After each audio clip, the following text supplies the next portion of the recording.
Hello, everybody. This is Casey here to do spiritual chat tonight. How's everybody doing?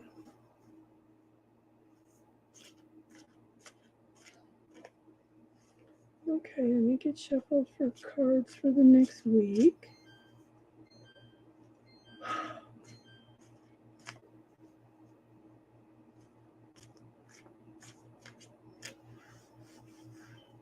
How's everybody doing this week?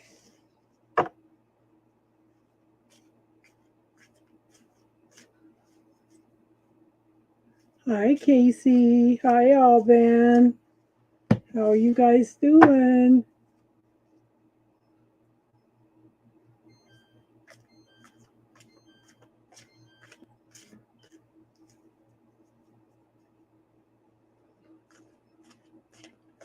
Okay, cards for the week.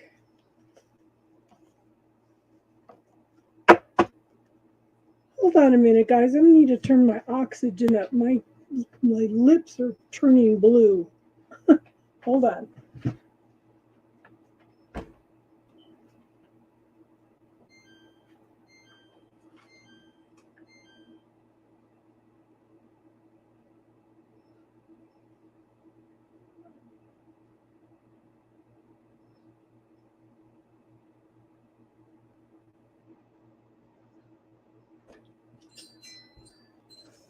Sorry about that. Might be why I'm not feeling real good tonight. Okay, cards for the week.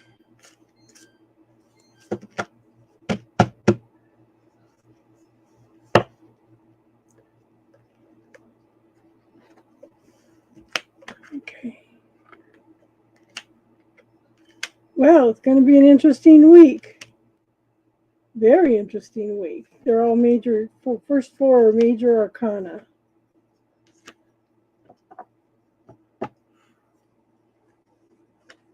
Okay, first card up for the next week is Wheel of Fortune. So things are starting to shift. The Wheel of Fortune is shifting something more into our favor a little bit. It's lightheaded. It's a good sign. Okay, it's a good sign. So moving forward, take advantage of the good energy while it's here. Okay, but tap into your strength. Tap into your intuition, your knowing. Be the loving, caring, gentle person that you are at this point. Okay, make friends with the dark side, with the beast within. Because there's choices, there's changes, there's transmutation coming in at this point in time. So it's time, but these are choices that you're making in order to change things in your life. Hey, Jano. So you can come in if you want, Jano. But then we have the Emperor. Stay grounded, stay nurturing, stay caring. Be aware of what's going on with you. There's lots and lots of potential with this week. You're going to have a lot of things coming in, lots of new things coming in. But you may need to focus on one thing at a time, okay? Hi, DJ. We haven't seen you for a while. But watch out for this energy of you have to win, okay? I am right, you were wrong. A narcissist attitude where I know better than you, okay? I pulled another card on that, which know that don't fall into that energy where I am right, you are wrong. Focus on the prosperity and abundance of everything you have. You do not need to be right over anybody. The prosperity and abundance and everything is already there.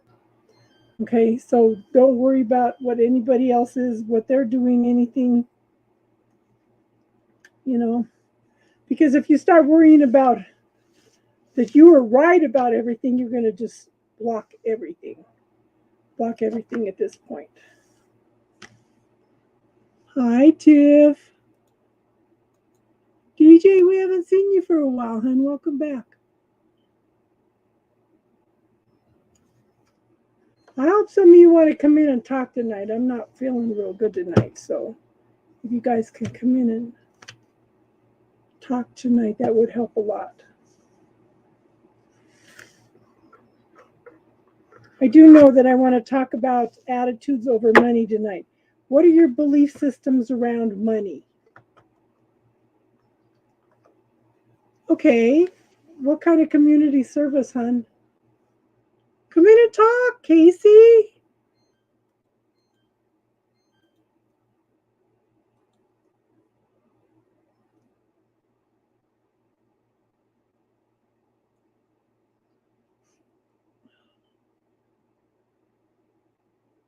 See, look, now my lips are not as blue.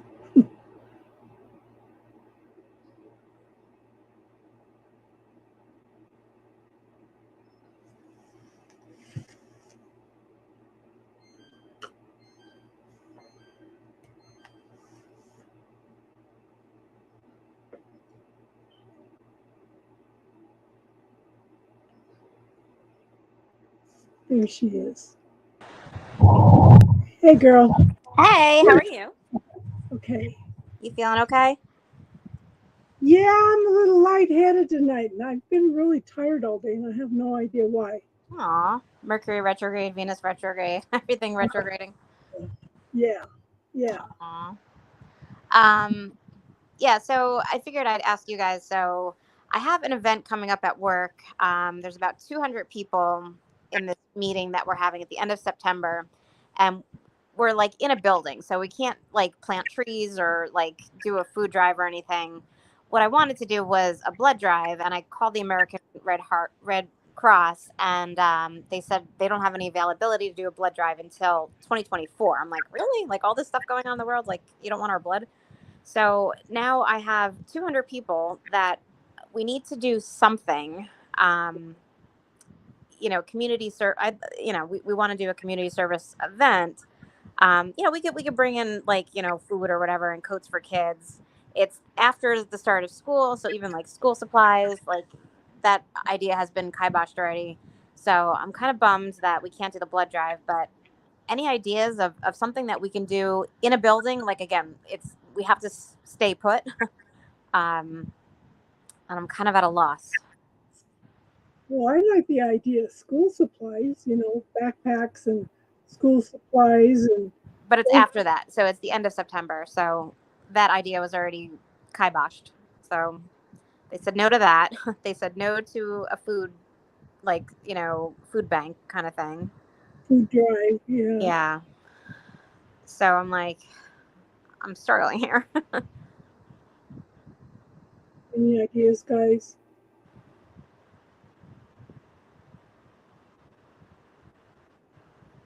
Like there was something my mom said that there was something like the Linus program where you make blankets for people for kids. So that's an interesting one. I don't know much about it, so I'll have to look into that. Where you like make blankets. I was thinking about like care packages for like our veterans or our troops. If there's anything in Hawaii we can do. Like obviously we can raise money, but it's like something we want to do together. Like in a building, like assembling something, donating something, building something. Tiffany says a coat drive. Yeah, we were thinking about bringing coats for kids, and there's a service that picks them up. But again, that's just something we bring, and it's like we have 2 full days of like time to do something. Like we could bring a coat, right, on our way there. So I think we're gonna do that. But I want to do something with like all of us together in a room. What about auctioning off some things for charity to raise money for charity? Also, Oh, that's interesting. collect donations and stuff, and have the silent auctions, and that way people can, or have people come in and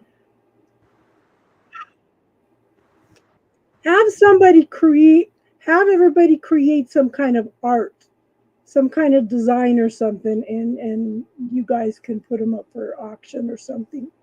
I kind of like the auction idea. Like if everybody, not everybody, but say we get like 20 people, 25 people to donate like a basket, like, you know, um, like various themes, right? Like, a casino night or lottery tickets or whatever, and people can auction that off, and we can, the proceeds can go towards. I mean, it doesn't have to be money, right? I'm Yeah. just trying to think of something like we could do creatively, but Now, see, Ashley's a teacher. She says, I know at the end of September, the students I have in the middle school need a lot of support with canned items for Thanksgiving and clothes. But I like that idea. Yeah. And Mojo says, plus you can sell snacks and merchandise. And yeah, toiletries and stuff are like the crisis centers, women crisis centers, or the shelters. Awesome ideas, everybody.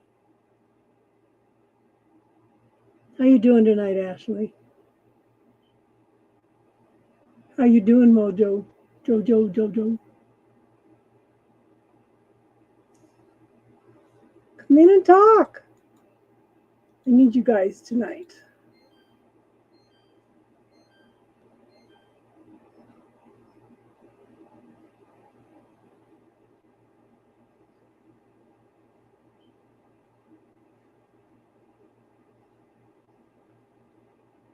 Any more ideas for Casey?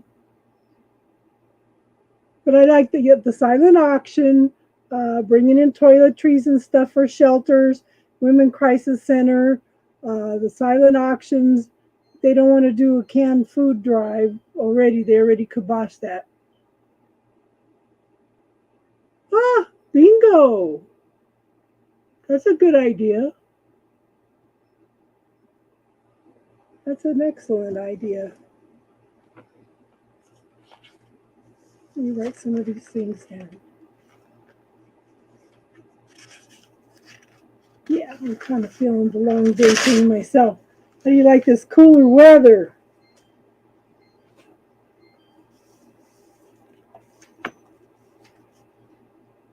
Bingo. Silent auctions.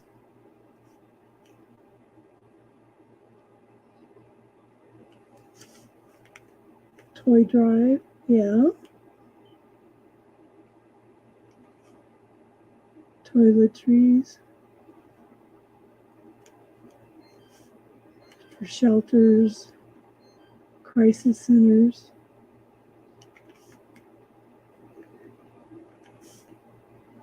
Yeah.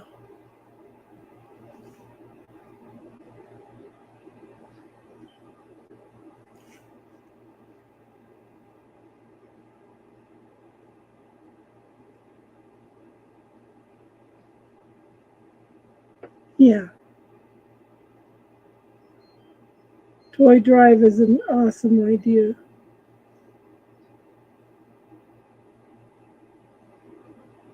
We have a little tiny, um, hey Mojo, uh, we have a little tiny place here that take donations.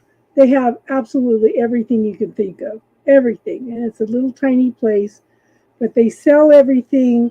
They raise money to help the people in the community. We can't hear you, Jojo. And they used to have, um, or you would go in and get something out of the thrift store and you would make art out of it. And then they would put it up for silent auction. I had a little glass corner table one time. I painted this beautiful um, flower picture on the bottom of the glass. And that thing went for $50. 4 of us women at the Women's Crisis Center got a table And then we took a bunch of broken plates and glass and stuff, and we made a picture. We made a mosaic picture of a woman with her hair flowing out. And that sold like for $300. There we go. Can you hear me now? Yeah. Okay. Yeah, that we've done fundraisers before. Casey, if you're still listening, you might like this. We raised money with bingo because we had to have an event that was like 4 or 5 hours long. So we had concessions and, sold snacks and drinks and stuff like that. And we had a vendor come in that produced a design on these printouts that they would produce t-shirts on the spot. So you're not printing a bunch of extra shirts that you get stuck with.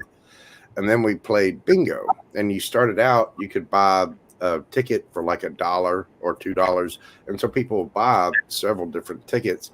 And then as the night went on, the prices of the cards went up. So you had these price ranges that people would play for. And the tickets went all the way up to $20. So what you do is you have somebody get up there, get a little PA system or a microphone or whatever, and they call bingo. And as you go through the winners that come up for each different game, the winner gets half of all the sales. So if you sell $300 worth of tickets, then the winner would get 350 and the charity gets 150. 150. And then as the price goes up, by the end of the night, you're getting into tickets that raise, $800-900 up to, I think our largest one was a $2,000 thing, but it worked well. I mean, and people loved it. You'd be surprised. The average person will go absolutely insane for some bingo.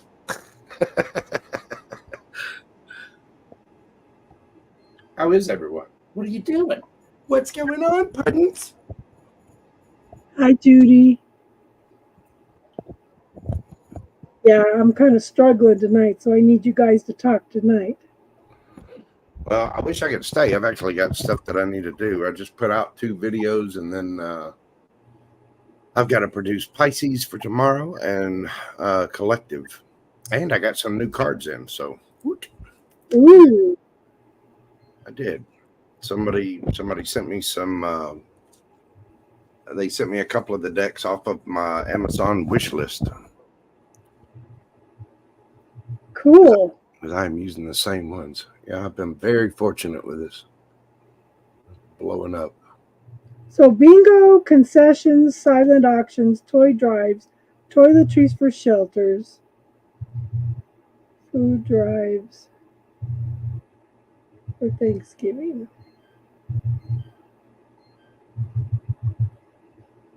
And with the bingo thing, if you go to a Party City store or whatever, you can buy the tickets or the cards. You can buy them for next to nothing. And then a standard bingo game is like $10-15.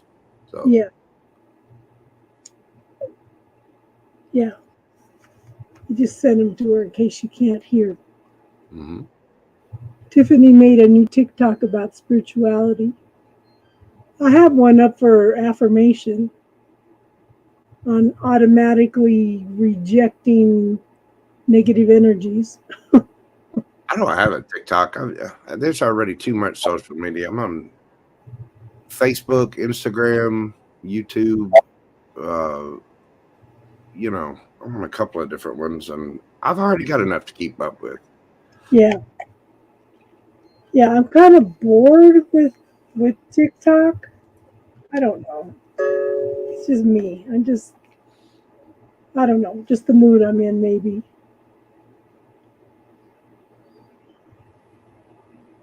You need to find me. It's under Casey's Spiritual Corner. It's the same, hon.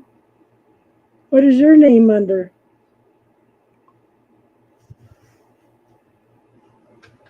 Yeah, we definitely got to find a way to keep you from getting bored, Miss Casey. We know. You're going to end up in the club, starting a bar fight.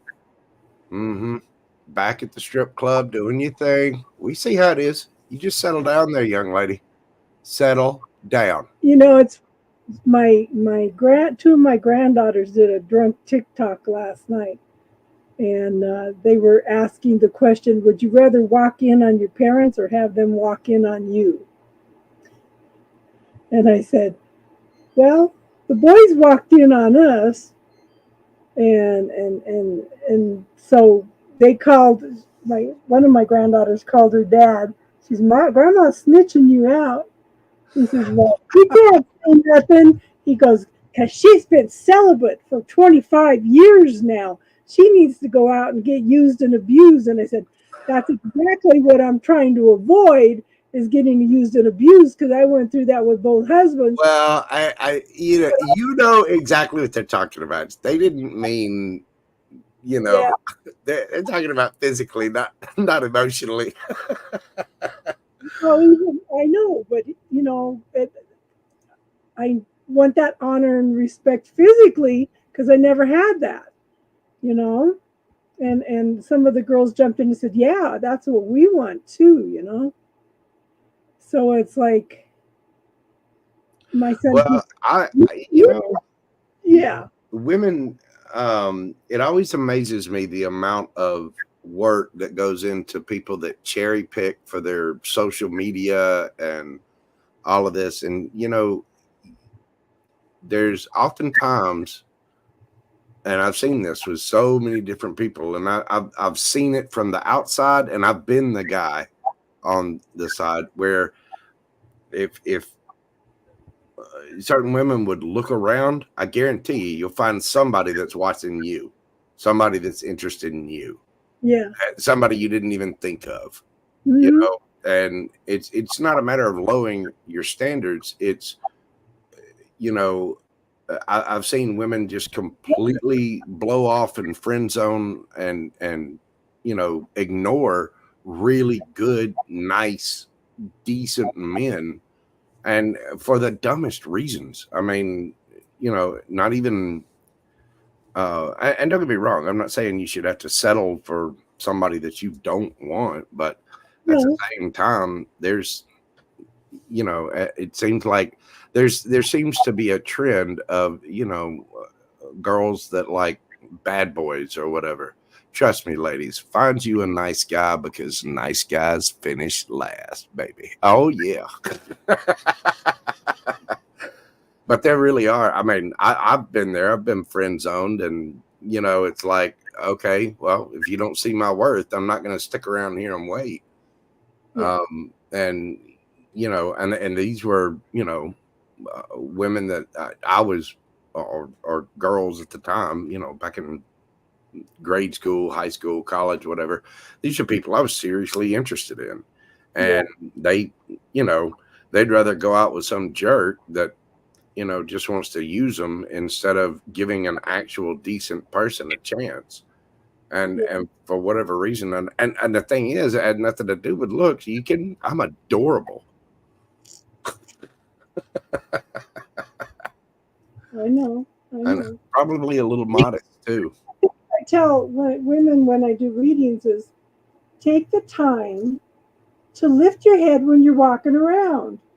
How many of us walk and we look ahead of us to see where our feet are going, rather than holding our head up, looking around to see if anybody's looking at us? A lot of times you're walking down the street or something, and somebody's looking at you. If you think it's somebody that might interest you, wink back or something, Yeah. It's just a tiny little effort that could make a huge shift, Yep. Yeah. It kills me. There were a couple of crushes of mine in high school that wouldn't give me the time of day back then, but they ended up pregnant and married to these guys right out of high school, and they're still stuck in the same little town doing the same crap and raising kids, and they're and they're divorced. They ended up leaving that person. So it's like, okay, well, there's a big thing with that. You know, there are a lot of guys out there that can't. Well, for one, you know, the stereotypes of men don't cry, blah blah blah blah blah. You get the whole red pill thing where guys aren't supposed to be soft. They're not supposed to show their emotions. They're not supposed to be vulnerable, whatever, which is completely false. I mean, for a healthy person, you really do have to have that balance between divine masculine and divine feminine. But you know, it seems to be the stereotype that that's what women say they want, but then when they're presented with something like that, they're like, no, look at that biker over there doing cocaine and he's got 3 other women on his arm. I want that guy. Okay, well, go get that guy. Have fun. See ya. And, Hey. you know, it's there are only a few women that'll actually pay attention. What up, Kano? How are you doing, brother? I'm good. I talked earlier on TikTok because he said, "Oh, twin flames are where you have to choose to be in alignment. You have to choose to be in higher vibration, and you were meant to be together forever." And all this stuff. And I said, I beg to defer. Twin flames come in to trigger you for growth, and Yes. and Right. stuff. The twin flame union can be, I mean, you know, usually it's to come together to teach each other lessons, and then Exactly. in theory, they separate after they trigger each other. They separate, go do healing, go do whatever. The chaser stops chasing and does what they need to do, and as they find their purpose and do what they need to do, then the other twin realizes they're not chasing anymore, turns around and comes back. After that, if that can happen, Yeah. if all of those dominoes fall in order, then that's when the twin flame union can supposedly come together. I'm not of the mindset where some people say, Yeah. well, some twin flames never reunite. No, I don't believe that. I think it's a choice. Yeah. It's a choice. Well, they don't have to come together to be. They don't in have union. to. They don't have to. But if both people want it enough, it will happen. Yeah. But they have a lot to do. But at the same time, don't wait. No. Yeah. So he took it. I'm not saying don't wait, but it's a lot of patience. You gotta do you. He took my little comment and put it up and was calling me a naysayer, and you have to choose it. And well, yeah, we may choose it, but they still come in to trigger us, you know. Oh yeah. He's acting like he makes it sound like, oh yeah, twin flame moon union is, you know, you have to choose the alignment, and everything comes together and everything's fine and you're in peace and loving relationship for the rest of your No, he said that's not a twin flame then. Yeah, well, I mean, it's the same thing. You know, Miss Casey, you mentioned earlier that you wanted to talk about money. It's the same attitude with money. It's the same attitude with your life. It's the same attitude with your time. It's the same attitude with a twin flame. It's the same attitude with love relationships or platonic relationships. Okay, well, I'll give you a couple of examples. I had somebody hit me up this past week that is a missionary for a church, a particular church. And let's get this right off the bat. I got nothing. There's nothing wrong with churches. I don't mind churches. People can go to church on Sunday morning if they want. Have fun. Go for it. Fellowship, sing, do whatever you need to do. My slightly overweight butt is going to be in the bed on Sunday mornings. I'm not doing that. And the reason I'm not doing that is because the church, organized religion like that, or organized churches, for the most part, they're not all bad. They do wonderful work and charitable work, and they do really help people. It's just not for me, and it's because I've chosen my own path and I have my own faith. I have Judeo-Christian beliefs and I'm spiritual. So when those people don't seem to understand the law of attraction, go be what it is that you're trying to be. Stop calling me. Stop sending me messages. Stop knocking on my door. You're supposed to be a beacon of light, and the lost will come to you. If you go around with that light shining it in everybody's face, that's when people don't want it and they don't want to be there. And the same thing's true for money. Same thing's true for relationships. Same thing's true. Your job is, you want money? Go do what you love to do. Go do the things that you're interested in, that you really care about. And when you put it out with love. I guarantee you the money will come. When you, I have another perspective on that too. Do you know that Venus rules money and relationships? mm-hmm. Okay. Oh yeah, tell a Gemini with Virgo rising, and we're sitting here watching Mercury go retrograde right now, and you're feeling it. So as now that Venus is back there, I think there's 7 planets in retrograde. Yeah, I mean, I just mentioned this on a read today. I'm surprised any of us can chew or breathe right now, but it's.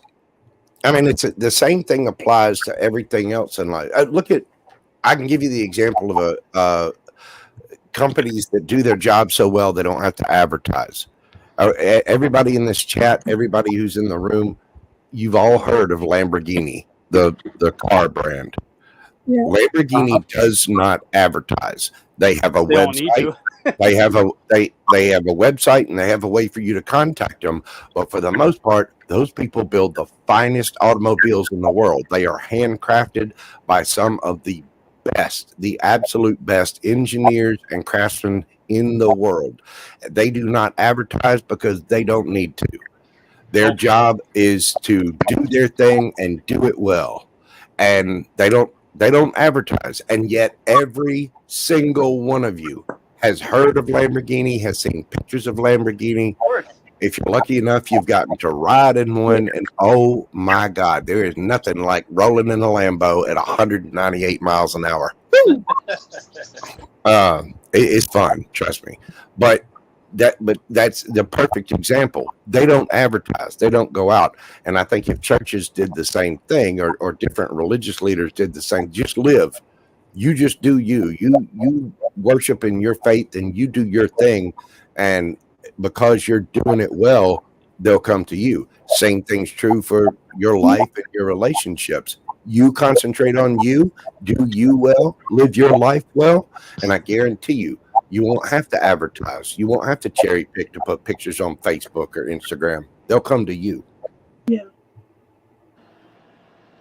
So I'm going to ask some of you, what do you think of money? Same thing. The same principle applies. It's what I was just talking about. You have to focus on you. Money is an energy. It's a tool. It's something we need to trade in the world. But you have to do what you love. If you really look at your natal chart, you can find what your north node is, and then find out what house that same sign, what house that's in, and you can get a description of basically what it is you're supposed to do. I'm a Capricorn north node, and I've got Capricorn in my 5th house. What that says is that I'm supposed to use my creativity to create a business on my own that helps other people. And if I create a business using my creativity that helps other people, that is my path. I'm supposed to be the boss there. So I concentrate on myself. I do the things that I love to do: artwork, video editing, music, writing, mixed in with a little bit of jackassery and some strange humor, and bam, you've got a winning combination. And so I literally sit in my house, and people mail me money. And sometimes they don't even mail it. They'll PayPal it or Cash App. I don't even have to put on pants. I don't have to walk outside even to the mailbox, and money just appears. Why? Because I'm sitting here doing things that I love. And I'm going to give you another perspective. Okay, like I'm saying, Venus rules relationships and money. So ask yourself this: if money was your lover, what would you tell it? What would you say to it? I'll see you when you get home. Love you. Yeah. So when I got a few thoughts on money too. well, tell me. Tell me. Well, like Jojo said, money is energy. Um, I think we're too focused in society on money, money, money. Like everything revolves around money. We work for money. Yes. Basically, most people end slaving their lives away for money. That's why All in the pursuit of money. so I Money itself is not evil. It's the the over love of money. love of money that Oh, that. And if you keep, again, just like the twin flame, if you keep chasing it, it's going to keep running. what people undervalue is peace, love, companionship, family. Unfortunately, society is so hyper focused on money that money is everything, unfortunately, in society at this time. So About, if money was your lover, what would you tell it? It's a good question. again, Well, have a good day out in the world. I'll see you when you get home tonight, because Yeah. every single day, every evening, I get paid. Every evening, PayPal, Venmo, Cash App, mailbox, doesn't matter. Every night, money's coming home to me. I took this class probably about 10 years ago, and it was interesting because one of the gals says, "Ooh, money, you're so dirty. I don't want to touch you." And I said, and the teacher says, "Do you tell that to your lover also?" You know, look at your perspectives around money. You know, oh, I never have enough money. That's like saying I never have enough of your time. You know, it's just attitude you have around money reflects in your relationships. So Yeah, unfortunately, society as a whole kind of values, puts status ties to money, like people's status in life. That like, I got more money, I got more possessions. Uh, People don't say I got peace. I got, I got peace in my life. How many people are wealthy who have a lot of money who don't have peace? What does that mean? What does that tell you? Are they really happy? one of the ladies finally got it because I'd say, "Come on, baby, come on, I'm waiting for you." You know, Yeah. Having a whole lot of money doesn't matter if you don't have the other things that are more important. Tiffany, why would you tell money you're sorry?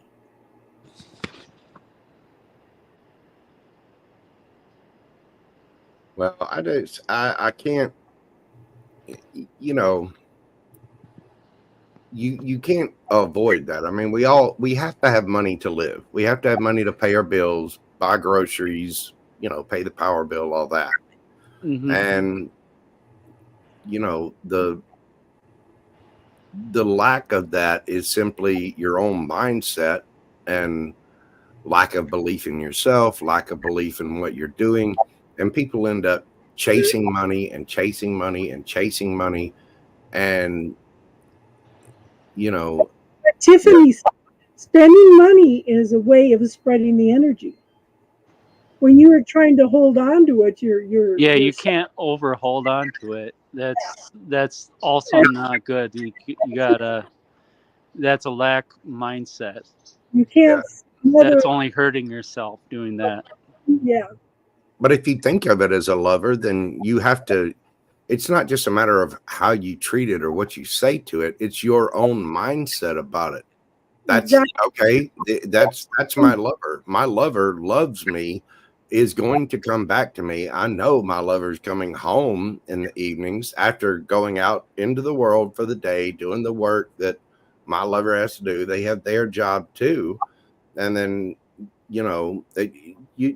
some of the richest people in the world don't have $500 in their bank accounts.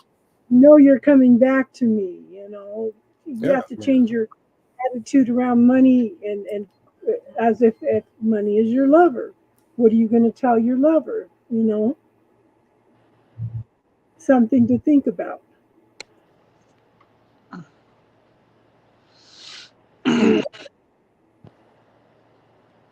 Who else has some attitudes around money?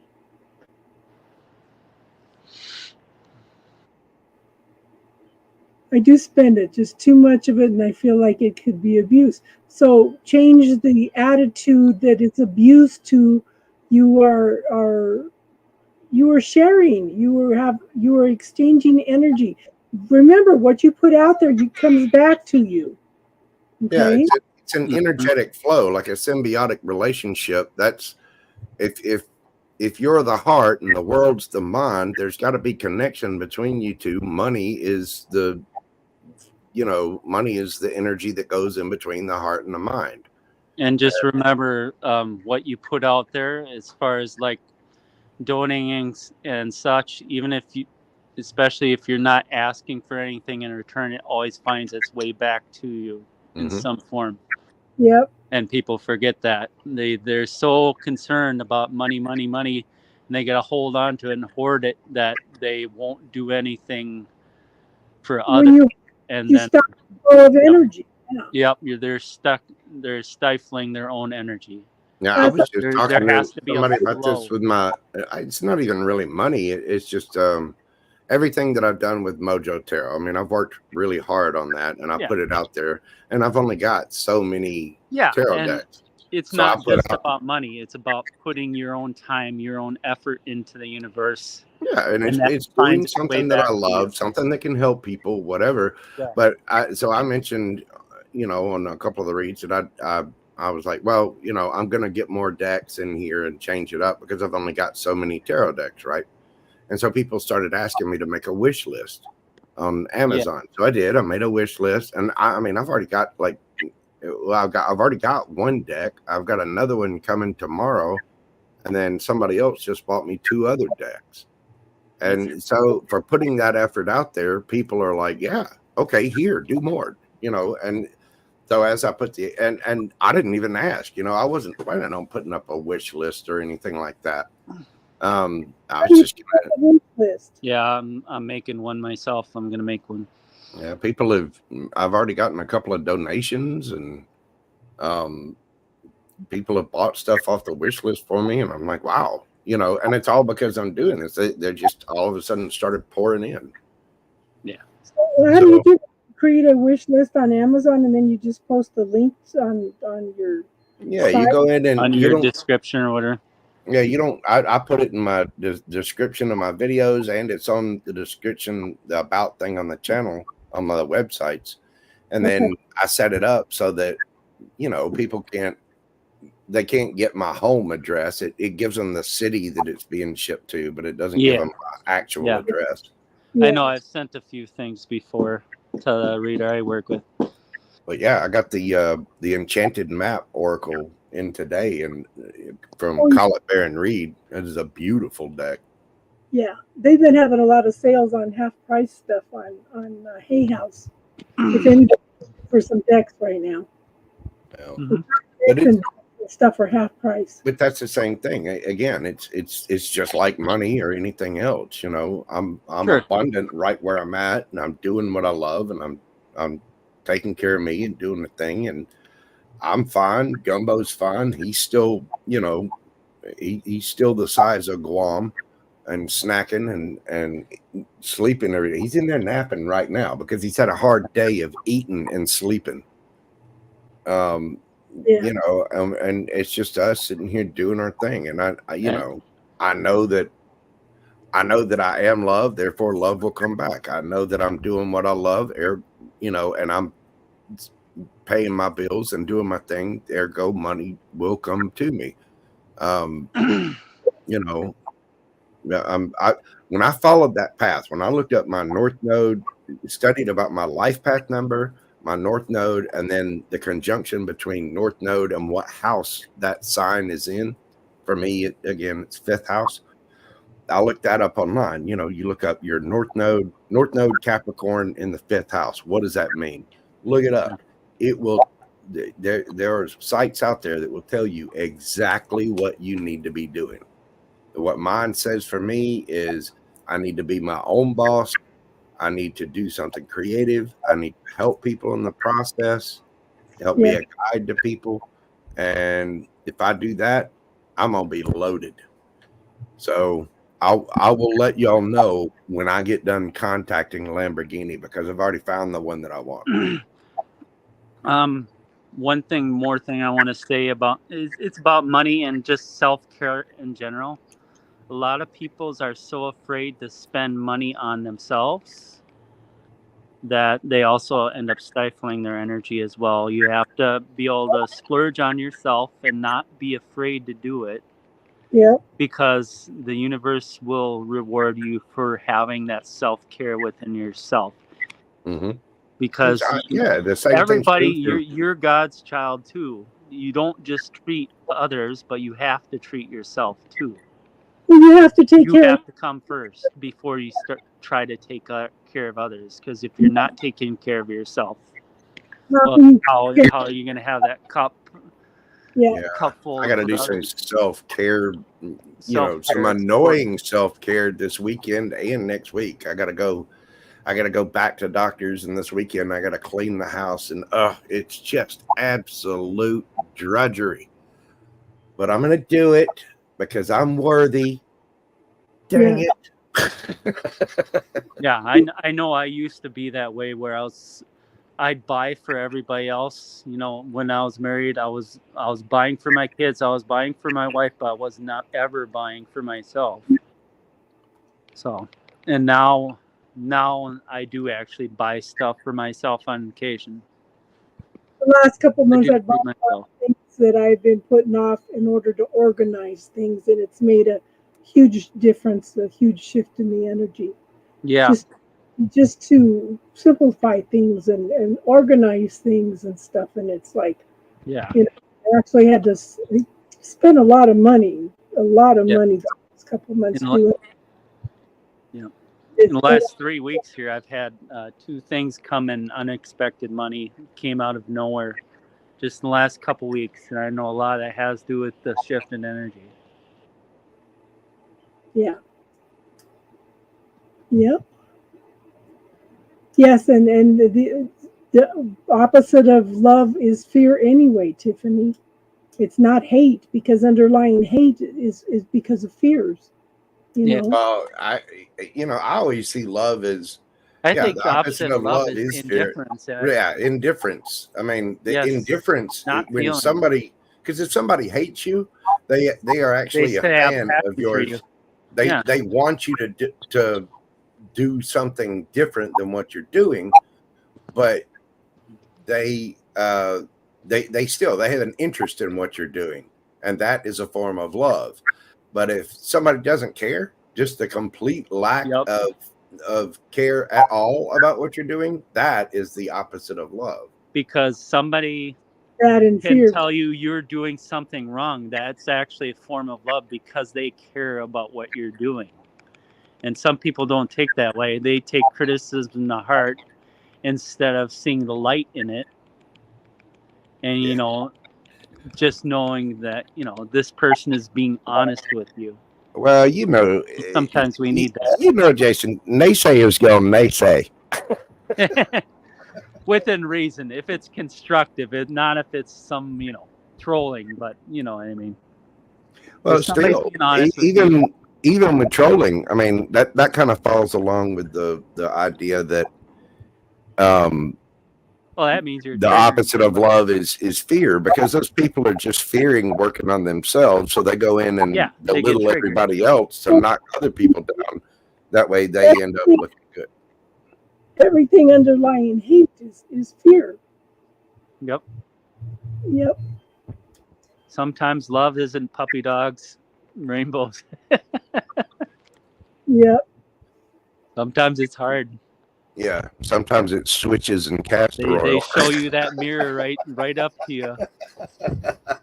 Because if somebody's willing to do that to you, they're risking their friendship with you. They're risking their relationship with you because they care about you.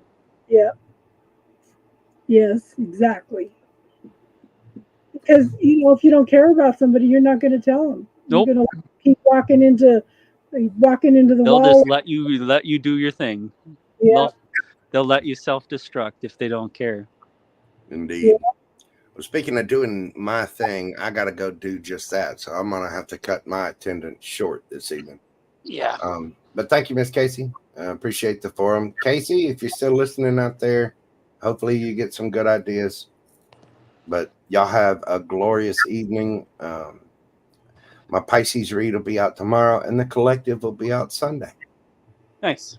So y'all have a glorious night, and I will hopefully talk to you and see you all soon. Yeah. Okay. I'll be Okay. real a couple readings too. Love, love, love.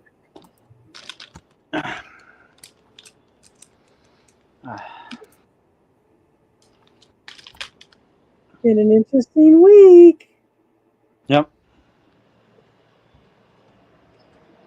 So one of the gals I had mentioned to the gal that calls me from the Mormon church, I had mentioned, I had asked, I was going to pay somebody to come in and pull the weeds back here because the weeds are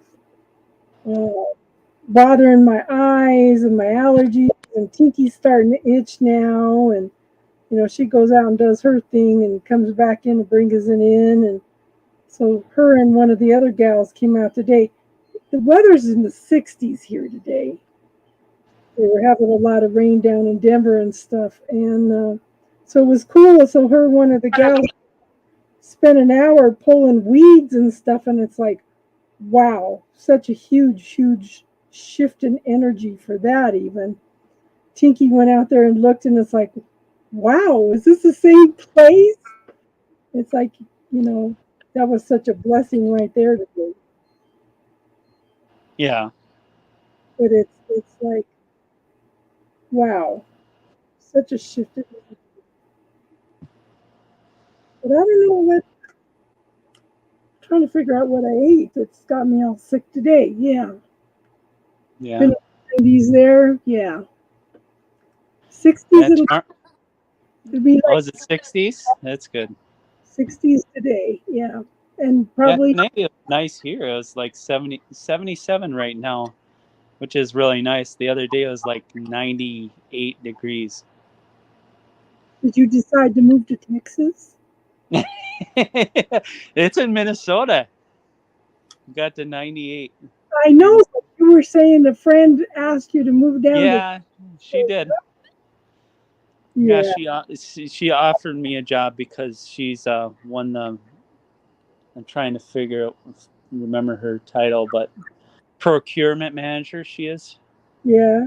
So for Siemens, but it'll be in the 70s here tomorrow. Yeah. 70s. Yeah. Nice. Yeah, I really like this time of year, especially when it's not too hot. But I do like wearing shorts and stuff outside. So I did go outside for a walk right before. Well, last week they let the kids in Denver out of school early because it was so hot. Because they don't have air conditioning in the rooms, Yeah. But it's the weather. This year and last year, the weather's been cooler. My sons went up camping to a spot where we used to go all the time when they were little, and they said, this was a couple of weeks ago. There's still snow in the mountains, and that's usually gone by the end of June, And wow. I was watching a video today that some of the sled ramps for the inner tubes up in the mountains are still going because the snow never melted. I said, wow. Hi, newbie. So things are. My son goes, well, if we've got global warming, then why do we still have snow in the mountains and stuff here? I said, but look at what everything's doing. Everything's burning and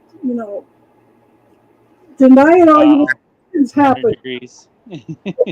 Well, that because how many people? Okay, so even the desert in California has reached 2 degrees higher, and that's like the record there was 132 degrees, Yeah. And people are dying in Europe because the temperature's going up. Something's going on, but nobody wants to pay attention. Nobody wants to take accountability. Yeah. So it's Oh, I just, know. There is stuff going on. yeah. Canada's burning, Europe's burning, Africa's burning. Yeah. And the weather's only going to get more intense. And for some reason here, newbie, this summer and last summer has been cooler. I don't think we've had, for the 2 summers now, I don't think we've had 5 days over 90 degrees up here where I'm at. Well, Wow. Daisy thrives on the heat in Phoenix, but it got a couple degrees cooler over there, and even she was complaining it was too hot. Yeah. So it's just crazy. And now we've had a hurricane force winds and tropical storm hit California. We haven't had that for 70 years, I think they said. Mm. So it's Yeah. Now I know technically if it's a Pacific Ocean, it's actually a typhoon and not a hurricane, but they still call it a hurricane anyways, right? Yeah.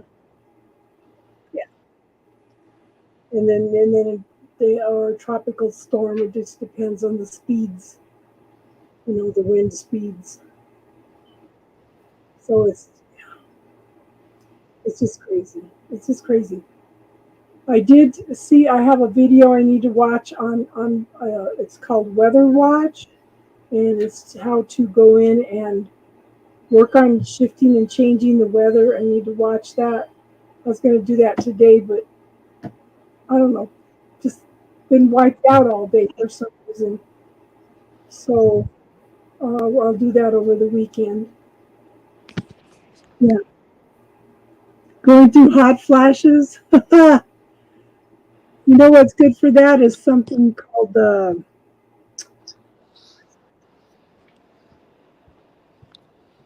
keep thinking it's something that sounds like Prime. Oh, DIM, DIMM. That's good for hot flashes, hon. Yeah, all Earth has to do is shake a little bit, and she can shake us off with nothing. They were snickering at me one time when we were doing a prayer circle, and I said, "Thank you, Mother Earth, for letting us be here." And everybody started snickering, and I said, "All she has to do is shake us off, man. She's just tolerating us being here." You could look at DIMM, yeah. Huh. There's videos showing what cities used to be and how lines are going in and encompassing the buildings and taking everything back to nature, just like it did in Central America and South America and Mexico and stuff, And it's interesting how they're going in and using satellite imagery to find out where some of these old cities and stuff are and learning a lot of new things, The ancients were a lot smarter than they give them credit for. That knowledge. Somebody's typing. Typing? Yeah, typing? No. No, it sounded like it. Oh. Yeah, I was just getting a snack. And my keto, all I do is sweat anyway. I went for so the doctor gave me a steroid shot on Wednesday, and I felt fine when I got home. Come home and sit on the couch, fell asleep like that, and I don't know what that steroid shot did to me, but I woke up just soaked in sweat, and then I just sweat like that all night. It's like, what the hell? What am I purging here? Wow. It's just crazy because I don't do that. Yeah.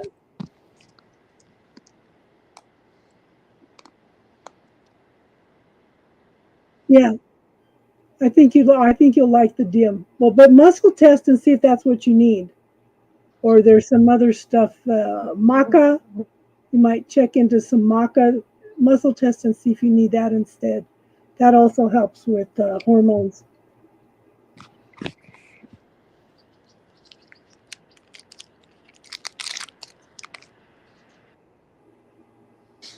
Oh. All you have to do is muscle test. Just ask your body. Mm-hmm.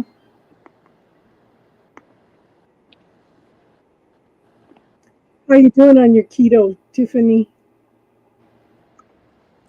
Ah, flies. They had the door open today so they could do the weeds and stuff, and now I've got a bunch of flies. You could just hear Star if she was here. Star in the wall.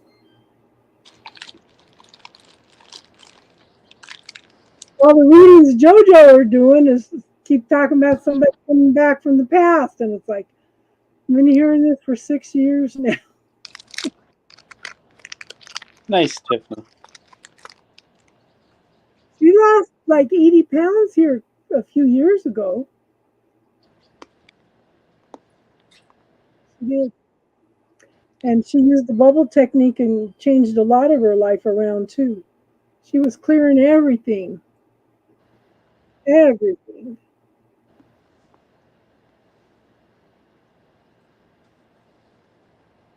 I even have my oldest daughter who's got her own brand of spirituality. She was actually using the bubble technique the other day. Oh.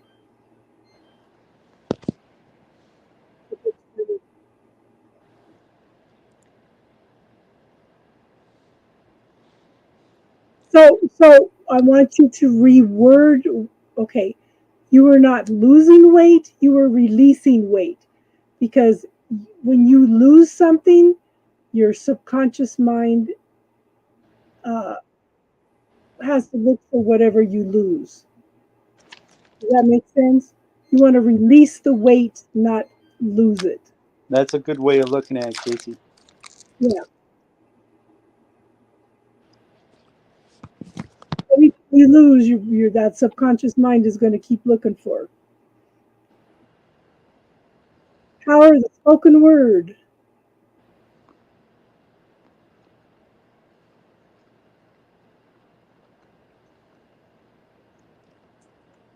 Anything in particular you guys want to talk about tonight? Amanda, you still here?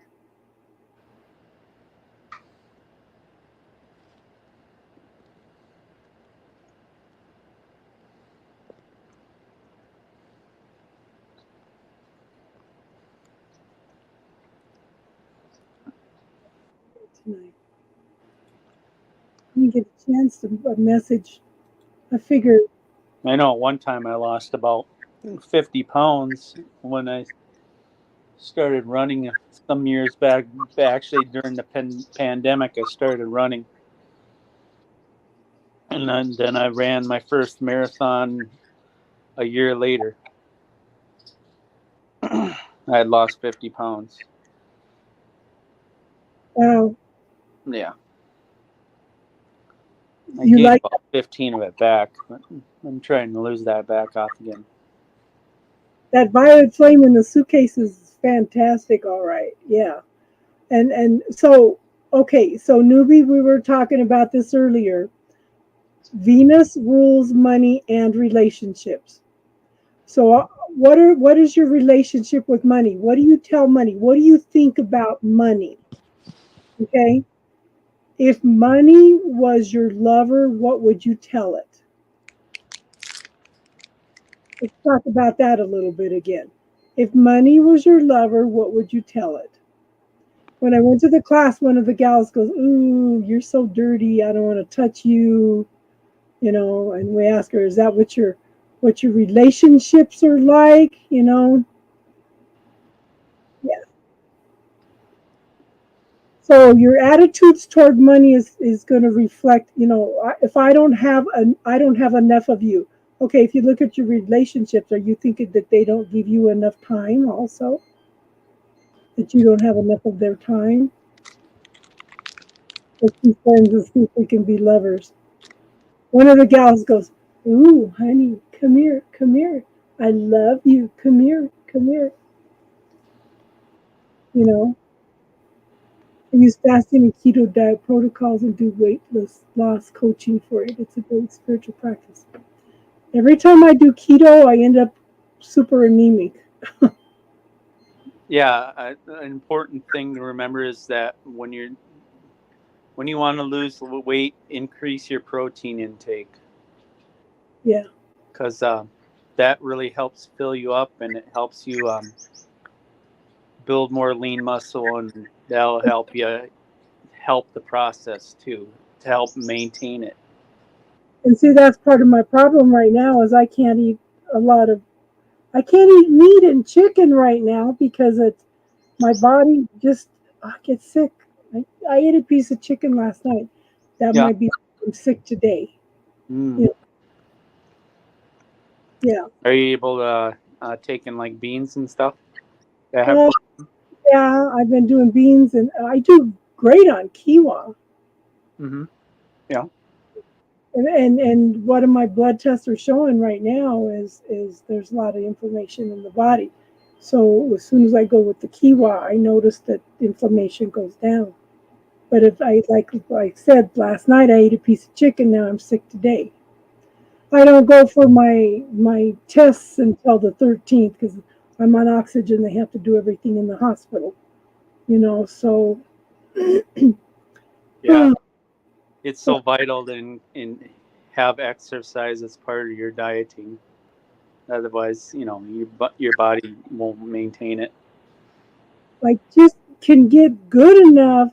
I have silver sneakers. I could go to the gym and just ride the bike because I can't walk because I had surgery on my foot Sure. a few years ago. But I could do the bike. Yeah, You could swim too. it's a little hard to take an oxygen tank into the swimming pool. That's true. Yeah, that's true. I thought about that. Yeah, a long time ago. Yeah. So I keep running into all these obstacles. There's Badass. There's Amanda. Hey, girl. Hey. No, I was gonna come on so I could talk about keto because Hey it's there. a since Yeah. that's what I do kind of. But know about you being anemic, and I said in the chat that there's a specific way you do keto diet for releasing weight because we have to remember that keto diet was created for epileptic children. So keto diet itself wasn't really made for weight loss. It was made to or developed into a diet so that it could support children with epilepsy that has seizures. So the extra fat that they tell you to intake is not for people that want to lose weight here. So I keep referring movie back to that the movie and Do No Harm. Mm-hmm. You ever seen that movie? I don't think I've watched that one yet, but I know what you're talking about.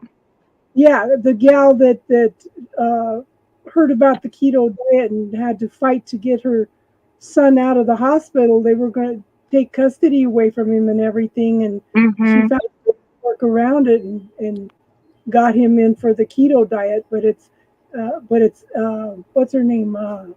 Meryl Streep was in that movie. Awesome movie. And I had a friend that had seizures since she was about 6.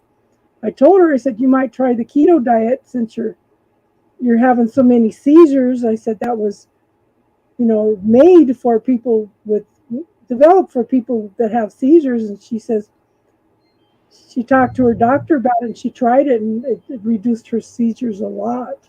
It's because the keto diet, the purpose of it is to keep you in ketosis. So your body has 2 modes of, you're either in glycogenesis where your body creates sugars out of the food you eat, or it's in ketosis where it uses your fat cells as creates ketones from your fat cells, and your brain actually prefers the ketones to the sugar.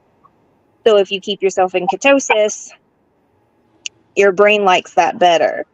But since they created this diet for epileptic children, we didn't want the children dropping weight that fast. So we up their fat intake because your body creates ketones from the fat. Mm. So if you're eating fat, your body's creating ketones from the fat you're eating. So if you're trying to lose weight or release weight, you want to not eat the extra fat. That doesn't mean you don't cook your food in the good fats, because there's good oils and there's bad oils. Yep. So you got to pick the right oils for your food, and you don't shy away from eating, fat, but you don't need to do all the fat bombs and make sure you eat this much fat. You don't pay attention to any of it. Yeah. And then you also have to worry about, they call it the keto flu, but it's really just electrolytes, because when you're not eating carbs, then you've taken away a lot of the nutritious, because what I tell people to do is not to necessarily count your carbs, just be smart with your carbs, and, cut out all of the processed stuff, all of your wheat and pasta, gluten, all of those things, all of your sugars. But if you stick to fruit and veggies and meat, and eggs are a really good source. I always tell people eggs are great. You got the good stuff in the eggs. Yep. But if you stick to those, then you don't really need to count your carbs. And especially if you include fasting with your keto protocols, if you do even intermittent fasting and just skip a couple of meals for the day and only eat dinner, or only eat lunch and dinner, or just breakfast and lunch, I liked that one a lot. Eating first thing in the morning and then quitting around noon was good for me, and doing that for a while. But if you put them both together, it does a really good job of keeping you in ketosis. The deeper ketosis you get, meaning the longer you go, between eating those carbs, it keeps you at a deeper ketosis, and you get to the autophagy effect, which is basically your body going into an ultra detoxifying cleaning mode. Oh, I missed my point here about electrolytes, because when you're not eating, if you're not eating fruits and veggies that have lots of nutrition in them, you're not getting your electrolytes. So keto flu is really just an electrolyte imbalance. So you got to keep up with your sodium, your potassium, magnesium, and calcium are the big ones. Sodium and potassium being the biggest ones, and everybody's deficient in magnesium. Yeah, that's what I tell everybody. I recommend all the time. I had a gal on Facebook was complaining about leg cramps day and night, hurting so bad, and I told her to try some calm, because that's instantly absorbable. It's a powder like. Epsom salt baths are good. Yeah. And then I'm going to say it wrong. It's either magnesium sulfate flakes, I think. I think it's magnesium sulfate flakes that you can do instead of Epsom salt. But it's the same effect. You can put it in a bathtub and your skin will soak it up. You can get topical magnesium, which is actually more readily available, so your body uses it faster if you do the topical magnesium. Yeah. But yeah, fasting is really, really cool. And it's a really cool spiritual practice. I love it a lot when I can get into it. At the moment, I'm so busy. You can see I've got soda cans, empty soda cans in here. I got to get off of the sugar. But I actually, before I came on here, I did a live in my little women's group on Facebook talking about how the next 2 weeks I'm going to be doing some prep work so that I can start doing some longer fasts again. I've been weaning off of soda a little bit. I've been drinking like 90% water or tea. It's tough, isn't it? Yeah. I've been doing that for since my 20s, because I know, because I had bladder infections all the time back then. I had full-blown candida, and I got up one time and noticed how my body reacted to it, and I said, my body doesn't like, I don't know if it's the caffeine, the sugar, or what, but I haven't. Yep. I'd say maybe in the last 40 years, I've had maybe 6 pops now. Yep. Wow. Well, yeah. I know from experience, because I've quit it before. After I've spent even several days not drinking the stuff, it doesn't even taste good anymore. It tastes like Right. chemicals. It's not. Yep. But me and my ADHD, I do like the fizzy. Texture isn't the word.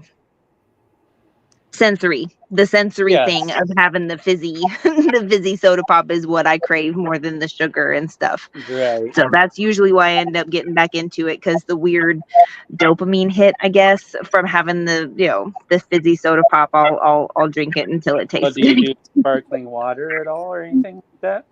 No, that tastes like beer to me. That's got a Yeah, weird. it does. Yeah, I don't. I can't get into it. Oh, but the carbonation, anything It's the carbonated, carbonation, yes. bleeds Yeah. your body of calcium and magnesium. Absolutely. you know? Absolutely. But yeah, what I'm trying to work up to, and I'm supposed to be. I've been dealing with so much anxiety and stress for the last several months that I haven't gotten into it. But I'm supposed to be doing a YouTube channel and a TikTok channel so that I can spit out all of the information swimming it around in my brain over keto diet and fasting and how to use both of them for not just weight loss, but fasting changed everything for me. I learned a lot about myself. I learned a lot about spirituality when I started fasting. When I got into it really hard, both times that I got into fasting really hard, I went through long periods where I could only sleep for like 2 or 3 hours a night. I'd get like 3 or 4 hours of sleep and then I just couldn't sleep. So I did a lot of meditating, a lot of journaling, a lot of transformations from fasting and learning how to do it. Did somebody say fasting? Yes, ma'am. See, you Casey. might, because you're craving coconut, might be because you're lacking some electrolytes. Yeah. Because Mhm. coconut water has a lot of electrolytes in it.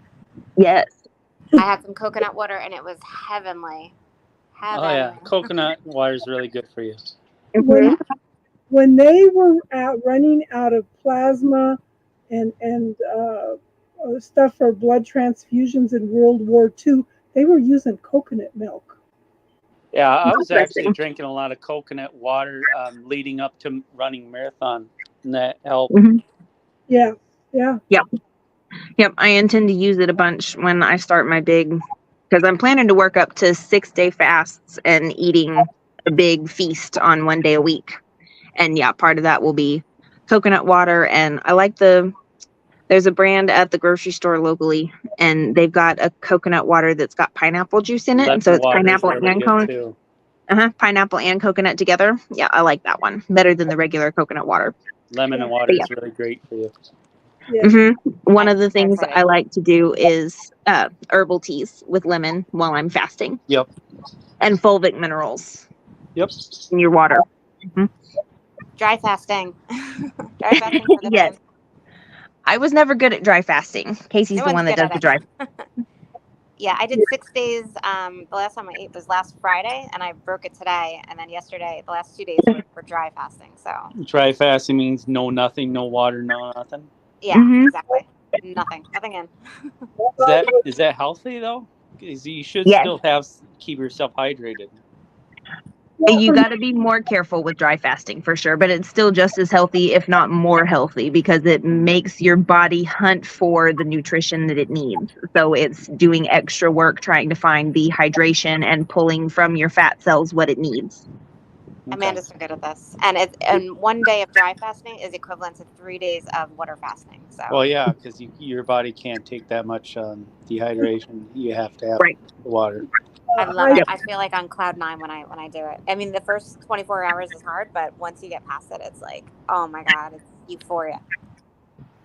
It's an ultimate practice in self-discipline. That's my theme for the whole month of September, is trying to teach myself and make me teach others how to, hold on to your self-discipline, because you got to keep it. You can't expect your motivation to stick with you 100% of the time. You got to fight your subconscious mind.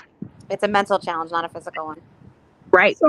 So with me, I can't get myself get dehydrated. For one thing, all this stomach stuff is triggering kidney stuff and stuff, but I can't get dehydrated because according to the heart condition that I have now, that they've just found if I get a little bit dehydrated, then my heart goes nuts.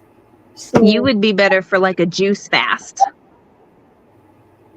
Doing just juices but would that's probably high, be the best thing for you. yeah, but then that's high sugar.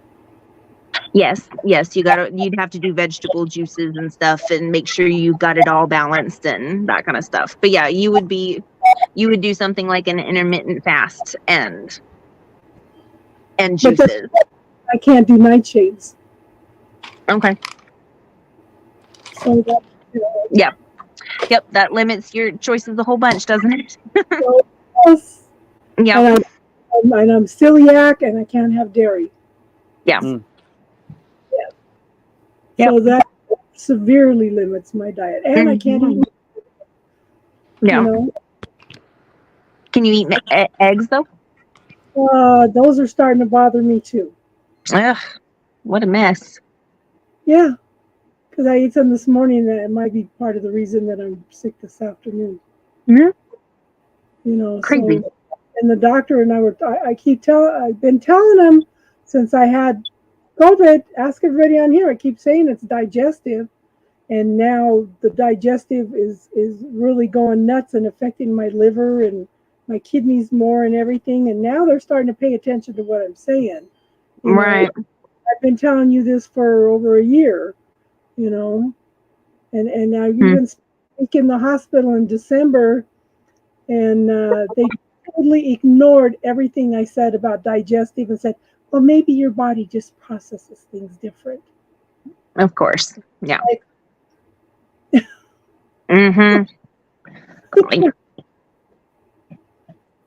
I just get tired of arguing with this last doctor. I don't know.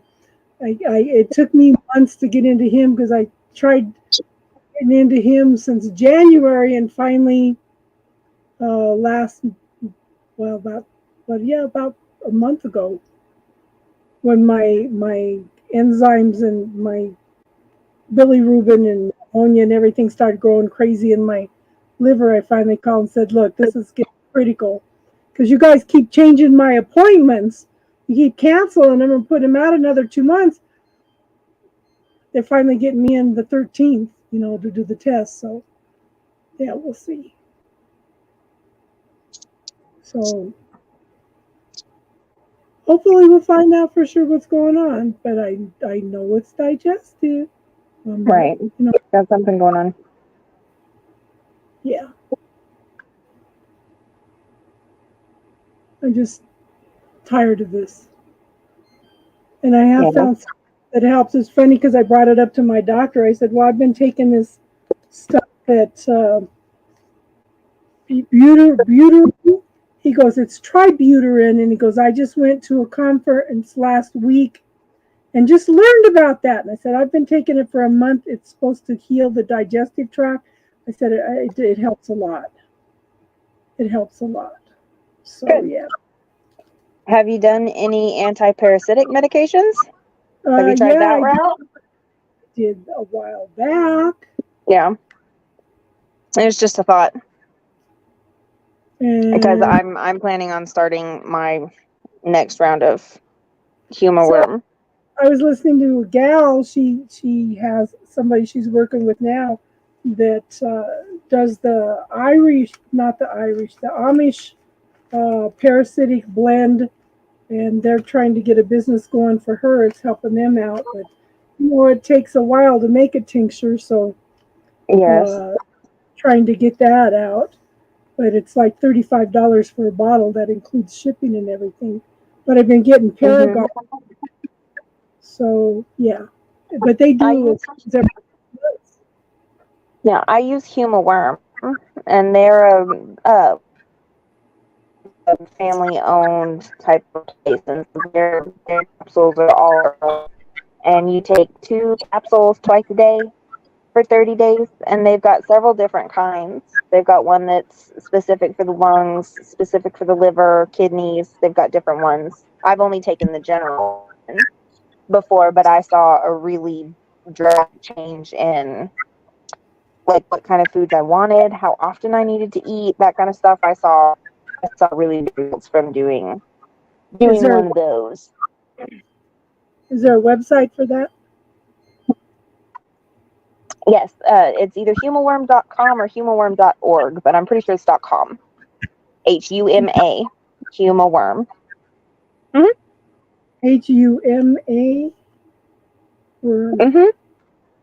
Okay.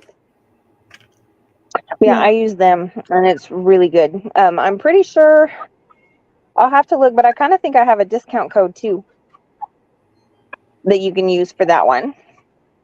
I'll have to look it up when we're not on the chat, but I should have a discount code for it. What else was I going to say about that? I guess nothing.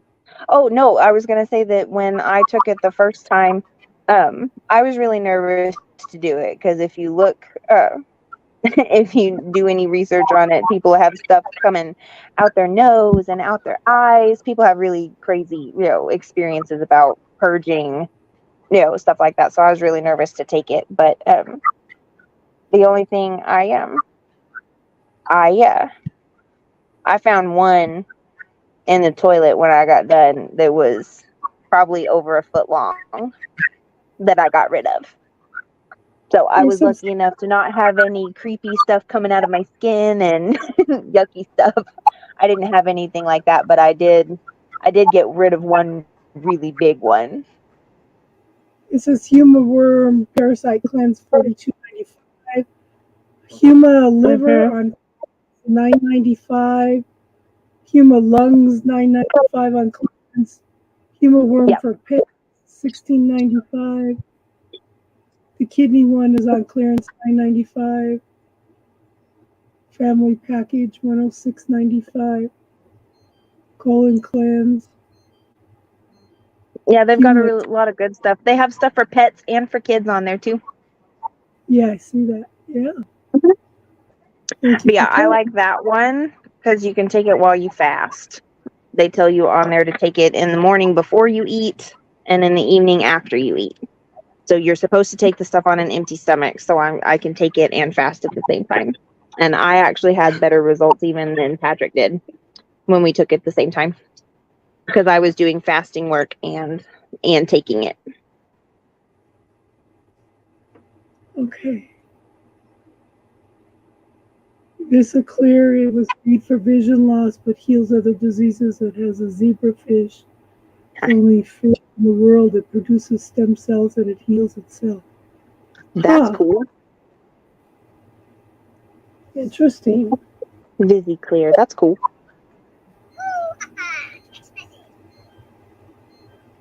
Yeah. Does it help? Does it help?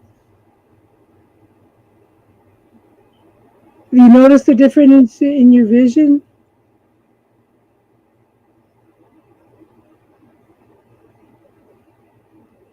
Yeah.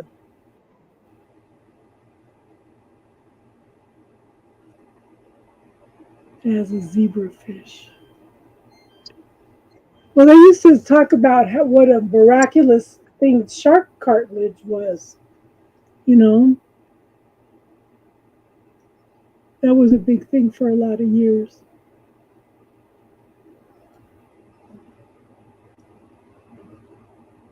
When we used to have Hannah Kroger. She was an old German lady that made her own herbal formulas and stuff. She used to work out of Boulder. That's she cool. had a shop and she would make her own remedies and she would sell them. They tried to take her to court for practicing without a license, practicing medicine without a license. And they asked her up on the stand and they said, well, how do herbal remedies work? And she goes, they work on a spiritual level. They don't work on a physical level. Yep. That's what got her out of everything. Yes. But she had to shut down a lot of her shop because of that. So, yeah. It's crazy. Yeah. I'm gonna go try and find the discount code for that Huma worm, and I'm gonna disappear back into the chat for the night. Love you, Casey. Okay. Love you too.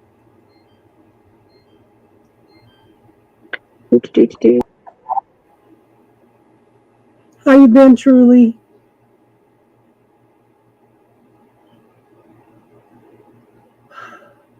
After a few months of them taking the pills, one pill 4 times a day, his vision came back. He got healthier and stopped taking the pills, and he sees fine. That is amazing. Yeah.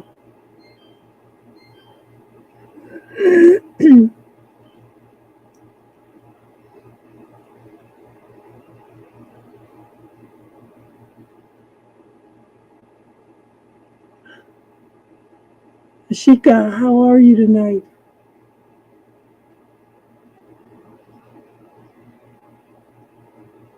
Ashika.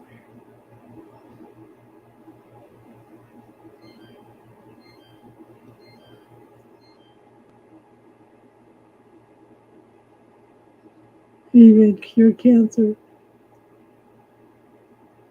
I'm okay. Kind of. I don't know why I'm lacking oxygen tonight. My lip is turning blue.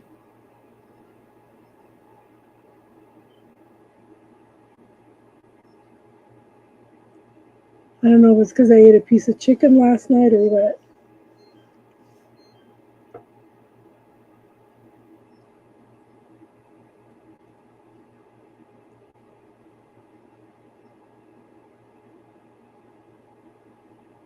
Well, I was hoping Star would come in tonight, but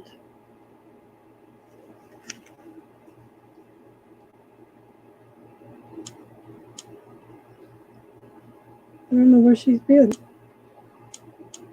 I haven't talked to her. Ah, did you dispute him right away, hon?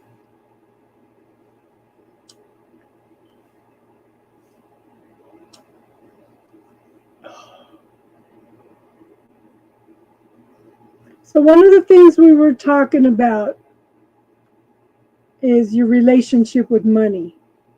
What are your thoughts around money? What are your beliefs around money? How do you feel about money? What do you talk to money and tell it?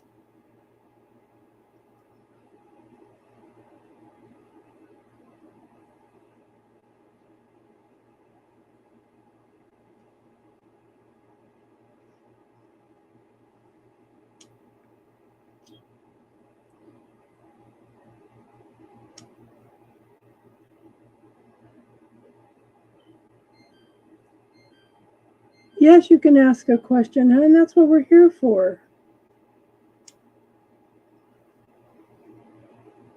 What the heck?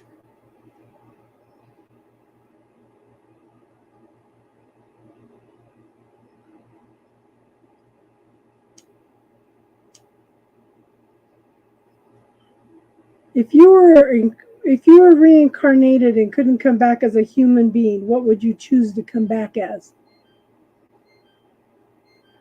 So did we give you something to think about with the money, Tiffany?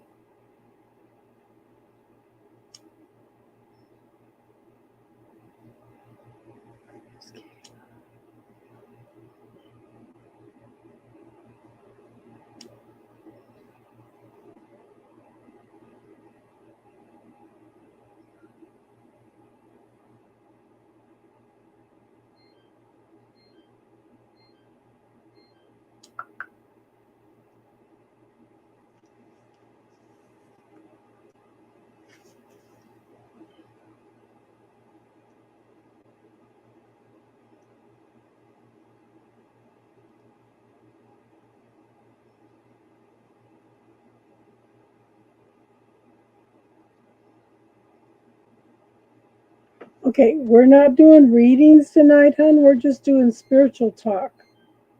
I got a stupid fly that keeps landing in my hair. Money is okay. So the love of money is the root of all evil. It's money's not the evil. Okay, so you need to look at your viewpoints around money. The reason you don't have money coming in is because you think it's the root of all evil. Okay?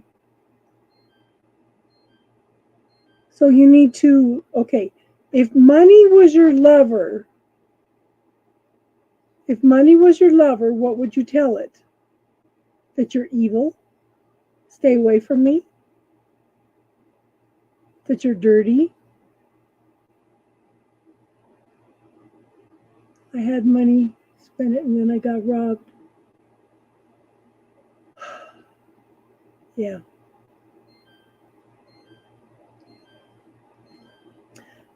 Money reflects your relationships. So money slips through, so it sounds like money and relationships slip through your fingers like water. I hate people that receive, they suck. Okay, so look at your attitudes around the money. Your money attitudes are reflecting in your relationships also. You think all your relationships suck too.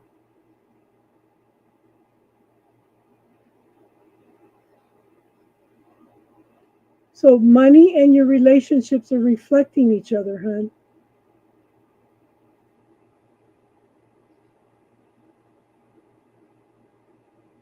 You need to start inviting money more into your life. Money is an exchange of energy. Money is up. Okay, money is here. Money stays here all the time. Money, its energy does not move, but your attitude around money goes up and down, okay? And when your energy is down here with money, then you're not going to have it.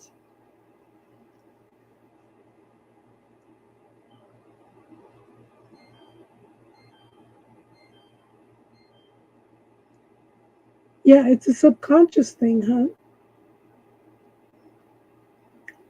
Yeah, they didn't give you the inheritance. They're controlling it all for you. Other people have control over my life. Other people control my money. That's reflecting in your relationships also.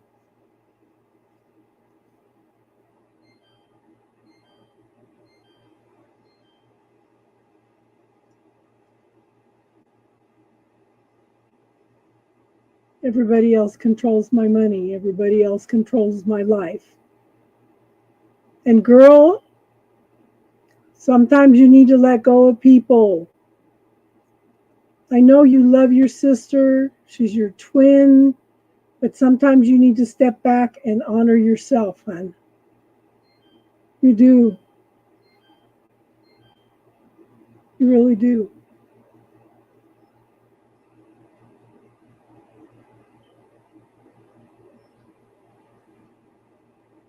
And of course,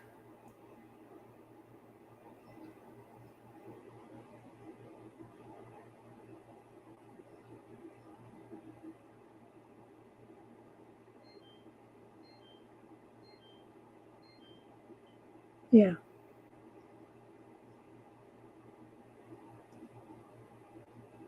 But your older sister controls the money. Your older sister is controlling your life. You know?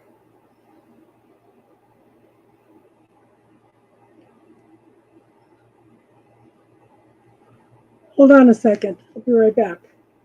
Hold on, hold on.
Baby girl.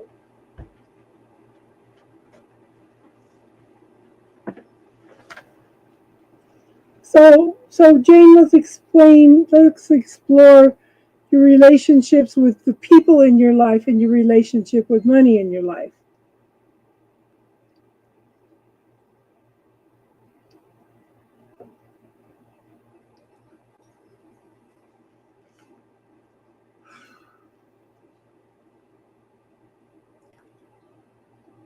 What is wrong with me tonight?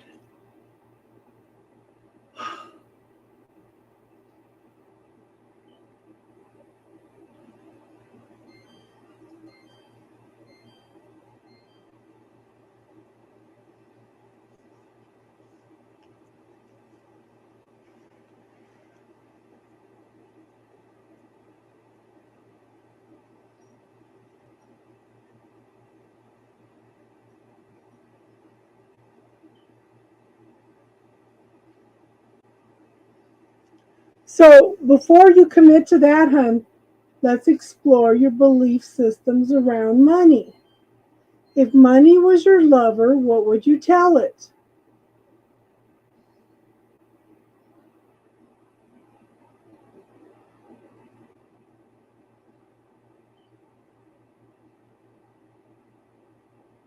Seriously, girl. If money was your lover, what would you tell it?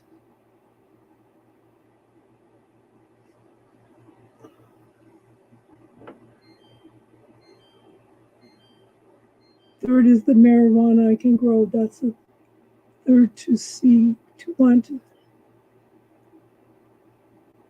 be gentle. Come on, baby. Come on, I'm waiting for you. Embrace me, hug me. I love you. Come to me. Let's explore life together. Start telling your money positive, loving things like that. Yes, I invite you into my life. Come to me, baby. Come to me, baby. Start talking to money like that. Slow and steady wins the race. Yes. Yes. Hi, Kelly. I need to take this.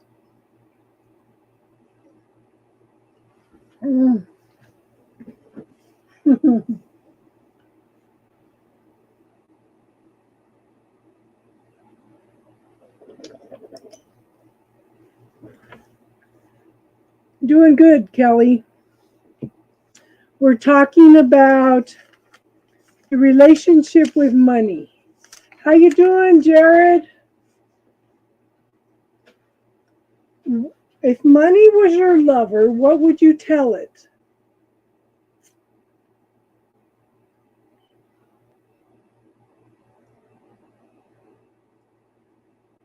Good for you. Good for you. You have to prioritize yourself, Jane. You have to prioritize yourself. Hey, Kelly. I'm asking Midnight and Kelly both. If money was your lover, what would you tell it? What kind of thoughts do you have around money? What are your beliefs around money? Money reflects in your relationships also.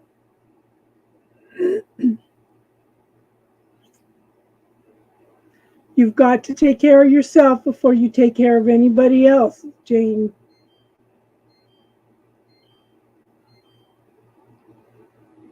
And as you change your relationship around money, then you will watch your tree business start growing, hun. Jared, come in and talk to us, even if it's just a few minutes. We haven't seen you for a while, hun.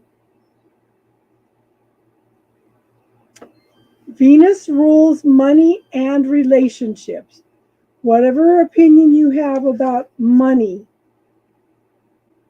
okay, it's going to reflect in your relationships. And right now, you're feeling like you have no control over your money. You have no control over your relationships either. Your family, everybody walks all over you when it comes to money. That's blocking money from coming in also. You know?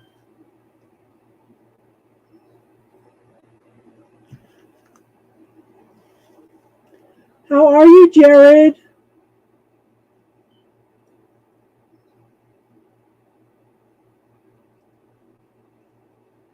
So as you change your relationship with money, then everything will start being a little easier, hon.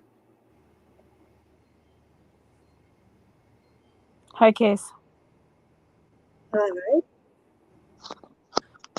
You guys hear me? Yes. Hello, I can hear you. Okay. I can't see anything but me, Casey, and Kelly's thing on there now. I don't see the chat. You should be able to hit comment over on the side and type in too if you need to. So what if money was your lover, what would you say? You too, Kelly. I love her. I haven't had one of them in so long. Who the hell knows? I know my grandkids were making fun of me last night. The two of my granddaughters had a live and my son was saying, well, grandma hasn't had sex in 25 years. I said, 23. And they were all cracking up. Oh my God. My son goes, yeah, you need to go get used and abused. I said, no, I already was used and abused by my husbands. I want somebody that's going to honor and respect me this time. That's why I'm being picky. Yeah. And a lot of the ladies jumped in and said, yeah, exactly. Exactly. Well, I've been thinking about that, and I've actually had somebody from my past trying to come back into my life, but when he couldn't remember who he had sex with, me or my twin sister, kind of put him out of it. Oh my God. I know. And he's like, oh, well, but I've done drugs and alcohol. I'm like, and two other reasons why I don't want to have anything to do with you. And you're a past ex. So there's the third trifecta. Oh my God. Yeah, I don't want any of that. Yeah, we want something totally different. Well, it's more along the lines that I had that near death experience, man. And how do you be with somebody when you're in heaven and they tell you who you're supposed to be with? How do you go with someone else and tell them that they can't have you're not going to give them your heart at all because it belongs to somebody else? But you still have free will choice, hon. Yeah, well, my free will of choice is to pay attention to what heaven said and stick around and wait for him. It's just been a long time. Yeah. And every time, and I try not to think about him, and I try not to dwell on it, and focus on that. I'm trying to focus on my business and doing stuff. But this year was a bust. Eileen left me in the trailer by myself in a town, 2 towns away from her. I didn't have anything to do with my trees this year, except the guy that I was staying, who gave me the trailer, has been watering the 7 trees that are absolutely gorgeous. They're all different Japanese maples. And I'm hoping in the spring, either next year or the year after, that some of them start making seeds and I can progress the business a little bit further. Yeah. He doesn't want to have anything to do with the pot farm because his daughter doesn't like that. But she's also 16 years old and doesn't have a clue that it has healing qualities better than. Why does it have to be pot? Why can't you do hemp? No, because I'd make more money on marijuana. Eileen she's certified hydroponic growing, and wait, let me get this right. 1 acre. No, hold on. Because I know you can do 1 acre of hemp and make $100,000. I can do an acre of marijuana and make $1 million. Yeah. So no, hemp is nice, and maybe because that's actually good to make like biodegradable bags with it and clothes. So that would be something good. And I have a friend that actually smokes the hemp. But Yeah, no, I'm more interested in making the weed and the marijuana, and I have a friend who has 3 pot shops, opening a 4th one, and she has an edible store, and she wants to go into business with me. She said she'd buy the property and do it. And so I can live on the property, do my trees on some of it, and do the weed. And then she was going to take the barn that was on this, if we can get this farm, she's going to totally redo the inside of the barn. So it's a restaurant. And so we can cook. And Eileen wants to go to culinary school, and so does my friend Ivy. So if the two of them go and do that, they'll learn how to infuse the food with the marijuana. So I That's would a whole. be cautious with Eileen because Eileen always managed to come in and sabotage everything you're doing. Well, that's the problem with it right now. And she had her breakdown today of, I want my sister back, when she's been absolutely horrible all summer long. But she's back with her boyfriend, and he screwed her up, and they spend too much time together. He's making her crazy. I'm afraid she's going to have a nervous breakdown over it. But that's her responsibility. That's not your responsibility. No, that's right. It is. And that's what I've been telling her all summer. And she's been really angry with me about it. But that's exactly what it is. It's not my responsibility. I wasn't there. If I was there for half the shit she bought, I would have said, are you losing your mind? Don't get that. Plus, she stayed in a freaking motel all summer and spent over $7,000 on a motel when she could have been sleeping here in this RV. I don't want to hear the bitching. It's not my fault. I wasn't there. I don't want to hear it. It's her problem, not mine. She keeps telling me that. That's your life. This is mine. Yep, exactly. Right. Why are you quit projecting on me and take responsibility for your life? That's it. I said, stand up, man. Just pat yourself on the back and say, you fucked up. Own it. Yeah. I just don't want to hear it. It's not my fault. How are you doing tonight, Kelly? I'm doing better, I think. I did some journaling today, about 2 pages, not much, but it's a start. I gotta do that. So start doing some journaling around if money was your lover, what would you say? What would you tell it? What are your attitudes around money? That's a good question. I don't know if I have any. I don't know if I have any energetic blocks with money. I know they exist. But I don't know if I have any. Money is the root of all evil. You have to work hard for your money. Money doesn't grow on trees. Those are the worst ones. There's never enough money. What else? That might be. I might have a few then. So start inviting money into your life as if it was a lover.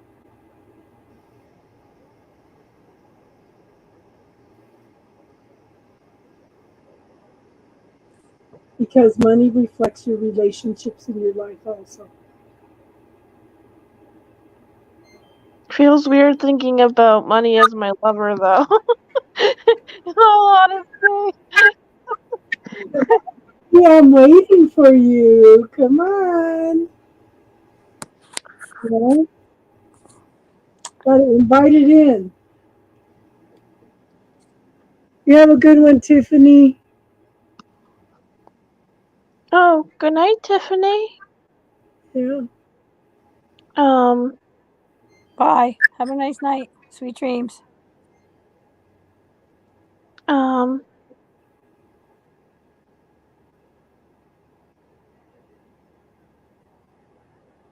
don't even know. I see talking money. This seems silly, but I'm not trying to belittle it by any means. This just feels awkward. If that makes sense. So why are you awkward around money? 'Cause I don't have a lot of money currently. So explore that a little bit. Why don't you have any money? because I work very part-time and I don't get enough hours, and I don't have any, I'm not under any programs or anything. I'm just, yeah. Explore that a little bit. I'd rather, I started some affiliate marketing the other day, but I'm just learning. So I don't have enough of you. You mean money? Yeah. If money was your lover, you'd be saying, I don't have enough of you. I don't have enough of your time. You're not giving back to me. You're not giving back to the money. Money's not giving back to you. If I put more effort in, then you know, there's a will, there's a way. To a certain extent. Like, I know there's manifestation and everything, obviously. I manifest all the time, but Don't forget, money's an exchange of energy. Money stays at the same place all the time. It's your attitude whether you're here or here. Okay? Start inviting money more into your life as if it's a lover. Oh, honey, let's go have some adventures. Money, what grand and glorious adventure can we have together? You know? What adventures can we explore? What journeys can we take together? You know? Jared, I can't get on your lives anymore because I'm not a member.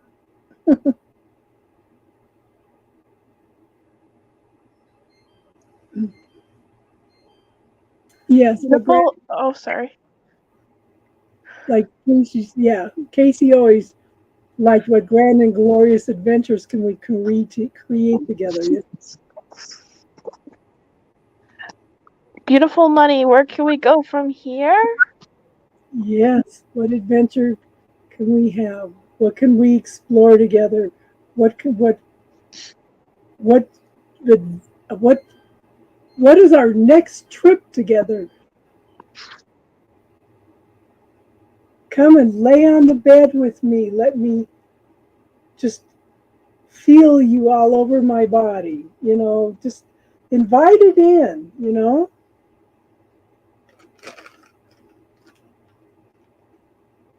Invite it in.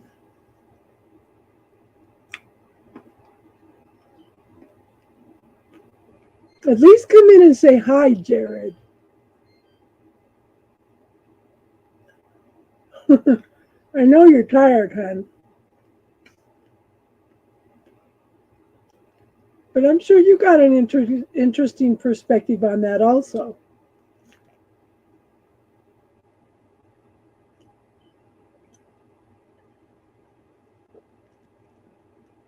Money, come in and cuddle with me.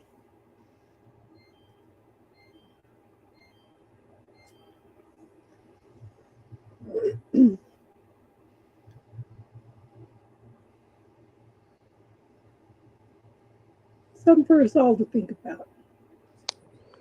Yeah, I can't get sexy and talk to money like that. That's weird. Makes me uncomfortable. Although I understand what you're saying. Mm-hmm.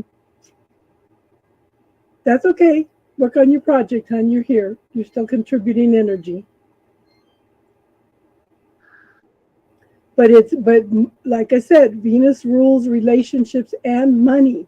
Whatever attitude you have about one is going to reflect in the other. People use me and abuse me. Okay? People use and abuse my money. You know?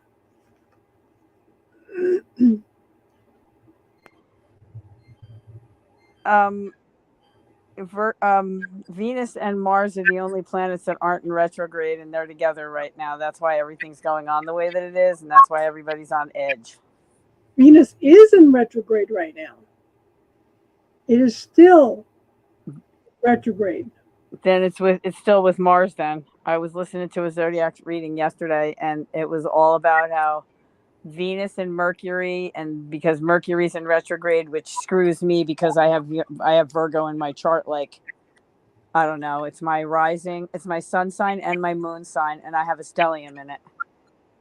Between that and Libra, and there was something with Scorpio, and I have 2 stelliums in that too. I swear to God, I just want to dig a hole, sit in it, and put a rock over me and not bother with anybody till like the middle of September when it all stops. Mm. Well, we still have free will trumps anything that the stars are doing. Yeah, I know, but when Mars and Venus are dancing together and there's high energy of relationships and fights and not fights and talking and not talking, then it's like I just want to pull my hair out of my head. But that's the same thing that's happening with money. You're ready to pull your hair out around money because of all the disputes and arguments and everything that's going on too. People are still controlling your money. Well, no, because I don't have the money. I wasn't allowed the money. So I know. Somebody else has control of the money. yeah, well, I don't even think about it anymore because it's not mine. If my sister gave it to me, they'd send her to jail. That's I mean, crazy. she helped.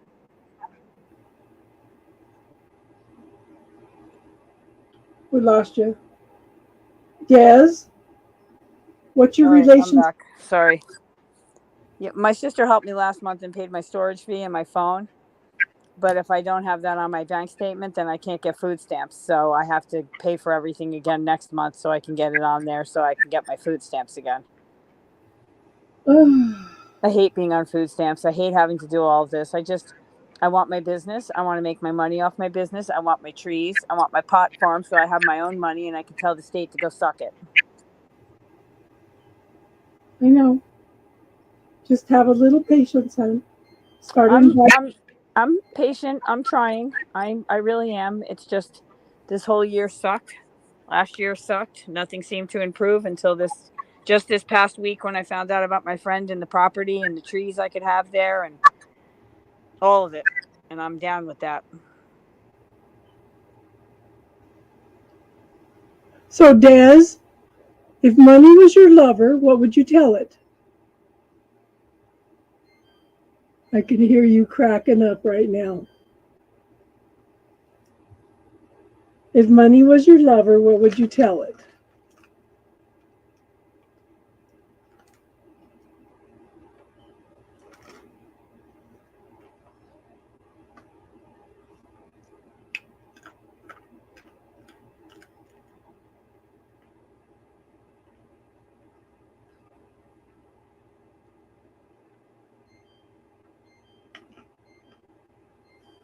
Waiting, Des. Waiting. I want to hear what you have to say.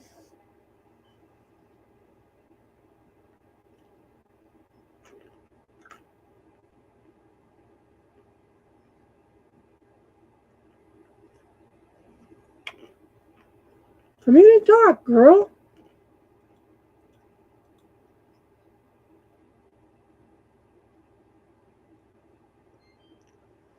And somebody had messaged me and said, what if I don't have any attitudes around money? I said, well, that's good.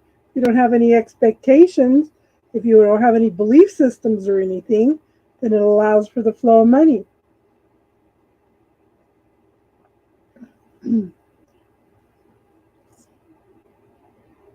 I have a question. Go ahead. Just for a brief interlude, if that's okay. If it's not, it's fine. But either way, I'm okay. But what is in the higher realms? Is there such thing as cultural appropriation? Everything is just energy, hon. It's just an encompassing of everything. You know? I have Hawaiian flowers, and I'm not Hawaiian in my name. I just don't want to offend anybody. I guess that's a me thing, not a them thing. Yeah, that's your point of your belief system. Don't You know, worry about offending anybody. yeah, and I was just gonna say, Screw that. Why? So you're silent and you don't say what you want and how you think? That's what's wrong with the world today and the politics and all the crap in our country. Speak. You got questions? Ask questions. You don't like how things are? Then try to fix it or tell people about it. Good point. This Yeah. is what's, if you watch, I don't know if any of you guys ever hear the song that this guy Tom McDonald is singing on YouTube. He just made it to 1 and 2 he was number 1 on two Billboard charts. But he's a rapper. He's a white guy that does songs about America and all that is wrong with this country. Him and this guy Tom Calhoun, and they just were up against what's that song that he's singing now? That country western singer. There's a big song out about him. Anybody know what I'm talking about? the one about the little city, you can't do that. Yeah. Well, Tom McDonald was fighting him for first place for that, and Tom McDonald is he's a rapper, but he does it all himself. He has no writers that write his songs. Him and his girlfriend do it. His girlfriend Nova does his videos. His family, he produces his own CDs, signs every single one of them, and his family puts them out in the mail for him once he signs them. And his songs hit home for everything that's going on in our country right now and what's wrong with it. So he's totally worth listening to if any of you guys want to expand your horizons. And what was his name? Tom MacDonald. Now and Adam Calhoun. Every Friday they put a new song out on YouTube. And American Flag was his first one that he put out, and he did a love song a couple months ago for his girlfriend Nova that's called Ghost. That is so freaking sweet. It'll probably be songs that you hear at a wedding in the future. I took exception to the one that don't do that in my small town because there's so much judgment in there, especially when he talks about the fat people sitting around and getting benefits. There are people that do that though. And there's people out there, you get pregnant, you can get benefits. If you don't have kids, it's really hard to get help from the state. But if you got 5 kids from 5 different people, well, the state will help you. But he's talking about being fat. That was, if they're fat, it's because they can't afford to get healthy food for one thing, or they may have health issues. Or if they have health issues, they're on food stamps, they don't buy the right foods because you can't afford the right foods because they don't give you enough money. Yeah. They give you enough money to get freaking Hamburger Helper when that's like shit. That's not good to eat. There's nothing healthy about that. I know.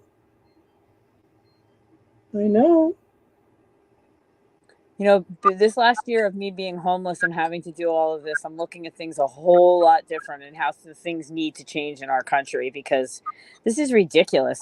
They care more about immigrants coming in and illegal aliens. Did you know that illegal aliens automatically get $2,700 when they walk into our country, and they get that every month?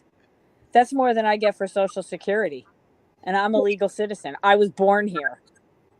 Well, I saw one earlier that said $2,200. So I think that because I know some immigrants that came in that were only getting just the basic $400 a month, So well, if they come in illegally, they shouldn't get a penny. They shouldn't get the right to vote either. They don't have the right to vote. Well, how come some of them were voting in the last election? Because our stupid president said to do it, because that's why he's got the immigrants coming in. There is so much misinformation out there. I went through the process of getting my second husband's papers and stuff, and everything that I went through, they said, well, they don't go through screening, they don't go through this, they don't go through that. I thought, this is nothing but misinformation because we had to have screening, we had to have police reports from where he came from, we had to go through all kinds of hoops to get all kinds of paperwork. There's so much misinformation out there about the process that everybody has to go through. So don't believe even half of what you're being told about what immigrants go through. Well, You know? I watch a lot of stuff on YouTube, and a lot of it's news broadcasts. And there's a lot of things going on in our country that just shouldn't be going on. And our president, he should be put up for treason, and so should the vice president. I know that I saw a video of him the other day talking about selling our secrets to other countries, that he's done it in his life. Like he whispered it to people that were from other countries over a microphone where it had to be translated to these people, and they just turned and looked at each other like, did he just say that? So yeah, you wonder why we're going to jail. I mean, why we're going to war with China and Russia and North Korea. It's because of Biden. 100% because of him and his son, and they should be in prison along with Obama and that whole crew. Oh my God, Hillary Clinton, throw away the freaking key already. I say they should impeach all of them.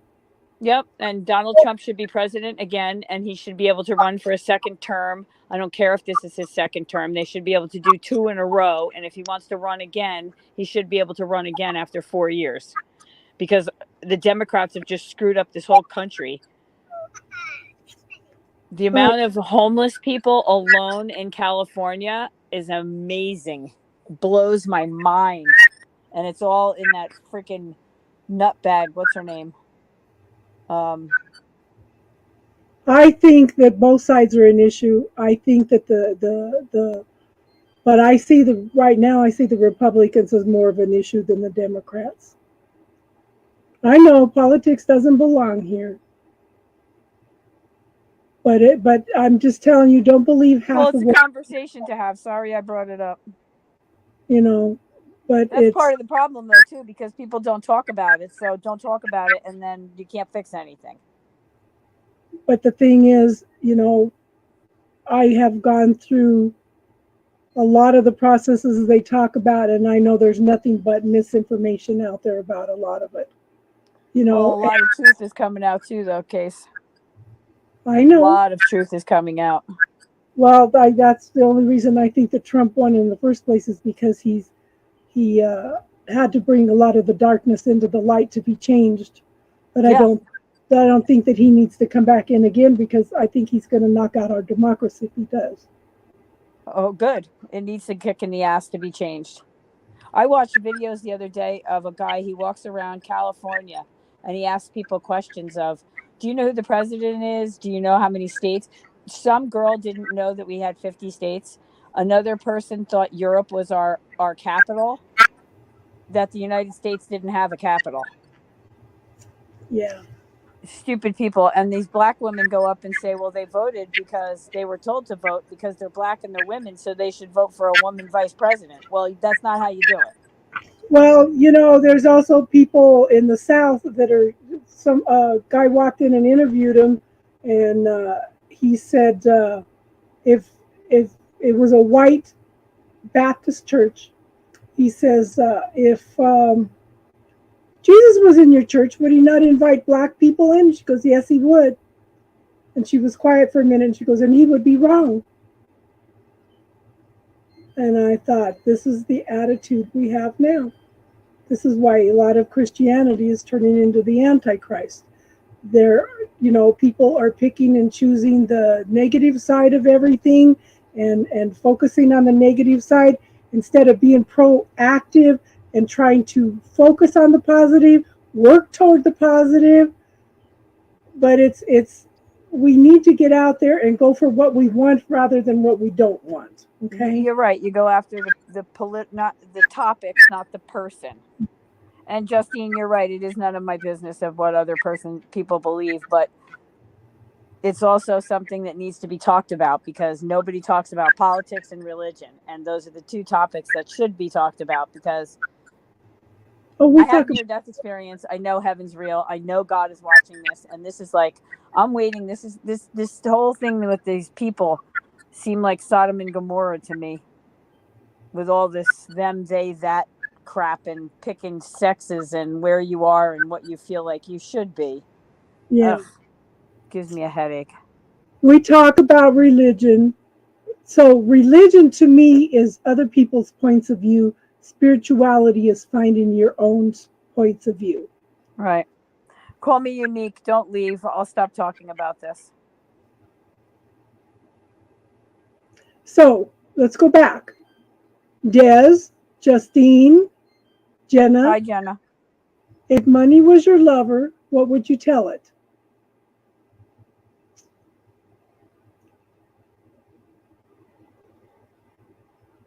Hi, Jenna. I see you in the chat. How's the baby?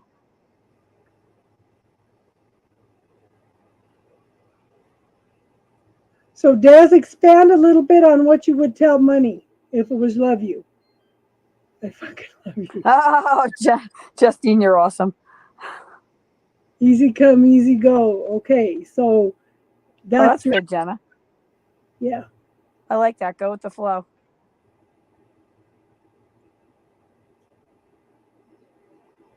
But okay, so what is your personal relationship with your lover? What are you going to tell it? Come on, baby. Come into my life. Spend some time with me. I love you. I appreciate you. I'd like to get down and dirty with you, being a tree farmer.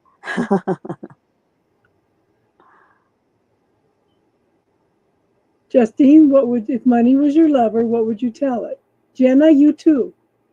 Let me use and abuse you. Oh, no. You know, Steve brought that up last night when he was talking about me being celibate for 23 years. He actually told everybody 25. Told me to go out and to go get used and abused. I said, I had enough of that with the first two husbands. I want somebody to honor and respect me this time. Oh, yeah. Give me some loyalty and yeah. I love you. I respect you. I invite you into my life. I will make you a priority, not an option. Yep. Am I the only one that doesn't want a relationship with money? It needs me more than I need it. Yeah, well. But that's you have a neutral attitude to money, so that's why you were able to manifest it. You do not have any expectations. You do not have any judgments around money. You are on that level with money. In fact, you're up here with money. Yeah, you're up here with money. Money never changes. It's your attitude to money that changes.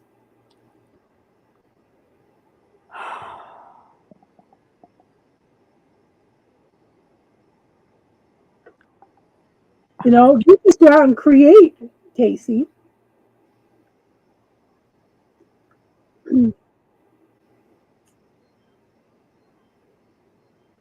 What else, Justine?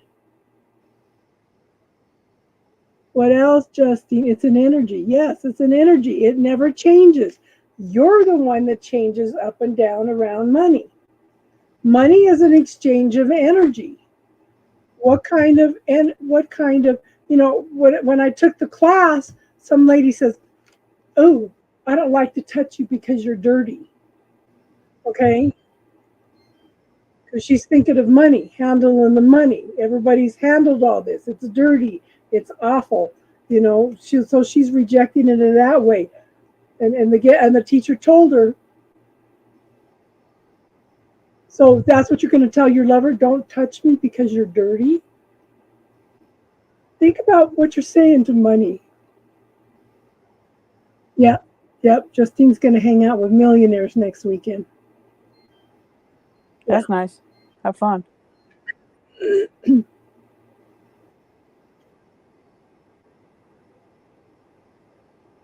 I just want my tree business back the way it was. I had over 1,000 trees potted and planted and ready to sell the year my mother died. I want that again. Yeah. And I will have it next year. Des, Justine, Jenna, why don't you guys come in and talk? Casey? and I am struggling financially. But you're in a transition mode right now too, Justine. You're in a Um, transition mode. just a heads up, you guys, for money.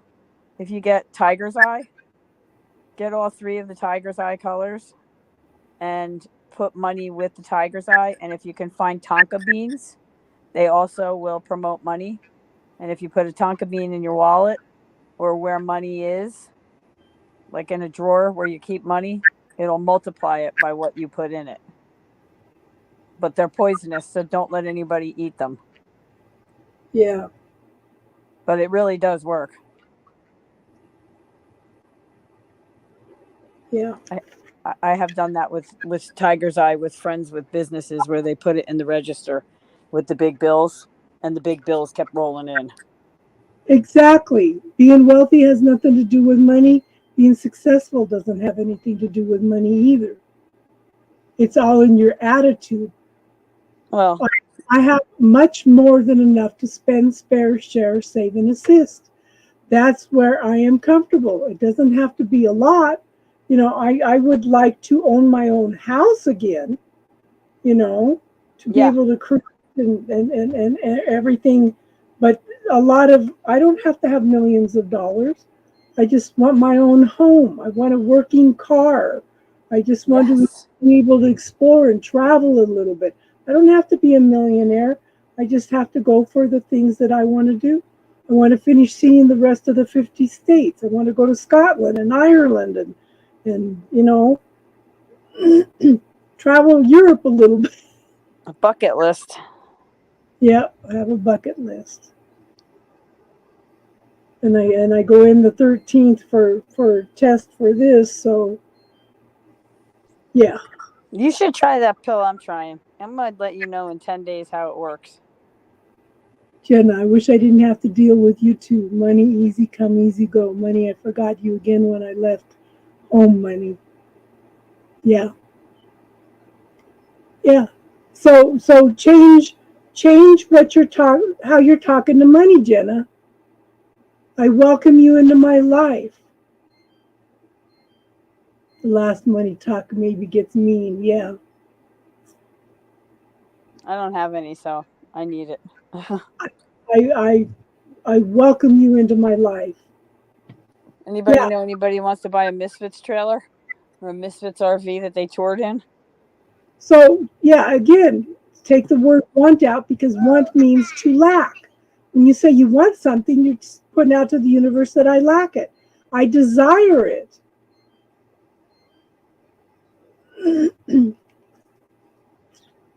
Yeah, there's more important things than money. Well, unless you don't have any, and then money is important. Yeah. I don't want $1 billion. Well, if I had that, I would spread it out and to education and get Trump back in office. And I want a house and a car and my business, and I want to be secure with it. That's all I want. I don't need $1 billion. I just want enough to make my family comfortable so they don't have to worry anymore. Yeah.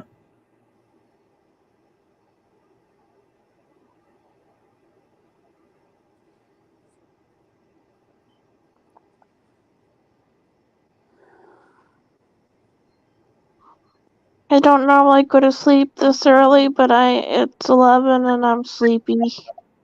Oh, go to bed, man. Go to bed. Thank you for the chat, everybody. Have a Sweet good night. dreams. Thank Sleep you. well. Likewise. Bye. Thank you, honey. Yeah.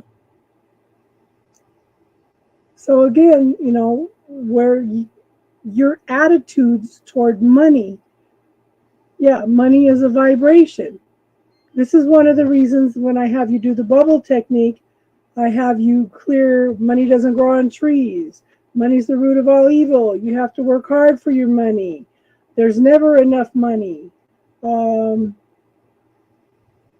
Just all those old metaphors, you know?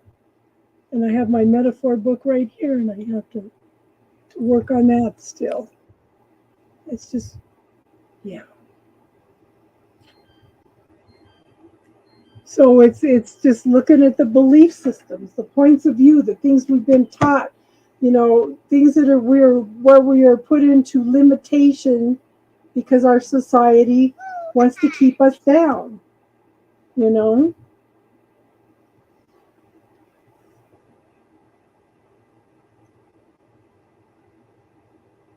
Yeah, no, that sucks. I'm not being down anymore. Yeah. Hi. So, if How are money you was doing? if money was your lover, what would you tell it? If money was my lover, what would I tell it? Money does not buy us happiness. That's what I would say to it. So how you doing, my friend? Okay, for one thing, clear that statement, but money reflects your relationships in your life also.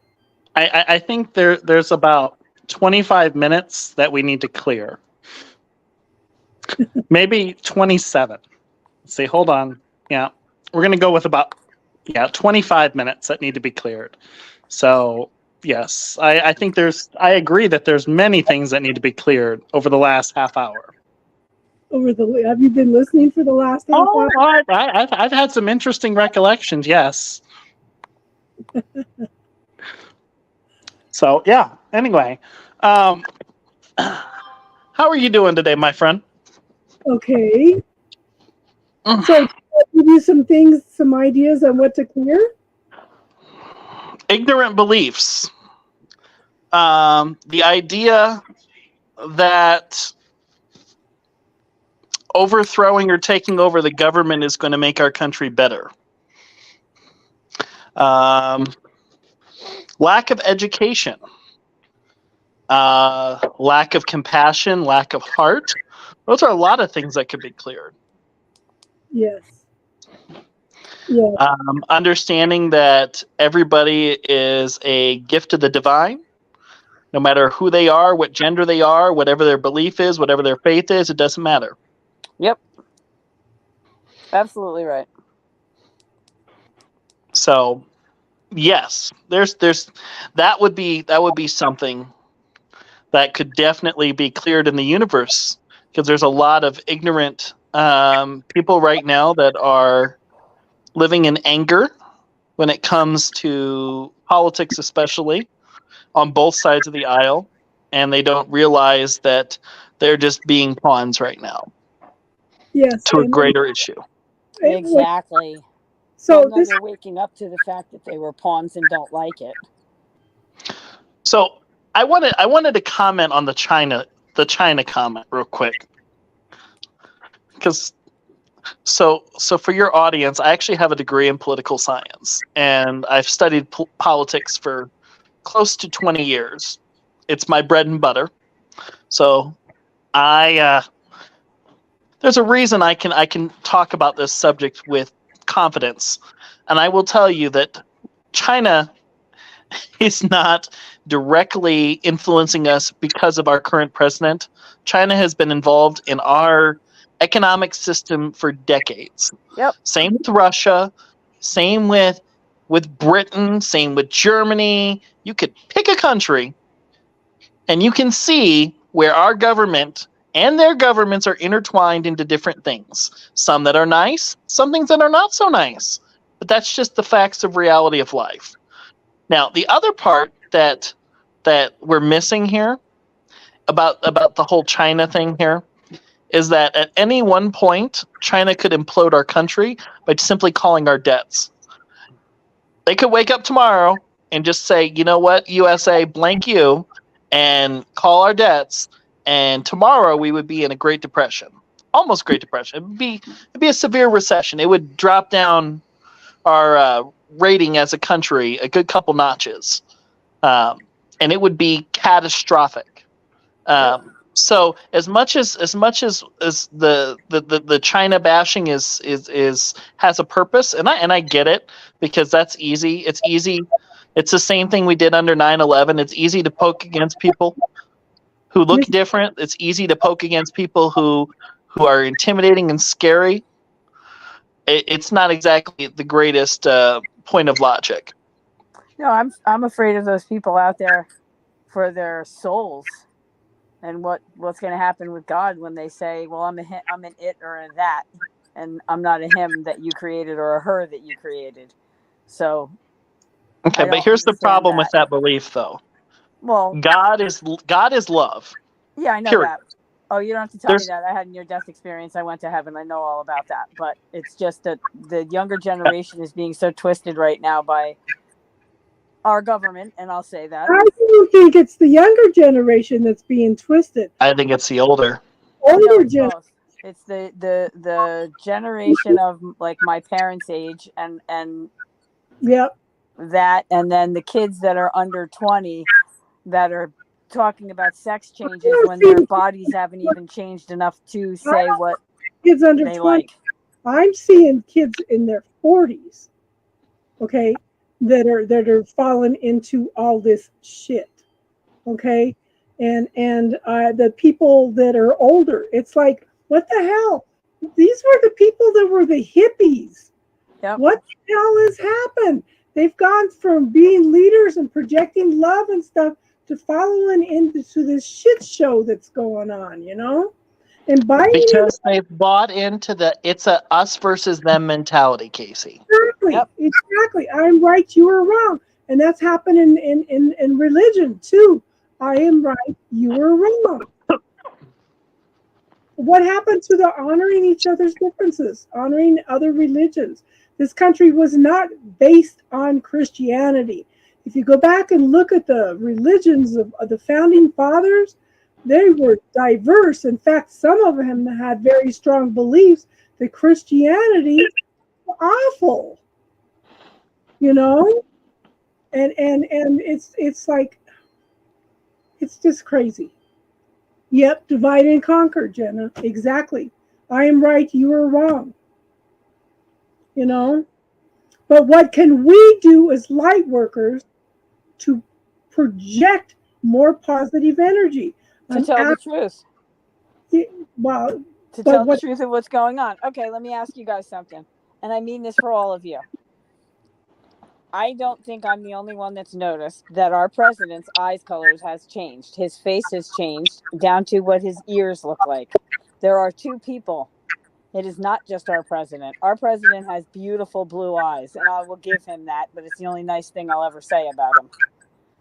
So I have seen videos of him with his ears, that his earlobe is attached to his cheek, and then there's other ones where it's not. I've seen videos of his eyes being brown, almost black, no blue in them. And it's not just me that's noticed that. I have talked to a couple people online. And in fact, one of the guys I watch made notice of it and went back on videos to say what's going on here. So how do we trust a government that has someone that isn't really our president? He's an imposter, and they just don't admit it. How can we, for the last 70 years, trust our government? We can't. That's the point. So that's why we have to be involved. We have to go for what we want. Exactly. We have the Convention of States. Okay. And they are using the Convention of States against us right now. Yes, Each Jenna. needs to go in and say, we need term limits. We need, you need to have the same medical that we have. You have to have the same retirement we have. You know, they're going in and trying to use the Convention of States to ram through abortion limits and stuff, you know. So we should be getting involved in doing that also, you know. Yeah, it starts with us. It starts with, but we need to quit buying into all the misinformation that's put out there. You know, there's so much misinformation. We need to start using our discernment. Okay? And everybody's following around like little sheep right now. You know? So what can we do as light workers to change things? Thanks. You know? I bounced myself off. So it's it's about the energy that we bring into the room and what we teach others. That's what it's about. It's about creating a environment where there's consciousness and awakening rather than Yes. ignorance and limited thinking and buying into fear and anger and conspiracy theories and things that have no basis in reality. Well, a should lot be- of conspiracy theories end up being real in reality. So Okay, well, But see, you bring that into reality by believing into them. so Casey will tell you, because we've been friends for a while, long time. Back when we first started, I was in that line of thought. Was it 2015, 2016 that we, I don't remember what year. Anyway, it was one of the two. I was in a different spot back then, and I would have bought into that anger and fear mentality, and it just doesn't serve you. All it does is just promotes more and more and more and more, and there ain't enough energy in the day. There ain't enough energy. Yep. That's not what we're here for. We're here to change things. We're here to change things, to bring enlightenment, not more fear and conspiracy theories. You know? Oh yeah, but they pop up it's every day. it's just like the crap from today that people were saying that the mercenary guy in Russia wasn't really on the plane and that he's still alive or being tortured by the Russians. Who gives a flying falafel? I don't care. You know, you're exchanging one bad guy from another guy. Yep. I mean, they're both wackadoos. They're both wackadoos who are dictators. Who really cares who's the head of a dictator table? And that's the thing that people buy into, that have this false belief about politics, thinking that the orange man is going to bring a lot of things that are going to make our country better. You know, being friends with dictators isn't exactly a great thing in history. Read Machiavelli's The Prince. He talks about it. So if you ever want a really good book in history to learn, Niccolo Machiavelli was ahead of his time. He was 500 years ahead of his time. And the things that you can read that book anytime, and the things that are said in that will still apply to today. So one of the big things on here that applies to that person who just got indicted is there's a phrase in that: is it better to be feared or to be loved? And that's one of Machiavelli's most common messages in there. Well, in that case, for Trump, it is fear and love, because the love of the people want him back in office to fix what's going on, and the governments around the world, who he got along with even back when he was president, want him to be president again because the world feared him. He got along with all the people that are coming after us now. I thought the people are all around the world, and they were all laughing at us. But they're not laughing now. They're laughing at us now because of a president he's got dementia. He can't even make a complete sentence to make sense. His handlers have to tell him what to do and where to walk and where to stand and what to do. Why would we want a president like that? I want somebody that's going to stand up and say, no, we're not doing this. This is how it's going to be. And that's it. So a narcissist, fight for us. So a narcissist is better. See, but the thing is it's not a Trump or a Biden thing. They both suck ass. Oh yeah, that's true. Exactly. But at least with Trump, and the other thing that I'll point out here is that, you know, I'm going to call him Lord Voldemort because I'm not going to acknowledge his name in this thread. Lord Voldemort did absolutely nothing for education. It made it worse. You know, my wife is a special education teacher, and I can tell you firsthand the change that has happened over the last 5 years. I've seen it unfold, and the educational standards that we've done to our country, especially around special needs, has gone backwards 30 years. Oh, yeah. And that is Lord Voldemort's fault, because he had doofuses like Betsy Davos, who is not the brightest crayon in the box, trying to run education, and she's a special interest person. That's that's the thing. We had Louis DeJoy, who was a billionaire running the postal service. We saw what that's done. Look at what that's done for freight rates throughout the country. The guy UPS. the post office doesn't even know anything about the post office. Anything at all. Nothing. He doesn't know how it works. Anything. He's just been put in there, and he just sat back and letting it run itself, and he knows absolutely nothing about the workings of the post office at all. It's the double standard, though, Casey, that I'm talking about.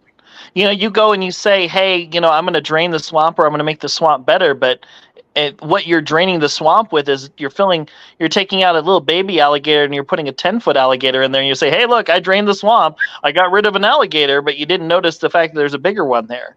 So what did Voldemort do for the common people? Crap.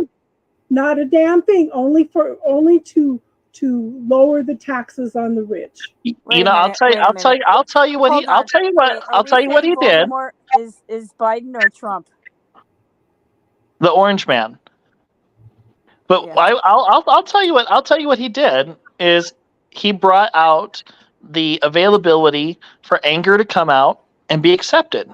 That's really what it is it's false beliefs and ignorance, and the same thing that your parents and your grandparents brought in that was said, but it was never really said out in public, but it was kind of a hidden undercurrent. Except now there's no hidden undercurrent. Now it is socially acceptable to be ignorant and to say things that are non-PC without fear or reservation. Yeah, no, I don't think so. I think the people. I mean, you're more than welcome to disagree with me. I mean, I just have a degree in the topic, No, I'm just saying to you. When I was growing up, if anybody had any hint of scandal, they would not have been able to run at all. This man has no respect for women at all. No.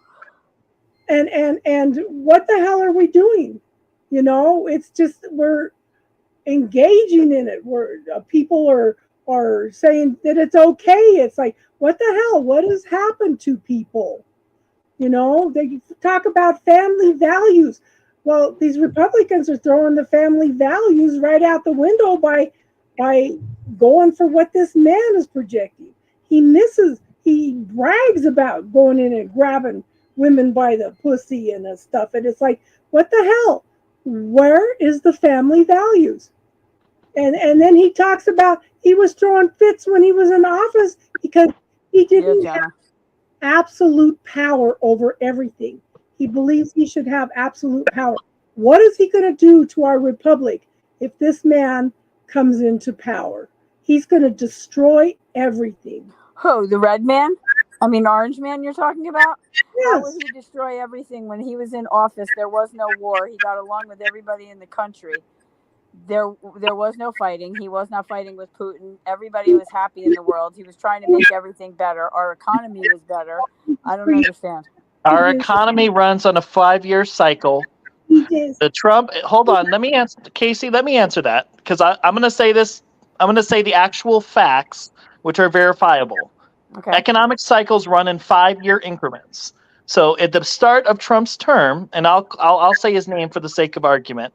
For the start of his term was at the beginning of the previous president of the last term of Obama. They run in 5-year increments. By the time you put in legislation, and by the time it truly comes into effect, most things political scientists argue are between 3 to 5 years. It depends on what we're talking about. The Affordable Care Act, for example, is something that we didn't see right away, the effects, because it was so broad that it needed more time to go into. But the average piece of legislation takes about 3 to 5 years to go through and show its true purpose in there.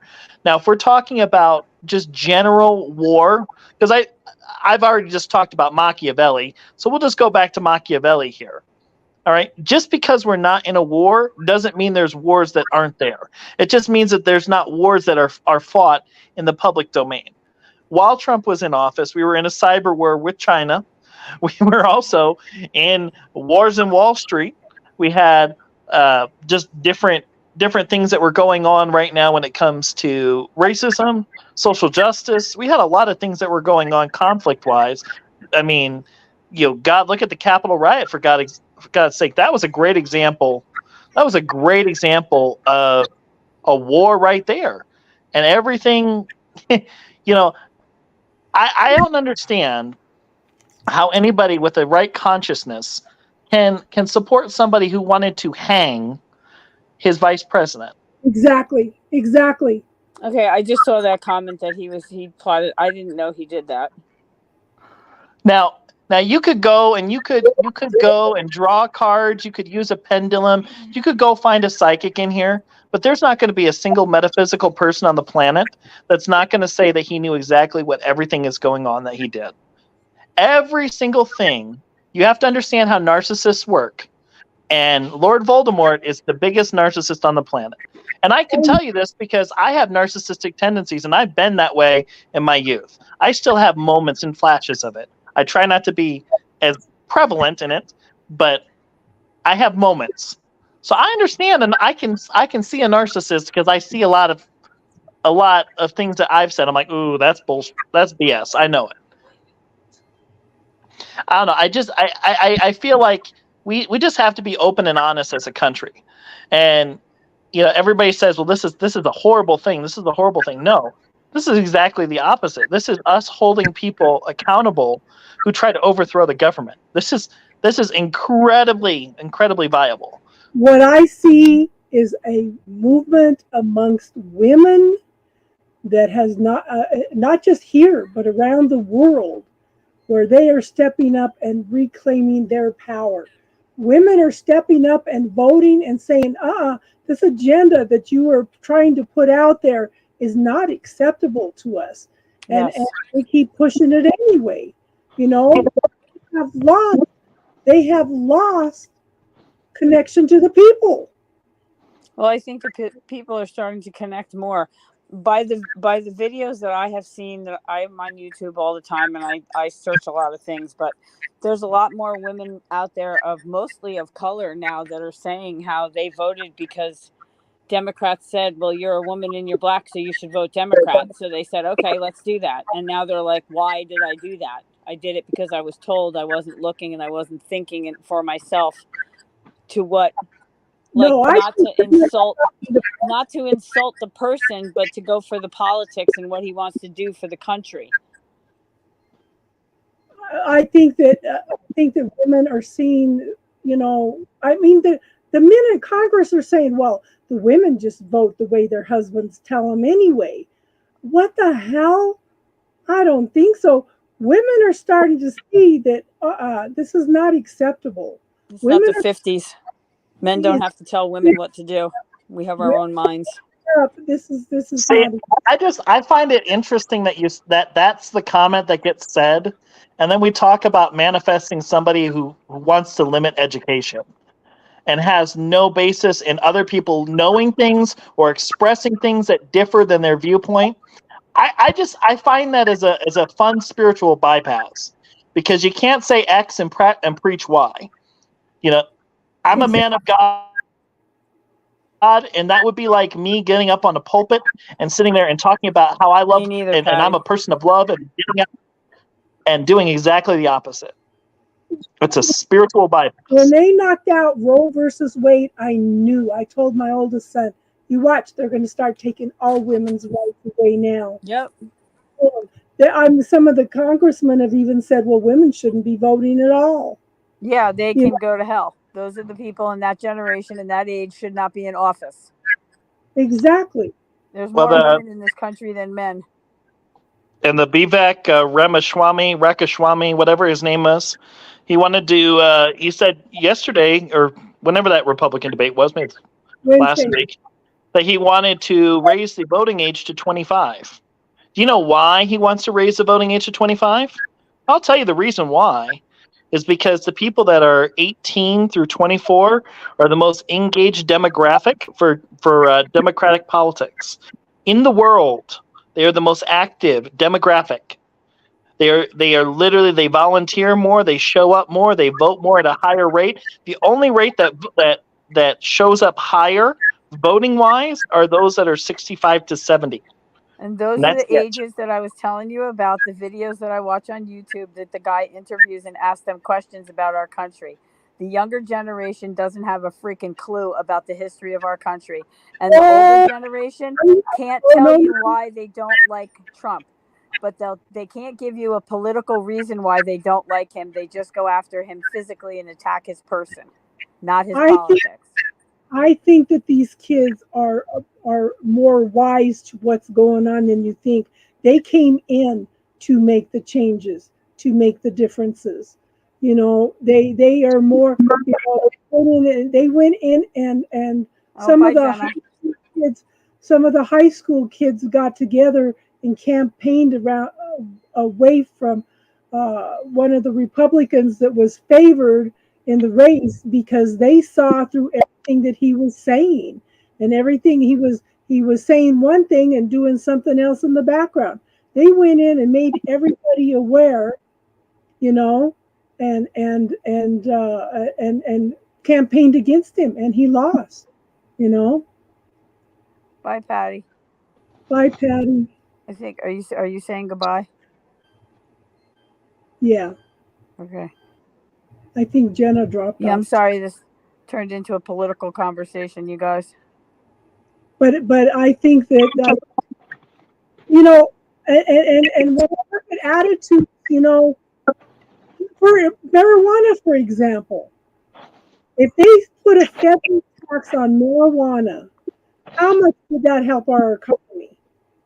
But no, they still have it down as a gateway Scheduled 1 drug, you know. But well, yet, because the government's not making money off of it.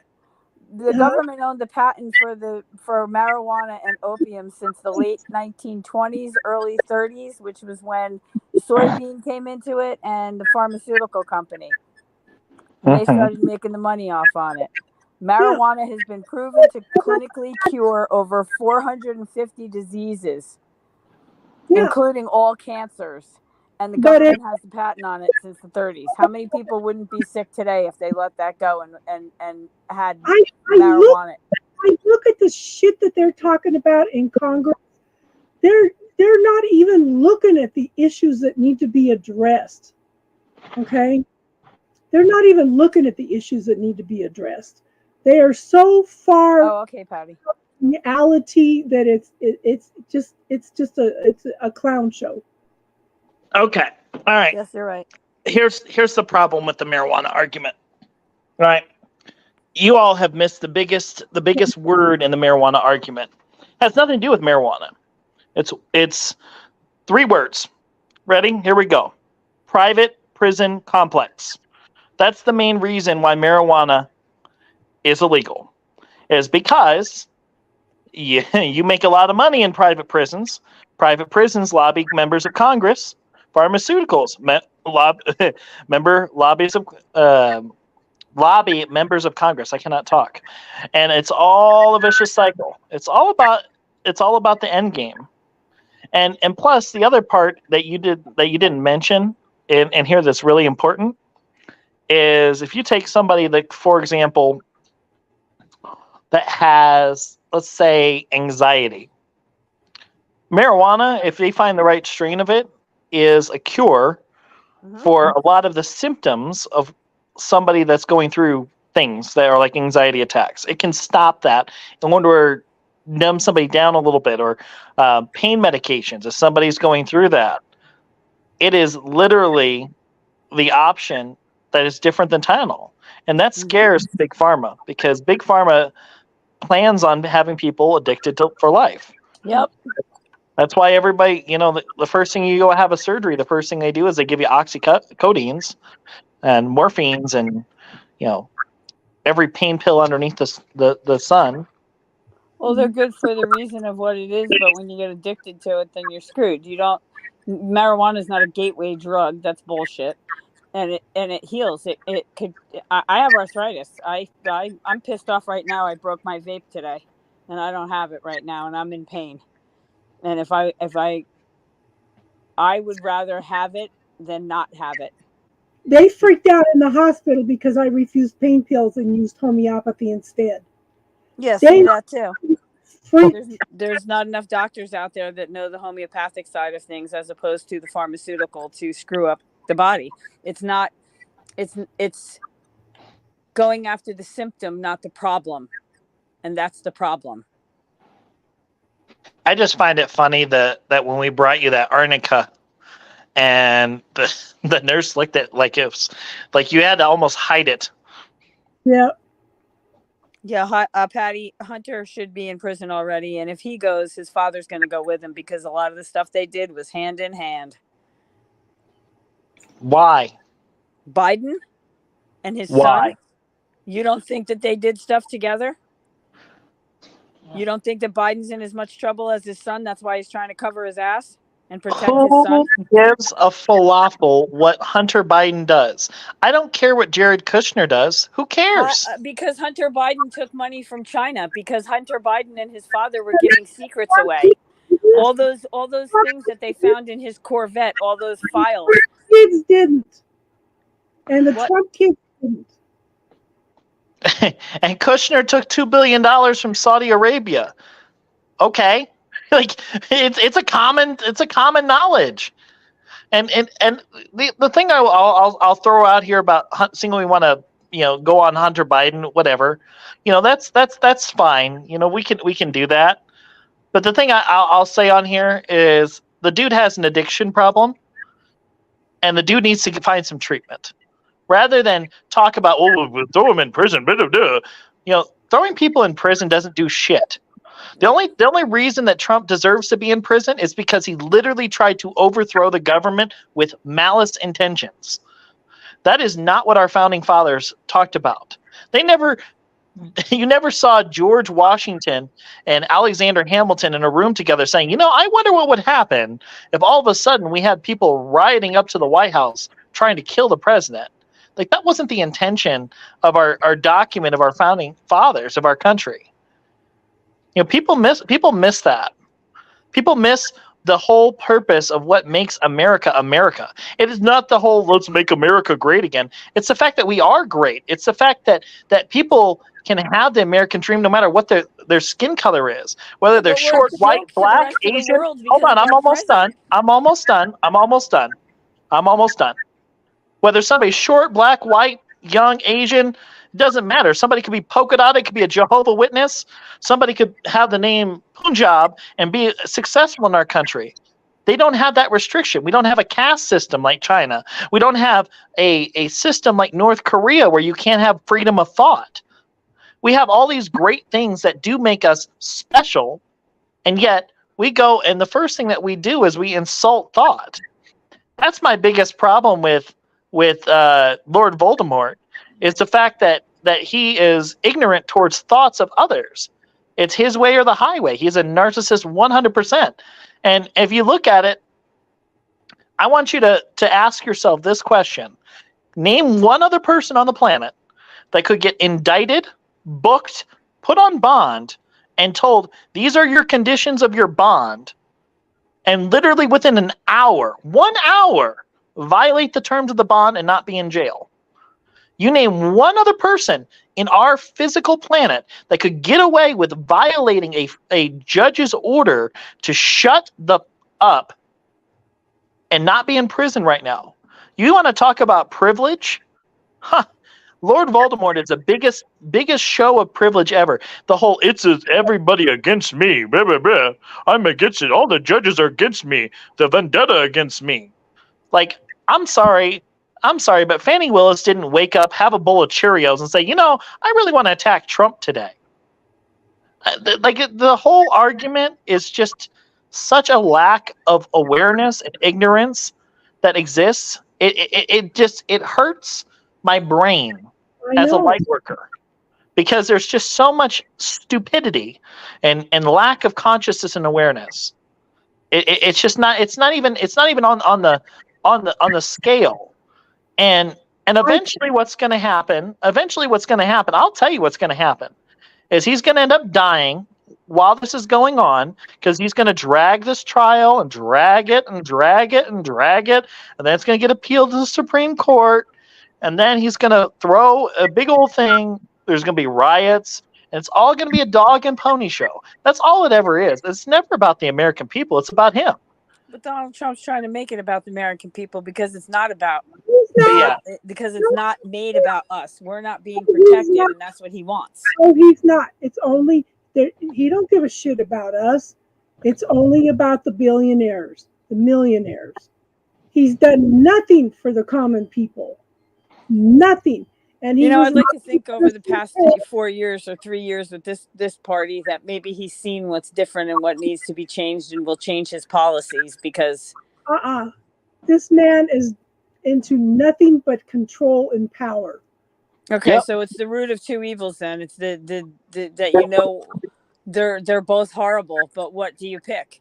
You pick the man with dementia that has handlers telling him what to do that isn't really him, that there may be a duplicate of him, or a man that wants to come in and fight for the American people. See, this whole dementia comment, it's a lack of awareness towards people who actually have dementia. So you don't think he's sick? You don't think something's wrong I with think him? he's an 80-year-old man. Have you ever been around an 80-year-old person? Yeah, my mom has just died. She was 88, and my mom was more with it than he was. So Yeah, and my grandmother, when she was 85, broke her leg, and at the day after her surgery, was lifting her leg up over her head and scared the crap out of the nurses. Crap like that happens. We're all in different physical forms on here. The man literally has been in Congress for 50 years. 50 years. So, like, I'm pretty sure he's probably stared at quite a few pieces of paper to affect his brain power over the years. I mean, I just see this is buying into what is being sold to you. Exactly. You need to start thinking for yourself, not with the conspiracy theories. I'm a Libra. I sit back and I try to look at both sides of everything, and everything is not in balance, and they're lying and they're manipulating us on both sides. They have been working toward their agendas on making people stupid, turning them into sheep for the last 50 years. which is They're most of taking- the Democratic Party. No. Both sides, honey. Well, Both yeah, sides. but look, I voted Democrat for so many years, and I was a Republican for it, and I'm so sorry I did it. I think that we need a whole new party. Yeah. That's more so orange so guy. just so Casey, would you like to tell your audience whose campaign I ran in the state of Colorado? He worked for Yang, I ran Andrew Yang's campaign. and that man had a lot of good information, a lot of good policies, and it started coming out during COVID. They used his ideas during COVID. You anytime anybody in your audience wants to think about a stimulus check, you can thank Andrew Yang for that one. I wish there were more. And yes, Ashley. Well, I mean, I think that I have worked. I want to say one thing. I have worked in politics for over 20 years. Andrew Yang is the only person I have ever worked for that I thought was a good human being, that I thought would make our country better. If you want to know the answer of what makes our country better, it's more free thinkers like him. I guarantee you, in 1 year of that man being president, our country would be 10 times better than it is right now. The only thing that would happen is there would be so much bucking of the system that, it would just cause. I think somebody would try to assassinate him, to be frank, because he's that much of an influence of change. That's what we need. We need more people who think like him. We need more people who have open thought, and it's not about being left or right. It's about moving forward as a country. It's not about, it's what brings our common ground together. That's the part of spiritual bypass that people buy into, is they think, oh well, Democrats are bad or Republicans are bad, blah blah blah blah blah. They're both so. The reality of it is 10% on each side are Right. fringe, and then the most of people are independent. It's like 67% are either independent or slightly leaning left or slightly leaning right. 67% of our country, which means our political system is run by a bunch of fringe wackadoos on both sides. That's the reality. Oh yeah, I agree with that.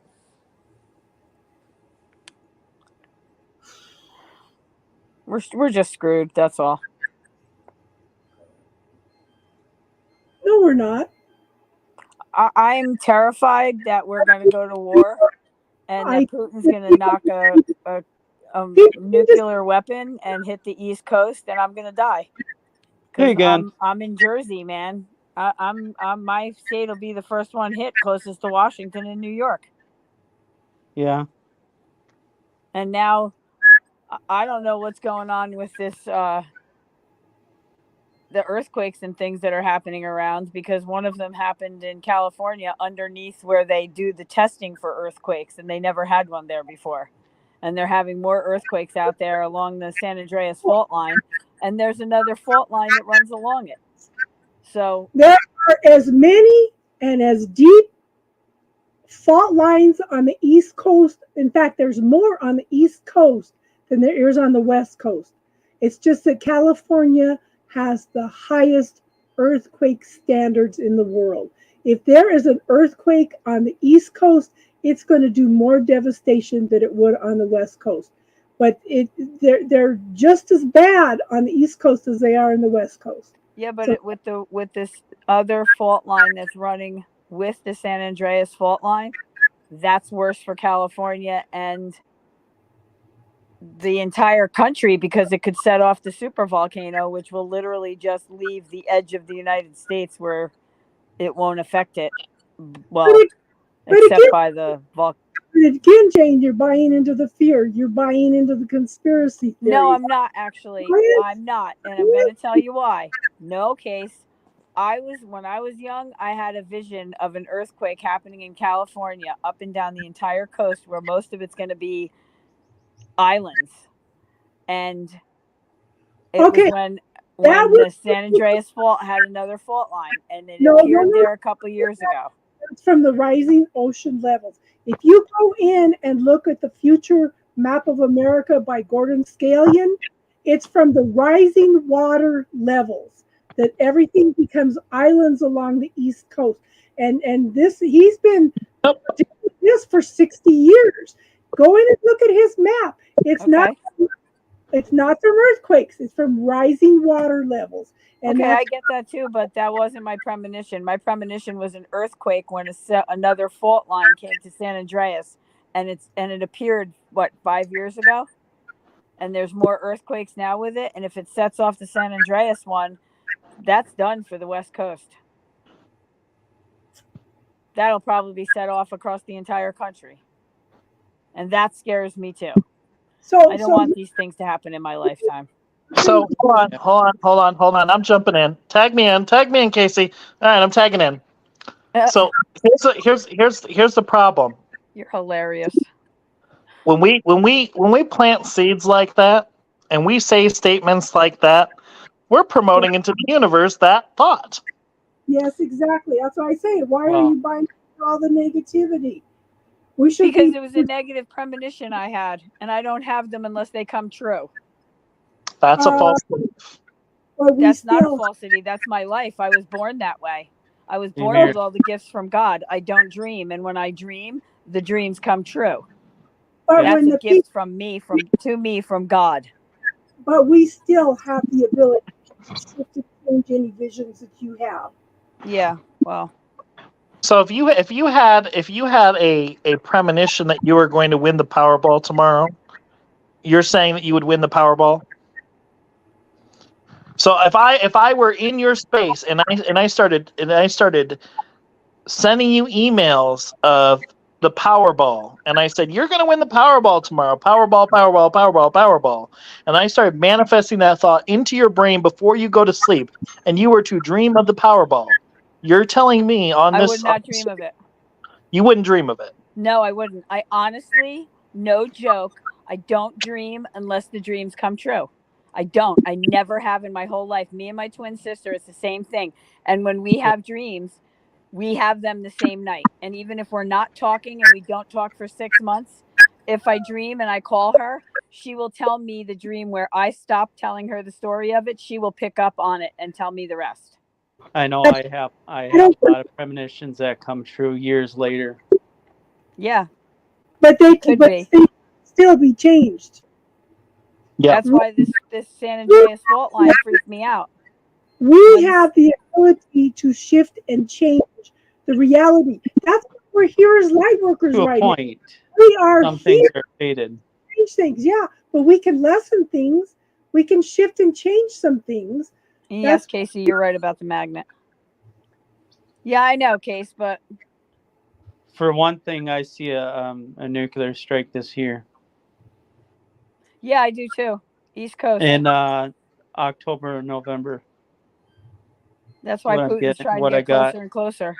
That's why he was taking over And it Ukraine, will be because Russia. his missiles won't make it here.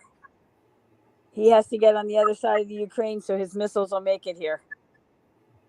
Exactly, Casey. We need to focus on the positive. We need to focus on, because one person, when they find their own truth, when they find their spirituality, can shift the energy of 70,000 people around the world so they can move into their higher level experiences.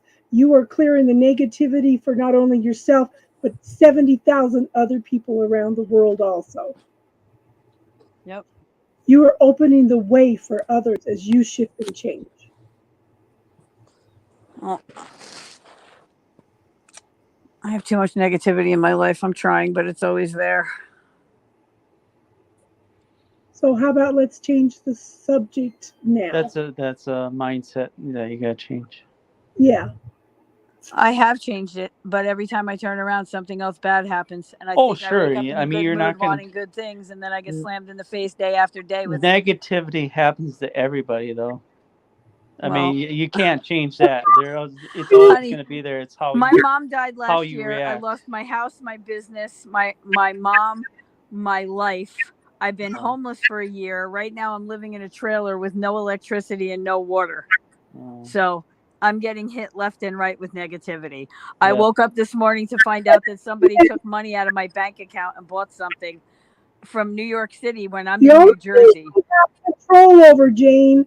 Yeah, I know, but I'm just saying it's one negative thing after another where I wake up in a good mood and I'm like, yeah, I'm going to be positive today, but let me get slapped with 50 negative things. The more you put the negativity out there, you only have control over how you react, and you are reacting negative. Okay? Yeah. I mean, yeah, there's going to be negative. So you want me to be things that happen. happy I got fucking robbed?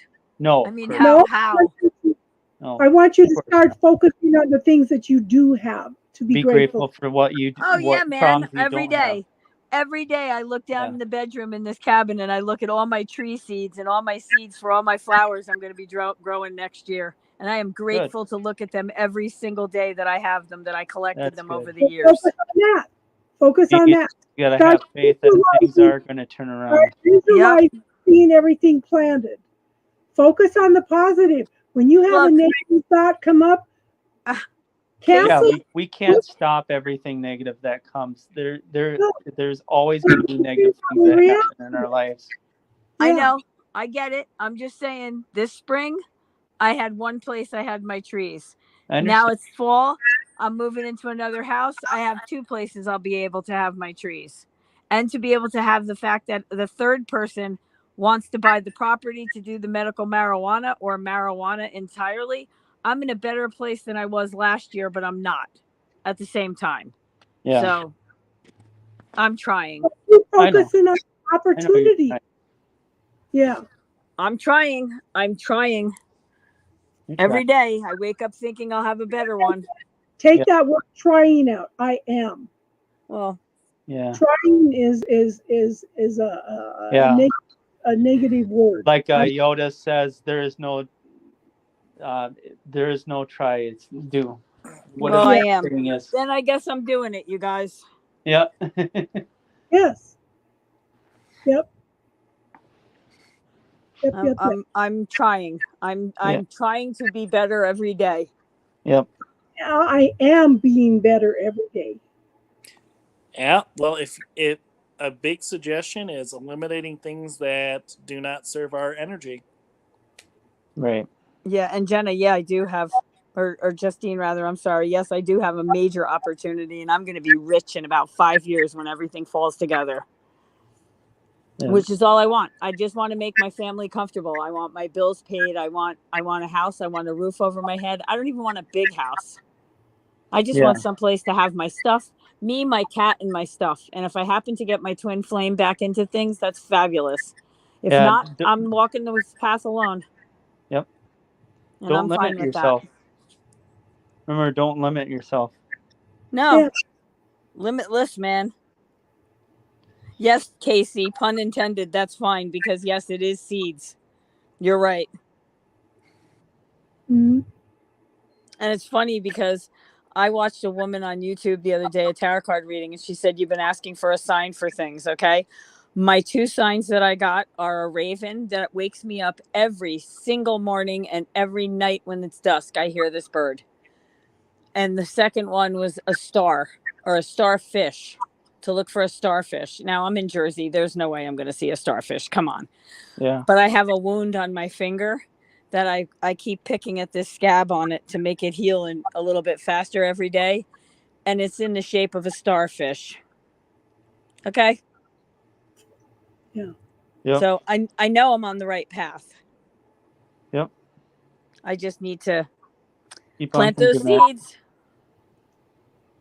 And my trees that I want to plant aren't unlike any other trees that you would see. They are pastel colors. They are two-tone green and red. They are different leaves because Japanese maples grow 250 different breeds. And I have seen them all. And the tree that they killed when I left my mother's house, which just breaks my heart, was producing pastel colored ones. And I have a bag of seeds from them. And that is where I'm going to make my money. I hope to be the farm that builds up big enough where my trees you will see at Home Depot or the places around, the nurseries around. Yep. That's what I want. That's my goal. Yep. Just remember, faith is stronger than hope. I have faith in myself in all of this because I've done it all Good. myself. Good. No help from anybody, me and myself. I mean, my sister helped me with things here and there, but financially and learning things, I've done it myself over 20 years and I know what I'm doing. Yep. Trial and error from that time, but I'm not stopping. I'm going to do this. And when I get my nursery and I get my farm, I'll give you guys all invitations to come out to my nursery because there's going to be an open house for it. Awesome. So, Casey, what was the topic of today's live here at the start of today's live? What did you pick? Thoughts on money? Yep. I blew that for her. Sorry, Case. If money was your lover, what would you tell it? Mm. What are your, because when I went to the class, one of the first things one of the gals says, "Ooh, I don't want to touch you. You're dirty." So how much are you pushing away money by having an attitude like that? Right. Come in hard and fast then. Yeah. I know. I'm excited. I got my class coming up in 2 weeks, Casey. Oh, I know. What class? I'm teaching a class called Exploring Roots. That's what I'm teaching. As in the roots from your family, the roots to your person, the nation, what? To the roots of New Thought teaching. Okay. Interesting. Ralph Waldo Emerson, Emma Curtis Hopkins, and Thomas Troward. Oh, you've missed all the political. Oh, hi, JoJo. Yeah. You missed all the political debate. Hey, JoJo. Yep. JoJo would have gotten in on that. Oh. JoJo would have had a field day. So now we're back to, if money was your lover, what would you tell it? I just did Sagittarius and Scorpio reading.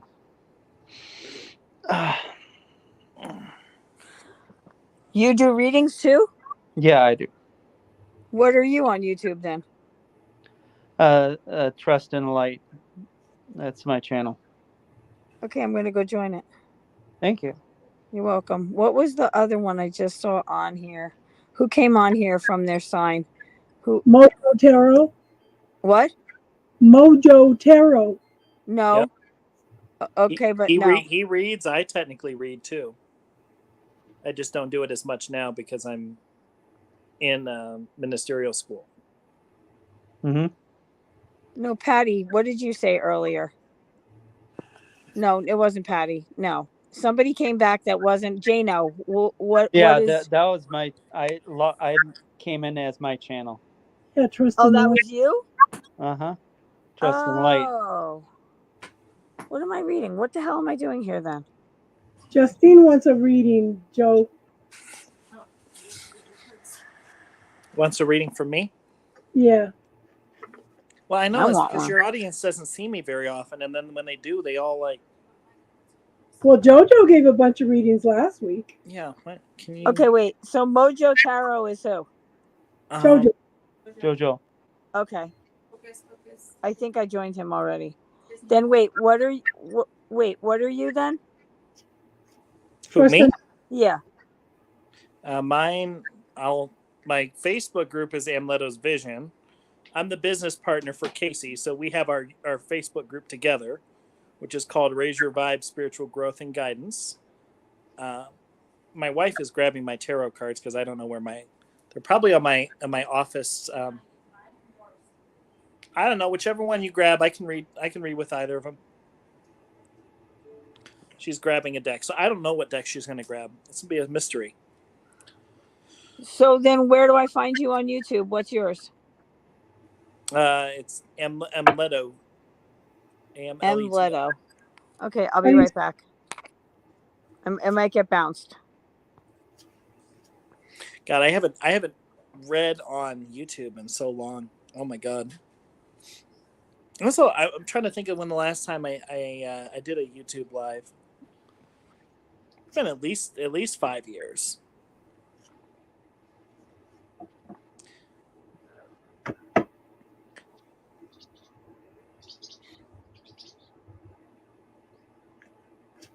So a couple people have shifted their attitudes toward money during this anyway. So we brought some enlightenment there. Yeah. You just got to work on consciousness of thought. All right, so let's see here. Oracle decks, 3 tarot decks. Okay, give me who wants a reading. Who wanted a reading? Justine does. 1 through 3. Christine, pick a number 1 through 3.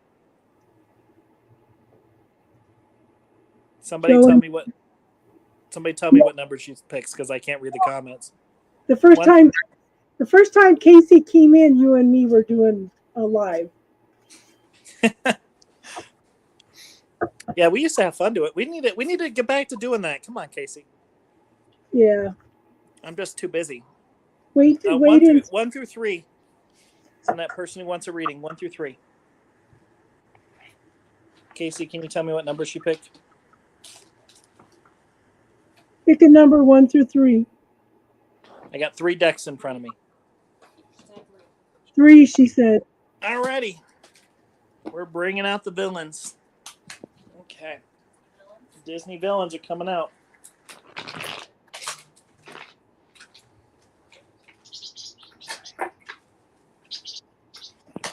All right. Did she have a question or just a general reading, Casey? What do you want, Justine? General reading, specific? Huh? I hear James Bird. This is my wife's deck. Throw that one out to the universe. Not a number, Justine. I picked which deck I'm using here. You have a specific question.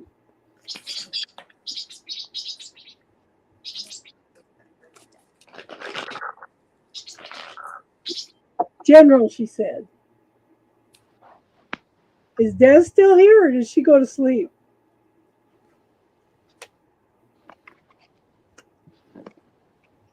I swear to God, I got the same cards that I pulled earlier, and I put them back in the deck different. Wow.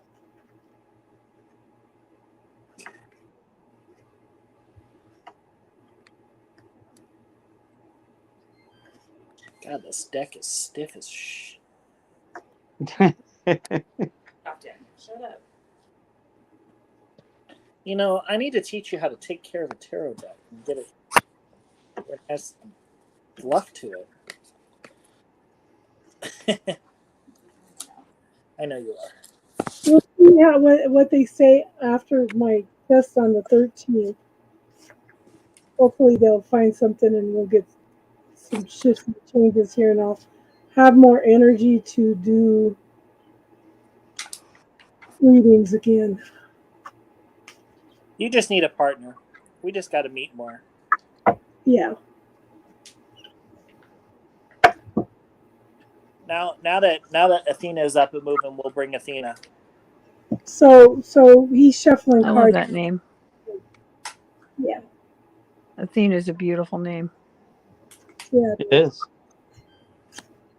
Okay. All right. What's not funny, Justine?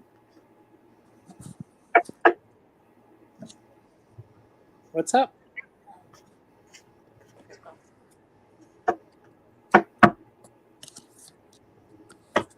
All right. Let me channel for just a second. Oh, you do channeling too? Oh, so cool. So do I. Okay, Casey, tell me what Joe's thing is again so I can go on YouTube and find him. Amuleto? Amleto's Vision. You have to ask him how to spell it. AMLETO. Give me a second here. Yeah, I have a granddaughter named Athena. Okay.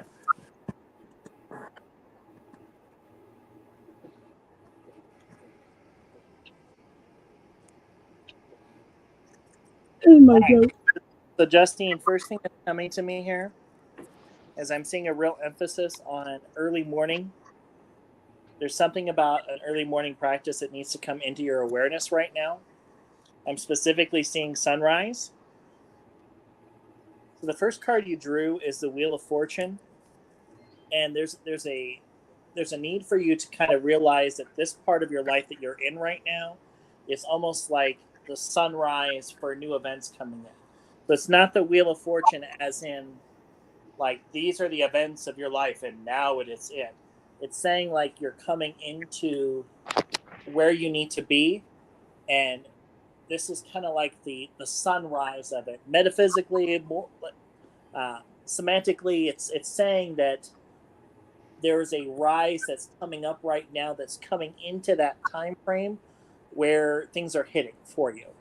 So it's really important to focus on the aspects of what serves you versus what doesn't serve you. The second card I drew for you, I'm trying to do this backwards here. I'm not used to reading off an iPad. I'm sorry. Is we drew Justice.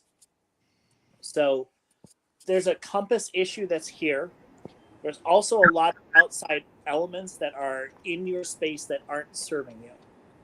So basically what I'm seeing vision-wise is I'm seeing like an itty-bitty gnat that's like picking at you. Have you ever had like a gnat that you like swing at and you miss, and then sure enough they come back and try to nip at you again? It's that same concept. That's the opposite of your consciousness that's trying to get you astray. It's very important that you don't keep on swinging at it. You just let that gnat be. All right. Third card on here is going to be the Nine of Swords. Everything is stacked up here right now between what is said and what the reality of it is. So I'm going to quote Casey on here about the idea of perceived reality. You know, is it your truth or not? That specific comment is coming in here because swords are thoughts. And these thoughts that are coming in are a lot of the outside noise that doesn't serve us. It's the things that everything is just it all comes together in one fail. So like in this one, all the swords are together bunched up. So it's little things that are these little gnats, and they all of a sudden come and bunch up together in your space. It's really important that you see that this is the end of a cycle. But specifically, we're almost to the 10. If you're looking at numerology and tarot, this is the end of the thought process. Is eventually what happens is the realization that those thoughts don't have the power they used to have, and that's when they dissipate, move into that original like Ace of Swords sort of thinking, where you're opening your mind up to a new opportunity. The last card that you drew on here was the Six of Wands. Now it does have Mr. Jafar on it, who's not the best. I mean, he's a villain through and through. But it's really important that you understand, for the Six of Wands, it's about victory, but it's defined presence that makes the victory. The Six of Wands is defined by that wand being on the ground, that is that stationary point of power that says, here I am, here's my energy. But for Jafar, it's much deeper. This is my truth. This is how I come across. I speak through my tongue, and there's a reason why that staff is like a serpent. His tongue and his throat chakra is that power that's there. It's important for you to value the words that you're saying, and to realize that your words specifically have power when it comes to dissipating those thoughts that don't. And that's the reading I got for you.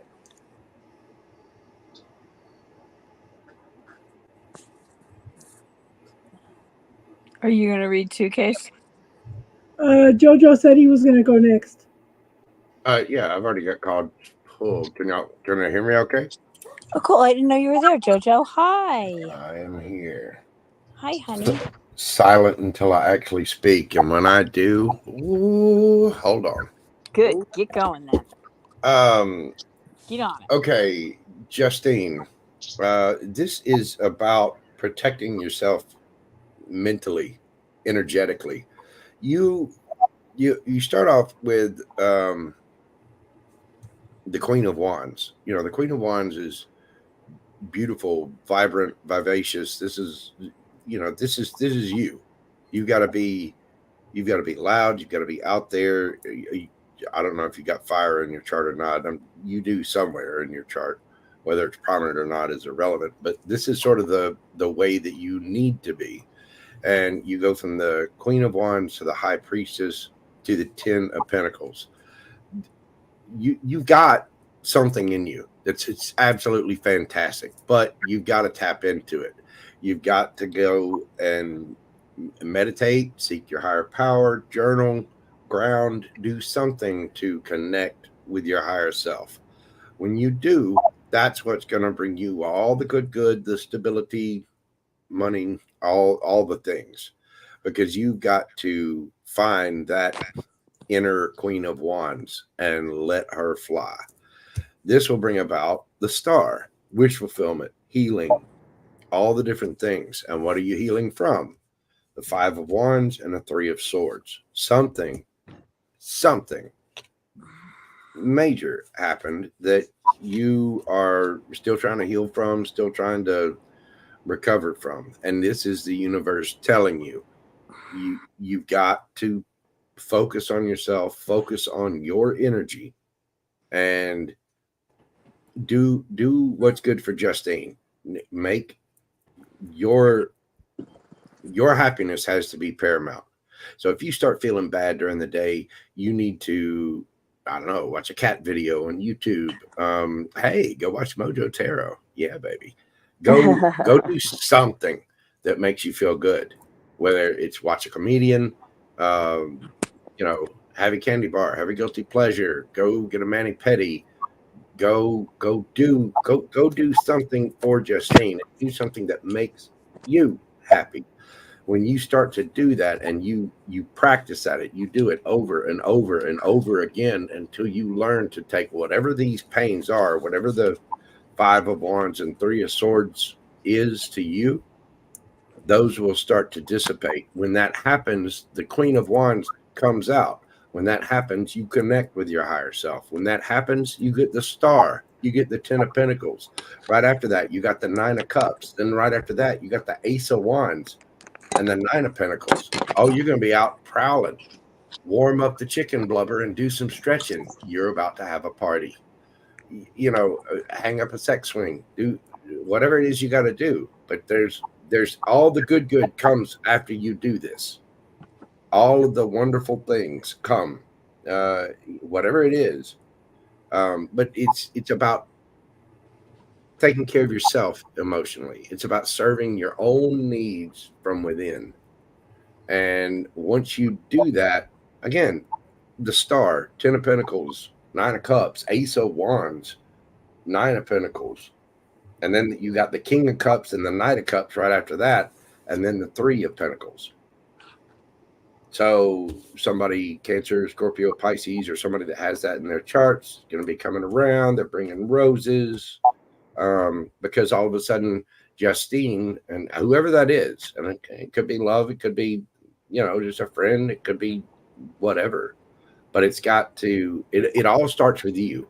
It all starts with you going within, connecting to your higher self, and then not just that, but again, taking those bad little moments in the day when you all of a sudden you flash back to whatever this 3 of Swords, 5 of Wands incident is, whatever that is. It could be something from childhood. It could be, you know, a relationship that you used to have, whatever that is. You take that energy. As soon as you feel it coming on, take a rubber band and put it around your wrist and snap that little thing and go, okay, I'm starting to feel bad. Boom. That gives you a real physical ground that all of a sudden just snaps you back into reality. And it's at that moment that you should go watch a comedian. If you don't have time and you're at work, just watch some quick little video on TikTok or something. But do anything to drag yourself up out of that energy. I mean, pick yourself up by the bootstraps and raise your vibration. And the more you keep doing that, the more you keep connecting with your higher self and pulling everything into higher energy, the better it all gets. And then you get to the Star, 10 of Pentacles, 9 of Cups, Ace of Wands, 9 of Pentacles. And then you've got the King of Cups and the Knight of Cups right after that with the 3 of Pentacles.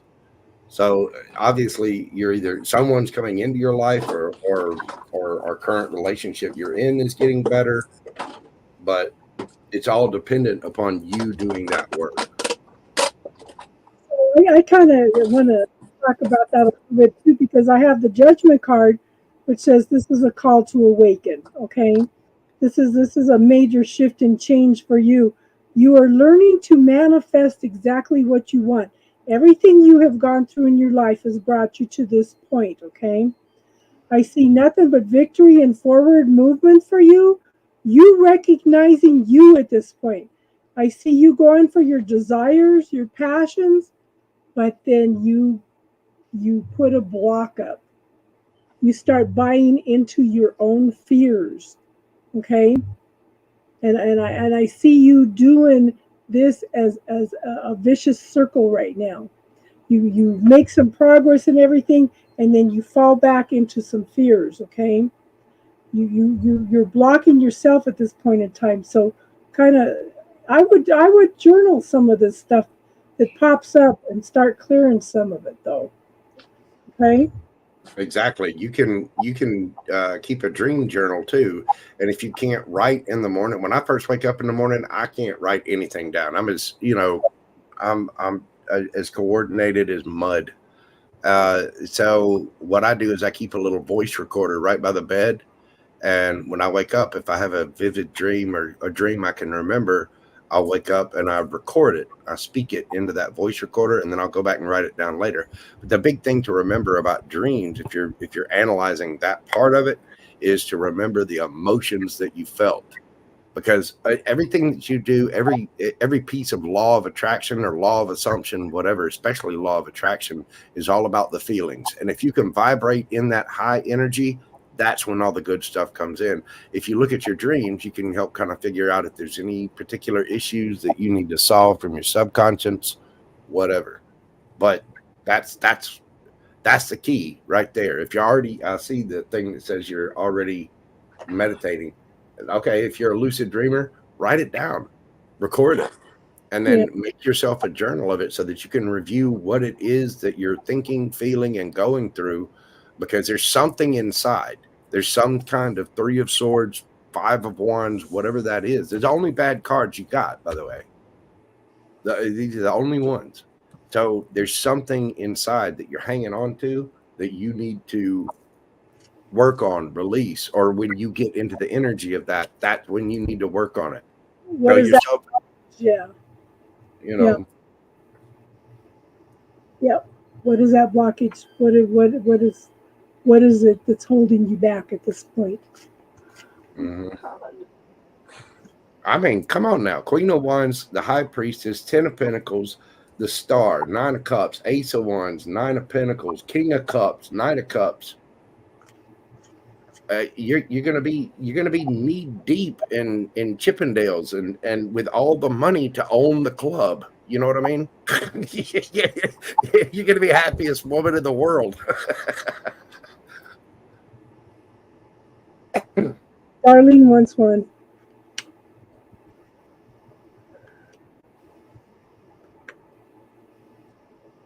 Darlene wants a reading. All right. Yeah. Casey wants a JoJo reading too. So after Darlene, okay? Okay.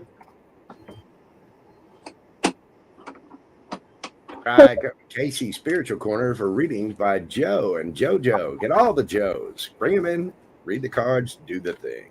Good night, Jane. All right, help me out with the help me out here. Who are we going with first? Darlene. Is Darlene asking for anything in particular? I don't.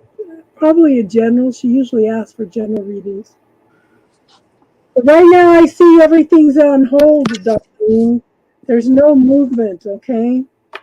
You're dealing with a lot of fears and stuff, but I want you to focus on the gratitude. I want you to focus on the positive. I want you to picture your brother, okay, in wholeness. Picture him in wholeness and healthy, okay? I know you're offering all this love and all this compassion.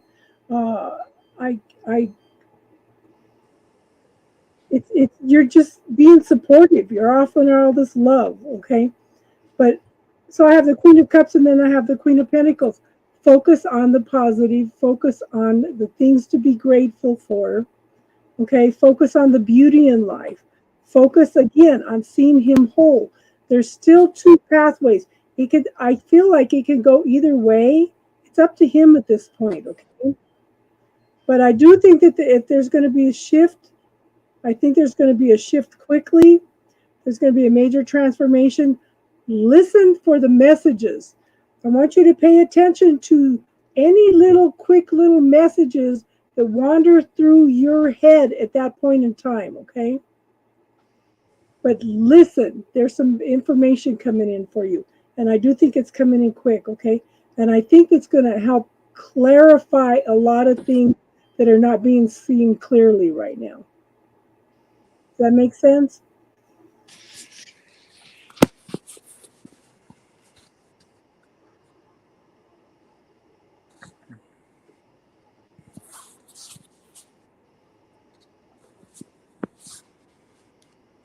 So before I read, I just want to say something real quick here. So I get asked oftentimes to pray for people's health. And I'm not going to go into specifics of what I do as a practitioner, but there's so much to praying for health. What shows up for health for you may not be what shows up for health for them.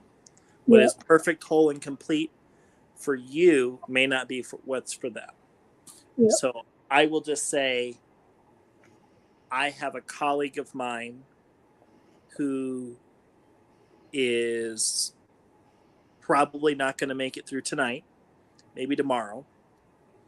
And we are not praying for her divine healing for her to just magically pop up and do cartwheels. We are praying for her to be perfect, whole, and complete, and to be that divine essence that she is. So I'm going to say that comment before I read, because I'm getting messages to specifically channel that. So anyway. Yeah. All right. So let's get to what we're going to talk about with you, Darlene.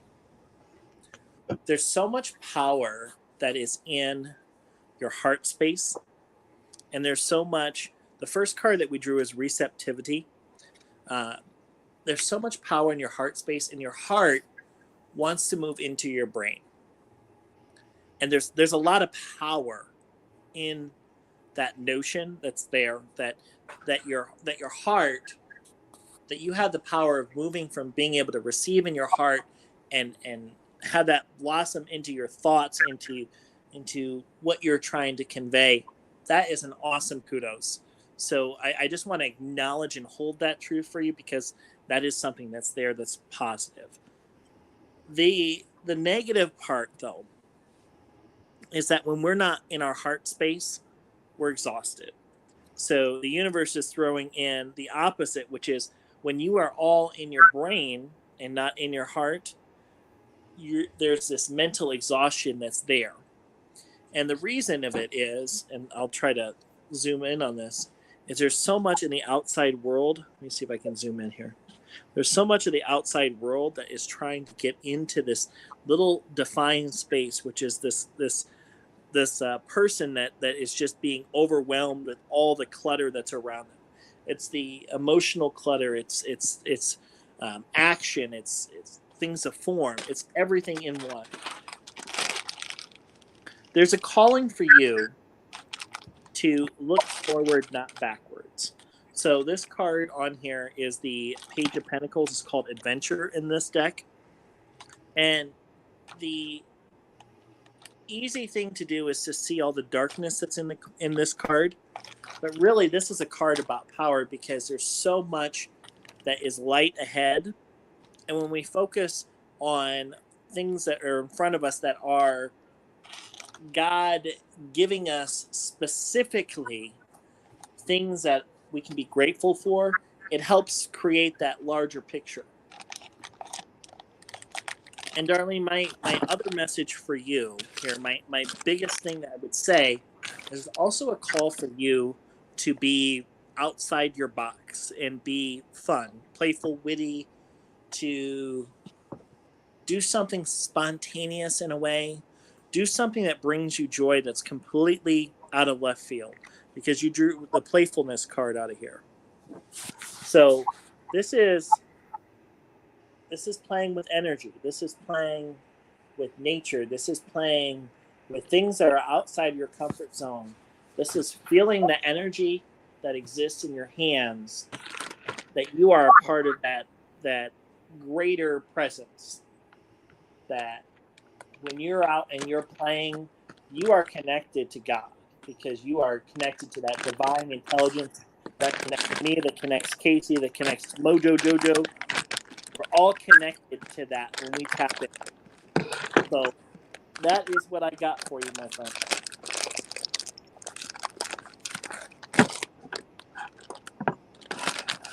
Okay.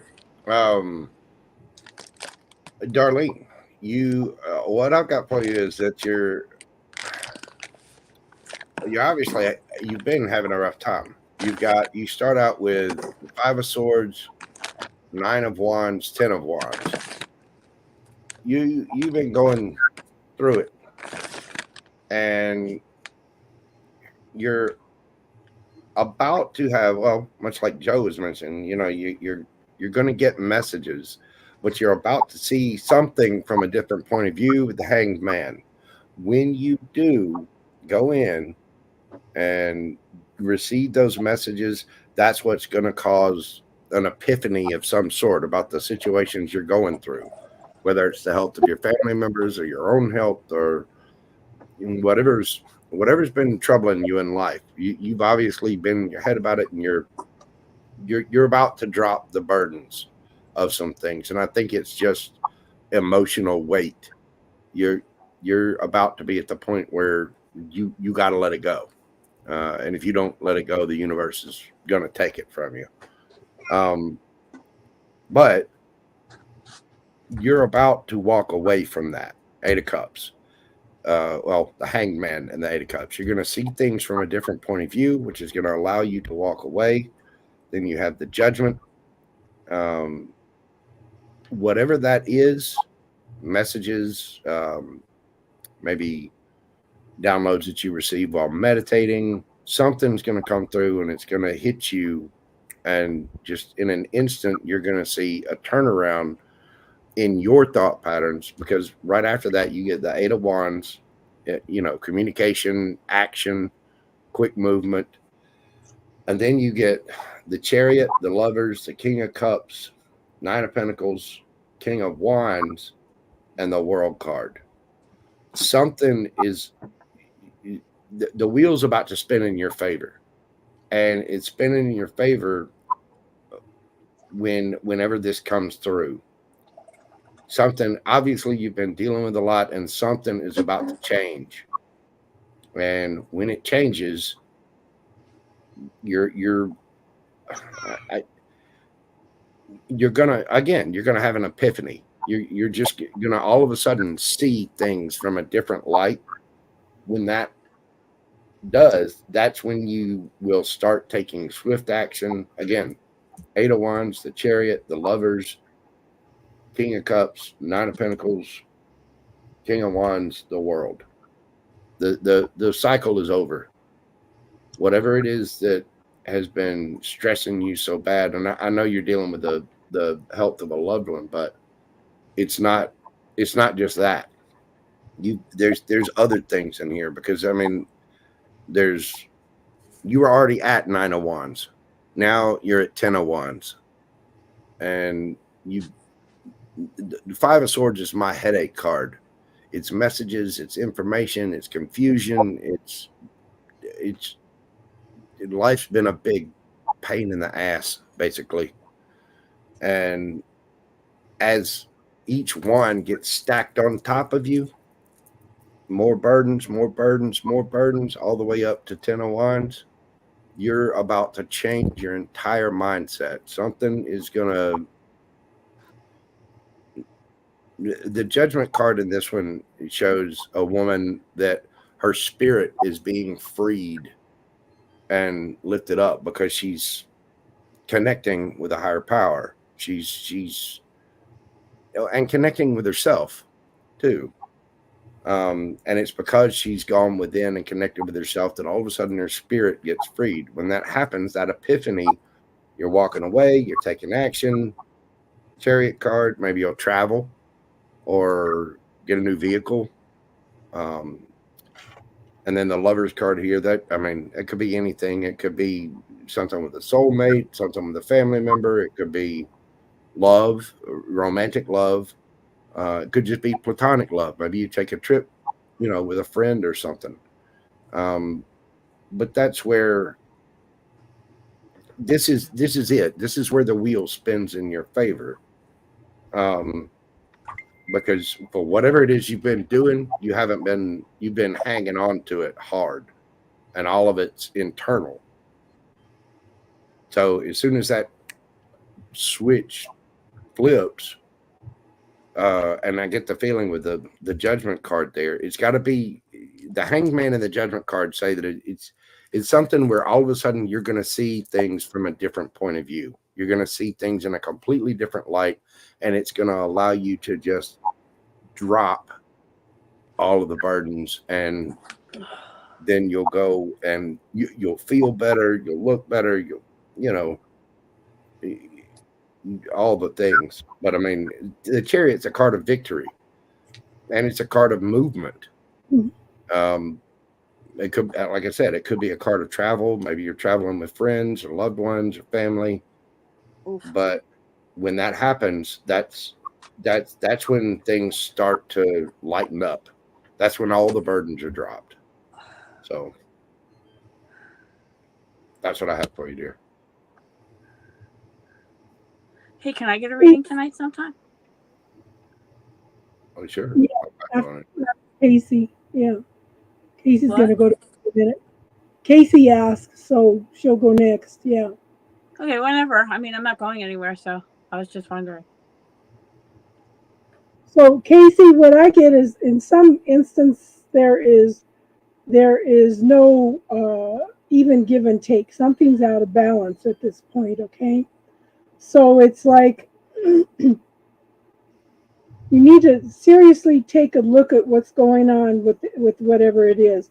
I mean, you are open and receptive to all kinds of things, but like it might be work situation. I'm kind of feeling, but out of balance. But you are so open and receptive. You're waiting for your ship to come in all the time. You are open and receptive to it, okay? It's always there coming in for you. But there's some transformation and change that's coming in through some decisions that you're going to be making that's going to bring in an even brighter future for you, okay? But see, you're already prosperous and abundant, hun, but you're going to be moving more into the prosperity and abundance. You know, there may be some more bonuses coming in or something for you, but I have the Queen of Pentacles. Focus on the gratitude, focus on the prosperity, abundance. This is you standing tall, standing in your prosperity and abundance, okay? And then the 10 of Pentacles, that's having it all, you know, working through everything, having much more than enough to spend, spare, share, save, and assist, okay? Who's next, JoJo or Joe? I'm still shuffling. Y'all go ahead. Okay, who are we up on? Casey. Okay, I thought you were just reading for Darlene. And I'm like, where did Casey come in here? No, she's been in the background listening. Okay. Casey, do you want a general? I'm just bringing out different decks. I'm not even keeping this consistent at this point. I'm just switching decks every time. Yeah, we do spiritual talk every Friday night, Tiffany. We're just doing a few readings for some people right now. Okay, so Casey. All right, what are we calling to?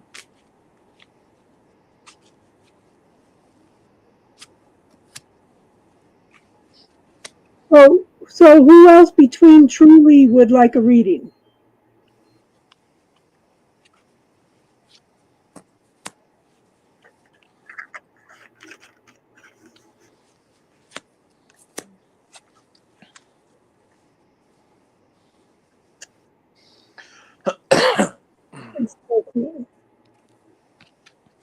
Okay. So, first thing I'm seeing is a scale. And that's the first thing I'm visioning as I'm shuffling the cards. And it's almost like a moral compass scale. And then, sure enough, the universe is like, here you go, Joe. Hold on here. I gotta find, where's the video thing on here? I'm getting used to iPad technology here. Sorry, everybody. Let me back it up. All right, I drew Judgment, which is very fitting because that's the whole purpose of Judgment. It's right, wrong. It's a moral compass on here. But I feel like there's a different undercurrent for you, and that is, it's not about the right or the wrong. It's about the movement where our brain goes from being in a place of knowing something isn't correct or not serving us to moving to that light. And then on the same token, the flip side of that equation is when we are in that place of light, and like I was talking about in that last reading, there's like that little gnat piece or something that's trying to change our thought.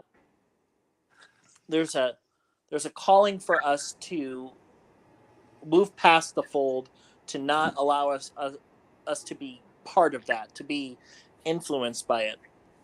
So you drew Judgment as the first card. Now it's Lucius Malfoy. This is a Harry Potter deck. And I think Lucius Malfoy is probably one of the most misunderstood characters because he has what has been told to him and what is expected to him. And then he also has this undercurrent of realizing that there's a change of consciousness. So that's why he's judgment in this deck, is because he has the whole spiritual compass that he has to go through the whole series. The second card that you drew is the moon. Okay. Now, when I'm talking about raising into light, there's something about when we change our consciousness, we're seeing light amongst the dark on here.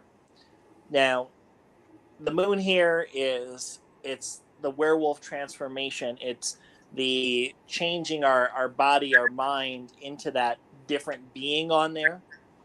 And there's specifically this idea that we walk the path together, but in the light we come together.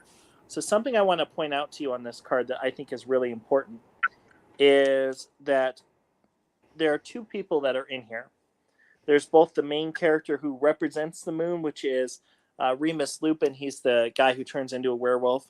But there's also his best friend, Sirius Black, who starts off as the villain in the Harry Potter series, or in the third movie. Anyway, the point that I'm trying to say is that we walk the path aligned together. So as we're moving into alignment and we're changing our thought, changing our thinking, changing what is in our space, we attract others that bring that energy in, Casey. So that as we grow, we're bringing that like energy that further increases our vibrational energy. Now, what's important for you is that there's a change of energy that is going to go forward as far as new activities, new adventures that's here. So you have the Ace of Wands, and I hope there's enough light here, everybody. I think it's not, but anyway, I have to go opposite here. But there's Ace of Wands energy. So there's new energy that's coming in here as far as opportunities and experiences that are coming in your way, Casey. Now, there's so much youth behind it. So it's almost like, I don't want to say the word giddy energy, but there is this pleasant energy that it's going to knock you off your socks type. So there's a new activity that's coming in your space that's meant to change you. It's meant to be that place that really it changes your overall purpose. I'm going to say the word purpose. The reason why I say the word purpose is your last card is the Ace of Pentacles. So this new thing is going to change it's ironic that we're talking about money tonight. It's going to change your thoughts on abundance because it's meant to lighten you up. So this new space, all this new energy that's in there, it's meant to take down the mask, take down the wall, take down the blockage that's there, and allows for something new to come in that space. Allow for something new. I'm going to say it this way. You're going from protecting the heart to allowing the heart to open, to grow as this new experience goes through. And that's my reading I got for you, my friend. Casey is the manifestation queen. Huh? Casey is the manifestation queen. Well, Casey's about to be my new best friend because I pulled cards for her. So tell me, Casey, you're going to be my best friend. Before I start reading, you're going to be my new bestie, right? Hmm?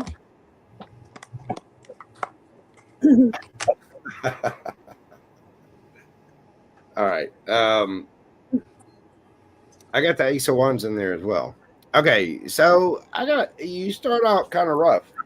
You start out in the 9 of Swords, 10 of Swords energy, and when I clarified that, I got the Strength card. So I don't know if you are having to have strength to get over something, or if there's something going on.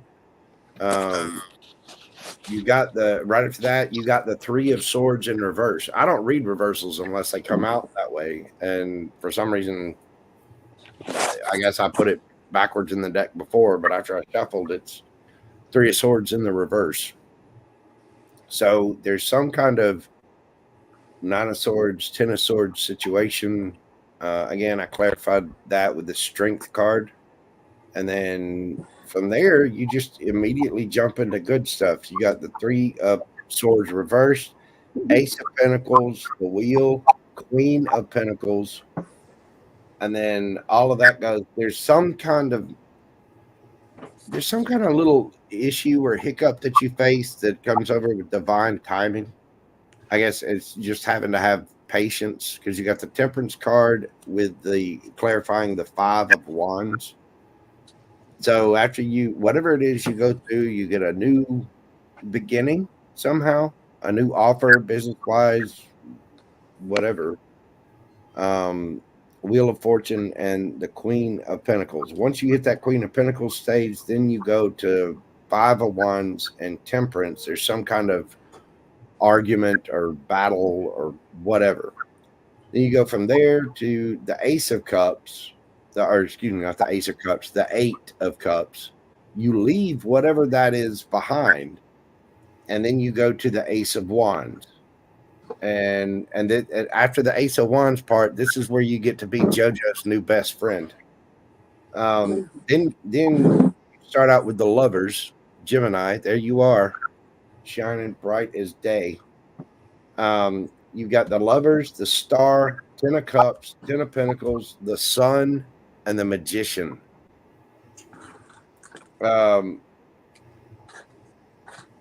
There's something that you're hurt or bothered by. I don't know. Something messes you up. I don't know if it's a block on something. I don't know, but you're getting over it. And there's some kind of new offer, money offer, job offer, something new that you're doing. That's what's going to spin the Wheel of Fortune. Queen of Pentacles. You know, you're making wise decisions. You're looking good. You're loving. You're nurturing. All the things. From that standpoint, that's where you have some kind of argument. And it could be just a battle with yourself about things, or an argument with someone else. You leave that behind. Eight of Cups is leaving behind something that you once loved. So whatever it is, you cared for it, but you're done. You're through. You're walking away. Screw it. And then you get, again, Ace of Wands, the Lovers, the Star, Ten of Cups, Ten of Pentacles, the Sun, and the Magician. Your two Gemini cards out there, and then you got Virgo in there too, and then Leo with the Strength card and whatever. But yeah, I mean it just kind of flows along. Whatever the little hiccup is, I don't know. I don't know if it's an internal thing or whatever. It just says it'll be solved in divine timing. And then once that's over, you walk away, and then woo, you're just off to the races. Just a little hiccup in the road. Yeah, you're doing good. I mean, you've gotten over something or some. I mean, Three of Swords in reverse. But whatever new thing it is you're doing, keep doing it. You're going to face a little challenge, and then again, that's when you become JoJo's new best friend. I mean, Ten of Cups, Ten of Pentacles, the Sun. Yeah. So you swing by and pick me up on your way to Cancun. And we'll finish out the rest of the reading there. I'm gonna go to bed for tonight here, Casey. Much love, everybody. Be safe. Okay. Bye. Good night. Yeah. Okay, Truly, you're next. Okay, I just want a message from the universe. That's all. I just want to know what they have to say. All right. I see success for you. It's all there for you. You're cutting through the BS. You're setting goals and everything. I see forward movement, victory. I see the happiness, the celebration, bringing into the light. But then you start sabotaging yourself. Okay, you start having doubts. You're not sure about what's being offered. You're following into the monkey mind. You're following into the fears. And then you're stuck in your head. You can't get out of there. Okay? So I want you to start writing some things down and prioritizing them, okay, and follow your passion, follow your desire. You need to quit self-sabotaging yourself, hon, because you get to a certain point of success and then you just block it all. Okay, that's what I got. Kill the death sabotage that. But you know, you need to shift that. But set your priorities, okay? I'm trying. And what do we say about taking that word I'm out of? doing it. Okay. I'm facing that. I'm on that path. Okay, good. What you got, JoJo? Still laying out the cards here.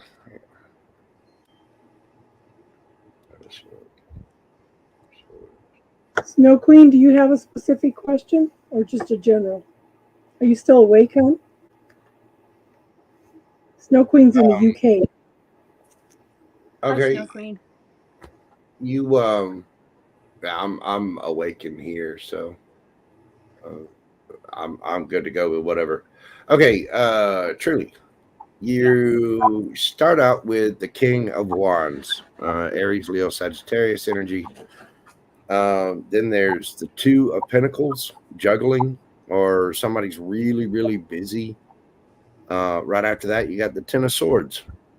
So there's been something that has caused a good bit of grief. I mean, Ten of Swords is painful. I don't know if it's necessarily, it's a betrayal card or whatever, but it is. And in this deck, there's it shows a single solitary woman standing on a hill looking out, and there's 10 birds there. Birds always represent messages to me. So either something happening now or did happen in the past. The King of Wands, somebody that was in their ego, somebody, charming, charismatic, whatever. Two of Pentacles, again, can be a card of juggling, but I'm not sure what your situation is. They were either busy or juggling, and that has caused the Ten of Swords. So after that, you've got the Hierophant, the Seven of Pentacles, and the Nine of Cups. This is the universe telling you, okay, you need to look at your structure, your institutions. The Hierophant can be institutions, laws. It can be church, the Ten Commandments. It can be your own personal constitution and resolve about things. So it's telling you to have that resolved. Go by something structured. And then you go to the Seven of Pentacles, which is taking a look at your actions and your strategies on what has happened in the past in order to invest and plant seeds that grow and bear fruit. Oh my God. So as you do that, then you get Nine of Cups, wish fulfillment, happiness. In this deck, it looks like it's very similar to the Fool card. Then you get the Queen of Swords, Gemini, Libra, Aquarius energy. Queen of Swords is this one is contemplating and looking out over the sea, and there's surf flags there. I'm using the Light Seers deck, and she's she's pondering things.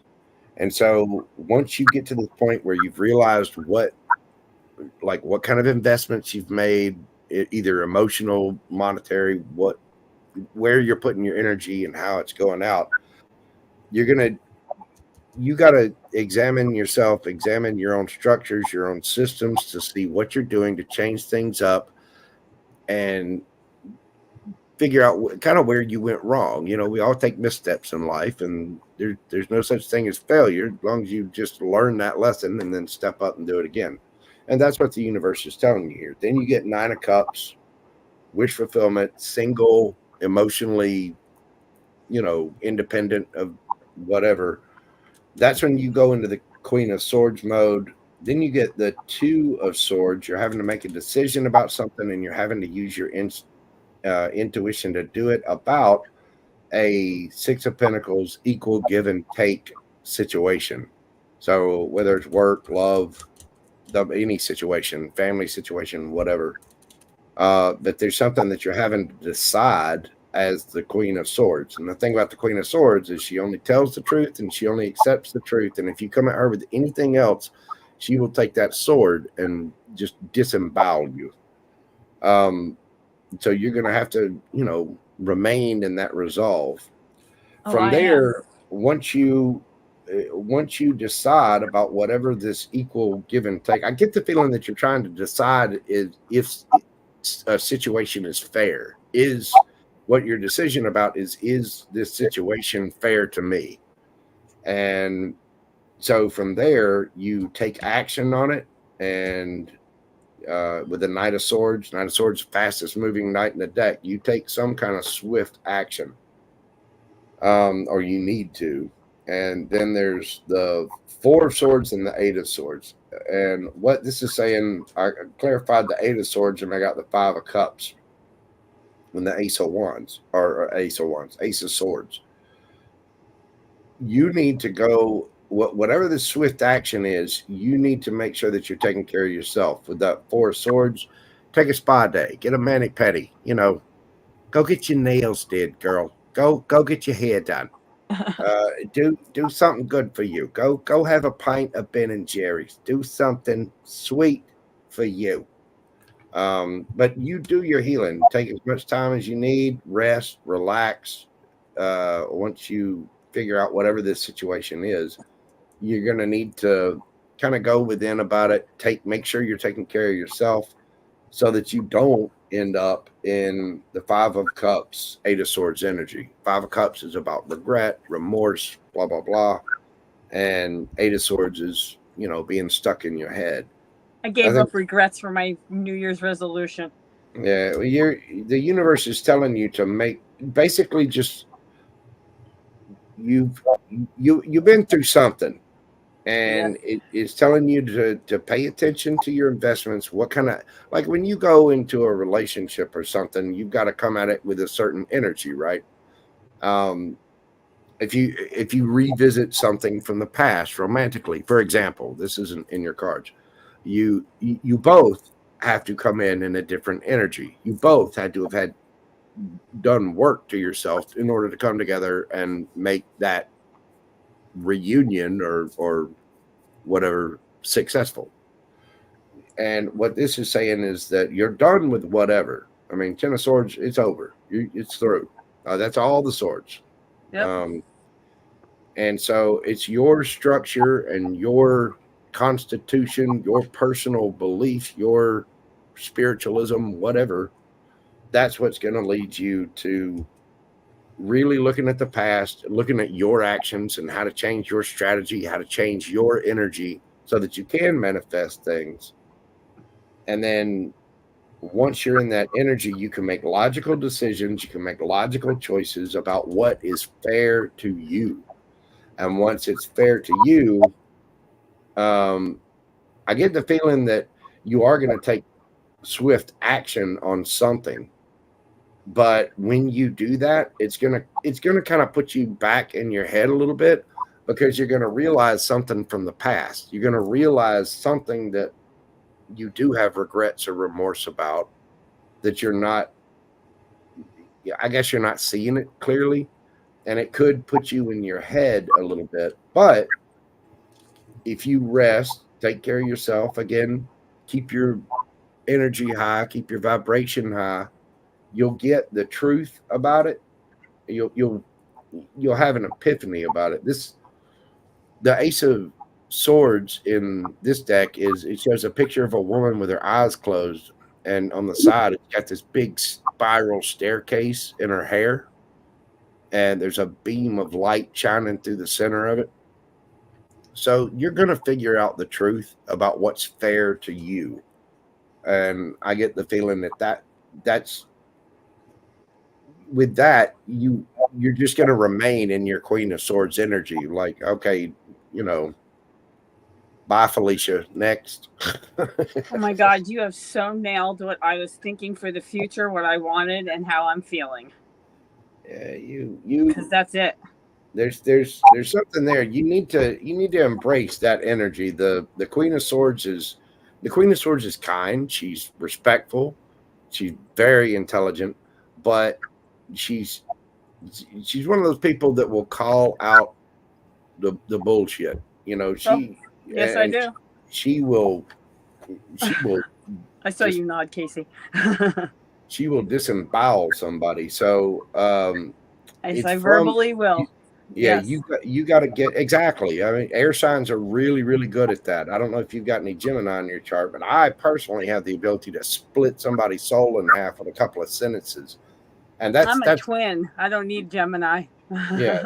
Knowledge of that's knowledge. That's the power. But having wisdom is knowing when not to use that power. Yes. But if you're looking at your investments and you're really sticking to your own structure, I guess your own what you will tolerate, what you won't tolerate, and putting up boundaries with people, things like that, that's where the Hierophant comes in. That's where you're the Hierophant for yourself. You're making your own laws and you're sticking to them and holding other people to it as well. Indeed. This is where the Hierophant and the Queen of Swords are a little bit alike. And it's from that point where you need to make that decision, whatever the decision is about what's fair to you, you'll take action on it. But as you do that, there's a chance that you're going to look back on something and have regrets and remorse about it. It might put you in your head a little bit, but you will get the truth. It's almost like you'll find closure on something without having to get it from anywhere else. You'll get closure on whatever it was from within. You don't need to chit chat with anybody. You don't need anybody's answers. You don't need to know what happened. You're just like, nope, Truly is done with this bullshit. See ya. All right, then, Sheriff. Good to see you. Get off of my property. Bye now. Yeah. You know, That's exactly my attitude right now. Like, nice to see you. Wouldn't want to be you. Bye-bye. yeah. And so Yeah. that's kind of where you're at. Yeah, But it is. And it's funny you say about the trees, the seeds, planting seeds, because that's what I do. That's my business is trees. And the weed, that'll be growing marijuana. I mean, like, well, there you go. it's a matter of the people that'll be involved and who I will let be involved. Right. Well, it puts you in the 9 of Cups. I mean, you go straight from the 7 of Pentacles to the 9 of Cups. So whatever it is you're doing, you're changing things for your own happiness, your wish fulfillment. Yep. And you're doing it out of the Queen of Swords energy. So Yeah. But you just told me everything that I was hoping and looking for the future too, and the direction and the attitude, and it's going to be my way or the highway. And but if you just don't make like sure it, that you're, bye. again, stick to your own constitution, your own rules, your own ways, all that. Make Well, sure it's you're like doing I that. did this business for 20 years and I lost it. But I know that what to do in those 20 years that I learned, that I don't have to wait 20 years to learn it. I can just go out and do it now. Yeah. Well, once you see things from the past, just make sure that you're not getting too stuck in your head about it. You know, you don't have to dwell on it too long. Apparently, you will come to whatever conclusions about the truth. Because apparently there's something that you're still kind of hanging on to or maybe a little bitter about. I mean, the Queen of Swords didn't get that way. She didn't get that sword and just go pick it up. The Queen of Swords got her sword because somebody stuck it in her back and she had to pull it out. And she's still kind, she's still caring, she's still understanding, still nurturing, and still in a receiving mode. But that sword is definitely out. Yeah. And so whatever it is about the past, there's something that's still stuck there that you might be a little bit hung up on. That's it. That's the Gemini you're talking about. It's my twin sister. Oh, okay. It's not a romantic thing. It's her who stabbed me in the back. Oh, and okay. her who I'm worried about, and her who wants in on the business, but she expects it, and So she's y'all are done both- nothing for it, and I don't know what I'm supposed to do about it. Like, So you're a Gemini as well? no, we're Virgos, but we're twins. So Oh, okay. See, that's Yeah, what my well, heart you're thing still is, ruled okay? by Mercury. My twin flame is a Gemini, and I don't know when he's coming back into the picture or if he ever will. So I Right. get confused with things when a Gemini comes in to see if it's going to be him or if it has to do with me and my twin. And this Well, all sounds like that me and was my twin. specifically about you judging as to whether or not something's fair to you. Right. I mean, that's specifically what the situation was. So Yeah. if you see it that way, then just you know, you only have to answer to yourself. And I can tell you, I know it's hard and it's a pain in the ass. Don't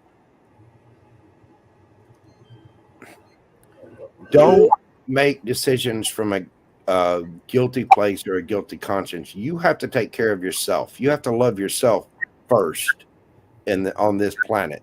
And even if she's family, if something's happened before where there was some backstabbing going on or whatever, you need to guard yourself at all times. And you know, before you jump back in, that's not to say that people can't change or your sister can't be redeemed or your twin flame can't be redeemed. For, you know, people make mistakes. God knows I'm guilty of amazing amounts of jackassery in my life.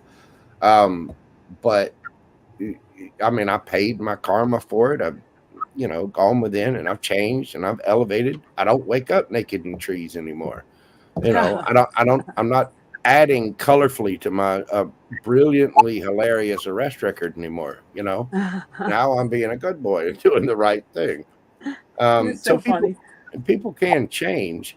You just need to really vet the situation and don't hold up. Don't wait on anybody. Take care of yourself. Do what it is that you need to do. And if somebody wants into something that you're building and you don't trust them, don't let them in there. Yeah, well, say, that's hey. just it. It's a matter of she wants more than what she expects. Like, she'd like 52% of my business that she's not having anything to do with and has never put a penny into it. And I'm like, no, you'll get something, but not that much. If she's gonna be part of your life, she needs to vibrationally catch up with you, and she's not anywhere near that at this point. No, she's nowhere near me. Nowhere near me, which is, it's so, you know, like, just make sure you're dealing with the local chicken farmers. What? I said, just make sure you're dealing with the local chicken farmers so you get plenty of that particular fertilizer, because, you know, the nitrogen content, woo, off the chart, baby. You can grow some indica that'll put somebody under the couch. You know what I'm saying? Oh, baby, yeah. Oh, yeah. My Again, vape died on me tonight. Yeah, I know what you're saying. you can. No, well, that's just it, man. It's a matter of, I have, the thought is, how do I do this? If I have, like, one place I have in my hometown with my friend that gave me this RV, he wants to do the tree farm. If I move into this other town, well, if I move in with my friend into this other part of town, I can open up the second part in that county, in that town in our county. So there's two. Just whatever it is you do, I would try to just make sure and judge every situation, like really go over the pros and cons of every little step of each one of them, and try to find the situation that best serves you. In other words, make sure that whatever situations you're moving forward, you want to retain as much of your personal power as possible. You want to rely on other people as little as possible, be it your sister or this person or that person. Make sure that you're the one in control, and that again, pour into Truly's cup first. Yeah, and then James, that's exactly what I'm doing right now. James, to do both opportunities. Yeah, well, it's the point, though, that I wanted to do it. So, like, if I have one in one town, then that person will make money on that nursery with me. And then I move on to the other part of town, and that person makes the money with me there, but not the first person. And whoever has the pot farm does that separately. But right now I'm trying to figure out the percentages of everybody and what everybody gets. You know what I mean? Because it's not just that. It's to build. As long as you own 52% of it or better. Oh, I will. I'm never giving that up. Good girl. I can tell you and we belong in the same bowling league. Oh, baby, this is my business. If anybody wants to jump on board, that's fine. I'll let you, but don't think Well, you're taking you it know from what? me. I actually do a lot of graphic work. That's what I do. That's my main job. So when you need logos and label printing and all that kind of stuff, you let me Oh, know. you're my man, baby. I'll come find you. All right. Absolutely. We will do that for I'll sure. hook you up. You can find me on Mojo Tarot or Oh, here I'll find through you. Miss Casey. Yeah, I'm Oh, around. I'll find you. Don't you worry, JoJo. I'm in Birmingham, Alabama. Just come on down, and when you get here, do not say Roll Tide. Say Oh, War no. Eagle. No, I won't do that. I promise. Three more But readings.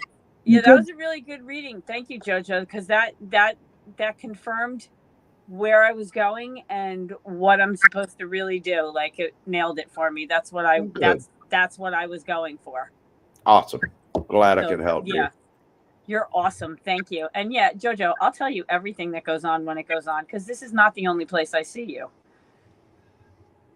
Is it not? Where else? Well, And, JoJo, I mean, I've seen where you do in you go? chats You all go- over the place. You go by I go by JoJo, Right. Rest Mojo, Mojo Tarot, and that's about it. But yeah, I'm in chats all over the place. Well, yeah, I see you by Bray. I see you around. Yeah, I'm good friends with Bray. She's a really good reader and sweet, She's sweet lady. awesome. She I love is. watching her. I'm so happy every time she goes live and I Yeah. get to catch She her. was the one. She inspired my little saying for Sagittarius. The new little song I got about them is 4 hooves, 2 hands, and known to cuss. That's what we love about Sagittarius. That's funny. That fits them. But yeah, as Geminis, we get along really well with Sagittarius and Virgos. Yeah. Because Virgos, are also ruled by Mercury. Yeah. And so, being that you are the mutable earth sign and Geminis are the mutable air sign, both being ruled by Mercury, I get along well with Virgos and Sagittarius people. As do I. Yep. So we got That's awesome. No, that was a really great reading. Thank you. You're very welcome. That Who's makes me next? feel much better, much more secure in what I'm going to do. We got 3 more, JoJo. You good? Oh yeah, I'm cooking. You can go get some coffee if you need her. JoJo's got this. I'm up. I've been working on videos. I finished my editing for tomorrow. Pisces is coming out, and then I got the collective read for Sunday. And but yeah, I am wide awake. So Okay, what? Snow Queen next. Snow Queen. Thank you, JoJo. Thank you, Casey. You're very welcome, ma'am. Snow Queen. Oh, don't you ma'am me. I'm not old enough for that. I ma'am everybody, even if they're 3 years old. My mom and my grandmother both had mean left hooks, and I had to get a lot of switches as a kid. So, ma'am and sir, it is. I don't care how old they are. All right, I'll respect your Southern then. Thank you. Yeah, it is a Southern thing. I tell you what. Looking forward to it. We don't all fall into that Southern category. I'm going to go see me some Pantera here soon. And wow, that Pantera, they got some real knee slappers and toe tappers. You know what I'm saying? Yeah. Love 'em. Pantera, wow. No, I All went right. up to the Misfits for a couple weeks listening to them play. You still awake, Snow Queen? Snow Queen. So Snow Queen, I got the moon. Okay, so there's a need to balance the shadow and the light. Okay, the moon is illuminating some things that are going on. Things may be blown out of proportion right now. You maybe feel like like you're up against the mountain and you're not making any progress or anything. Okay. But it may be some stuff that you're dealing from coming up from the past. Okay. Or you're longing for something from the past, but I feel like you're dealing with something. It's like the Page of Swords. You've got some information coming in. You've got some clarity coming in around the situation. It's going to give you the ability to stand on your own 2 feet.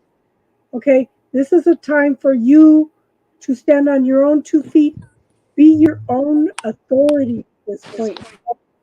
Okay? But I show that this is going to shift some things. I show the Page of Pentacles. You know, there'll be more information coming in around money and prosperity and abundance. But focus on the gratitude, focus on the beauty in life. Oh crap! I'm going, Casey. I'm sorry. I don't want to interrupt you, but I'm gonna go because my phone's gonna die. You guys have an awesome night. Thank you. You too. Bye, honey. Take care. Bye, Jojo. But we have the Nine of Wands, okay? The Nine of us is a completion. You are tired, you are exhausted, you feel like you can't take another step. You're almost there. I want you to focus on how far you've come rather than how far you need to go. You're almost there, girl. Do not give up at this point in time. Does that make sense, hon? So don't give up. It's all coming. It's all there.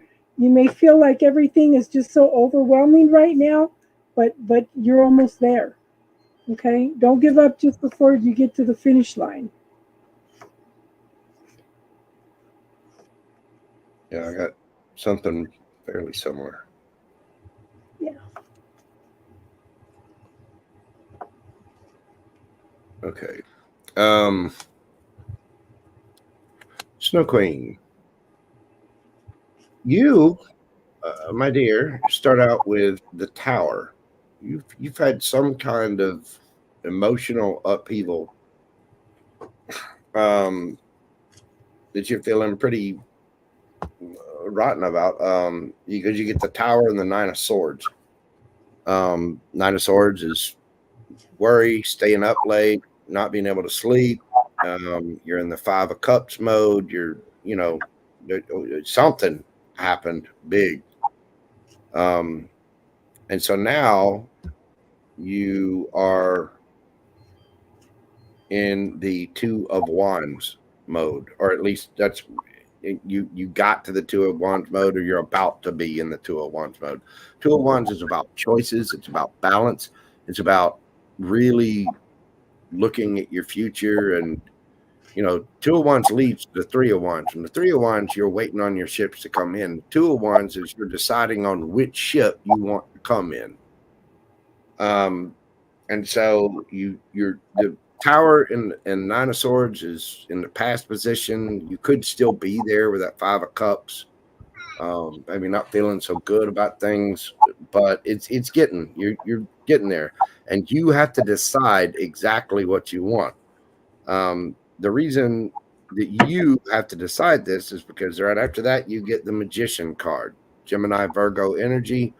The Magician has all the tools he needs to manifest whatever it is he wants. If he wants hot flaming Cheetos at 4 a.m., by God, the Magician's getting hot flaming Cheetos at 4 a.m. That's all there is to it, because he's a magician.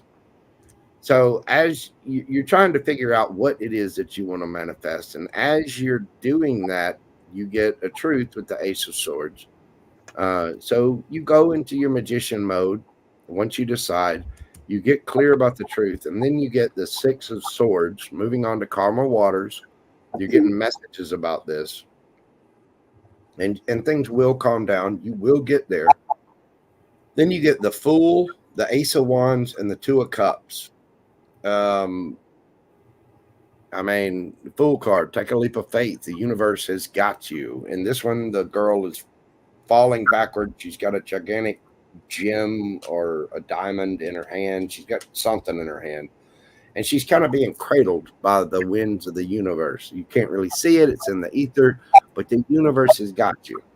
And so you're going to move ahead with something passionate, something that you have a lot of emotion for.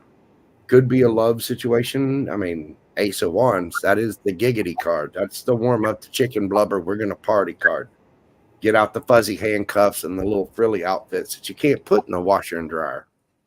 At least not in the dryer anyway. So you're moving ahead. You're taking a leap of faith. You're doing something passionate. Two of Cups describes, emotional exchange with someone that's reciprocal, someone that's a soulmate. And then after that, you've got the Sun, the King of Pentacles, and the Emperor. you could be overwhelmed with choices about things. If it's love, you may have two people coming in, or you've got possibly either a Leo or, well, I mean, the Sun, King of Pentacles, and the Emperor. It could be a Leo, could be a Taurus, Virgo, Capricorn, could be an Aries. You might have your choice among three people. You could, the Sun could mean that you're going to find happiness with a King of Pentacles that then turns into the Emperor, or you're ecstatic about the fact that you get to choose between a King of Pentacles and an Emperor. Male, female, doesn't matter, no gender in tarot, whatever. But you are going to be moving on. Whatever this past stuff was, I get the feeling right now in the current position, you're in the Two of Wands Magician energy. I mean, you get your truth, that Ace of Swords, you move on. So Casey's right. You're almost there. You move on to calmer waters, make things get a little bit better. Then you're going to take a leap of faith. Either that or somebody's taking a leap of faith towards you. And again, Ace of Wands, that's just passion, passion, passion. Two of Cups, that's passion with all the love and the ooey gooey. That's going from, that's going from safe sex to safe words to safety equipment. I mean, there's a progression there. And with the Sun and King of Pentacles and the Emperor, I mean,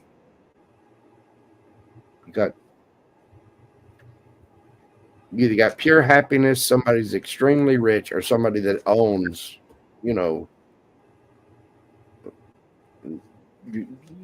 might end up dating the guy that buys Mar-a-Lago from Donald Trump. You know what I mean? But yeah, there's something good coming in for you, but you need to hang on and get past whatever the Tower Nine of Swords thing is.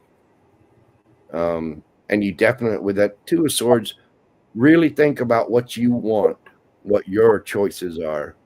What's gonna make you happy. And don't worry about other people's opinions or other crap. You have everything you need within you to decide that. You know what makes you happy. You know what kind of music you want to listen to. You know what kind of food you want to eat. You know the vacation spots you want to go to. You know what makes Snow Queen happy. And I mean good, bad, ugly, weird, vulgar, erotic, tasty, whatever. All the things that bring you the joy. Whatever's spreading dopamine around the Snow Queen mind, that's what you need to pay attention to. You like donuts? Go get 6 dozen of them. Well, there you go. You have so many choices. So I would write all those choices down, figure out what you like, don't like, what the pros and cons are of each situation. Kind of the same thing that I was telling Truly there. Look at it, really decide what's going to make you happy and what you want out of life. And then once you decide that, you manifest it, you're solid on your truth. And when you do that, that's when things get caught. That's when you go 6 of Swords with it. It literally takes you from rough waters to calm waters. And apparently that journey, again, leads to the Fool, Ace of Wands, Two of Cups, the Sun, King of Pentacles, and the Emperor.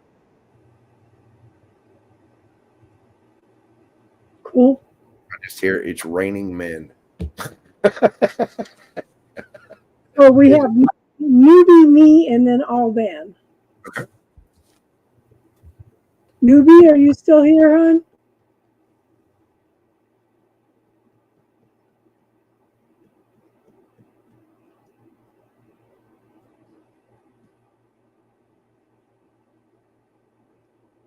Ooh, an exchange with a big corporation. Cool. Okay. So Newbie, the first thing I have up is the Four of Wands. That's happiness, joy, celebration. That's people coming together. Okay. But you need to be aware that there's some illusions around this happiness. There's some illusions around things that are happening. There may be a little bit of fears around some things. So you just need to be aware of what's going on. I do think that there is an energy around you where somebody, this is my narcissist card.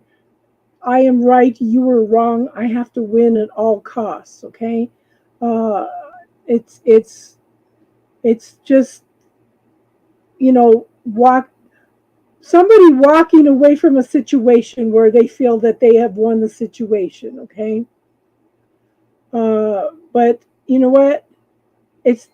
You have gathered up your resources and walked away from the situation. Okay. I have the 10 of Wands. It's you walking away from the situation. As you walk away from this, you are a hairline away from an Ace of Wands. The 10, 9 is a completion. A 10 is where you are cleaning up the last of that energy. Yeah. Yeah, and you are gathering up your resources and walking away, and you are opening up new opportunities. Okay. Now, you are the Queen of Wands. She can be very intuitive, very loving, very caring, very family oriented. She goes for her passions. She goes for her desires. She wears a thong at the beach. Yeah. You know, so she's holding her light. She's following her intuition and knowing at this point. But at the same time, I think that you have, I almost feel like when you deal with him, you're going back into a lack consciousness. Okay? Because here's the two energies here, okay, that are holding you into lack consciousness.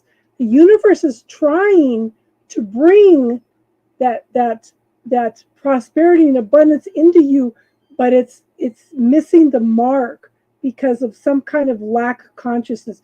He throws you back into he throws you back into an energy where you don't want to be at this point, okay? And he throws you back into an energy where everything's out of balance and there is no receptivity. Everything's an uneven give and take at this point in time, okay? But I want you, okay, I think over the process of the next year, okay, you're going to be working on new beginnings for you, okay? Just start putting all his shit into the bubble and letting it go. Put all of it. Yeah, he's an energy vampire. But I think over the next year, you're slowly working more into what you desire in your life, what you want in your life, okay? But you're getting past this consciousness, you're getting back. Start reclaiming your power. If you look at I think it's on my YouTube channel, I'll put the proclamation up. It's where you can automatically send back their energy. So you might want to look at that. If not, it's definitely on my TikTok. Okay? Yeah. Put them into the violet flame. Throw it all into the suitcase. Put it into the violet flame. Somebody mentioned tonight. I told them that last week, and they said, ooh, I like that technique. Put it in a suitcase, lock it, and throw it into the violet flame to be transformed into something healing. But I think that over the next year, be patient with yourself, okay? And work toward what you want in your life. What is your desires? Okay? Mm-hmm. That makes sense, hon? I don't know about newbie. It makes sense to me because, I got kind of the same exact thing here. Yeah. And I don't know. My card, this deck is getting accurate, spooky accurate with things. Okay. Newbie. How you doing, Bubby? You need a hug? Would you like some chocolate? So, newbie, you start out with the 3 of Swords and the Tower and the 8 of Swords. Wow. Wow. That's rough. 3 of Swords, the Tower, 8 of Swords. In your head, feeling the pain, all kinds of emotional turmoil, upheaval. Shit's going wrong. The toaster won't work. The Amazon delivery guy delivered to the wrong address. The car's got a flat tire. The dog's sick and needs to go to the vet. The kids are screaming everywhere. All hell's breaking loose. And all you want is to sit down in the tub and Calgon, take me the away from here. Yeah, it's pretty rough. So you go to the Eight of Swords. You're in your head about it. Five of Cups, regret, remorse. You're looking at, everything that's happened, and as it, drains counterclockwise to go down the toilet bowl. Then you go to the Queen of Cups and the Queen of Wands. This is what the universe is telling you to do. Queen of Cups has her ish together. The Queen of Wands is, looking good, feeling good, smelling good, wearing that thong on the beach, getting the stilettos out, red dress, red lipstick, nails did, hair did, all the things, right? Queen of Cups is being, in this case, is being emotionally centered. It's being emotionally centered for yourself. If you look on the standard Rider-Waite deck, the Queen of Cups is that she is holding a cup of, emotion, love, right? But it's the only cup in the deck that has a lid on it. And that Queen of Cups she's got love, she's got care, she's got emotion, she's sweet, she's kind. And with the Queen of Wands, apparently she looks good, especially in lingerie, or dental floss, whichever you choose. It's pretty much the same thing. But you're reserving that for yourself. You got a lid on that emotion, on that cup. And so you need to be emotionally together, emotionally mature and grounded for yourself. Pay attention to yourself. Get into the Queen of Cups, Queen of Wands energy. And then you move up to the Magician. The Magician is Gemini, Virgo energy. That's the master manifester. So you go from, once you get into the Queen's energy, Queen of Cups, Queen of Wands, then you take on the energy of the Magician, and you're manifesting your 10 of Cups and Ace of Wands. You want complete emotional fulfillment. You want to look good, smell good, all the things. Got a tan, nails did, hair did, got money in the bank, driving a nice car.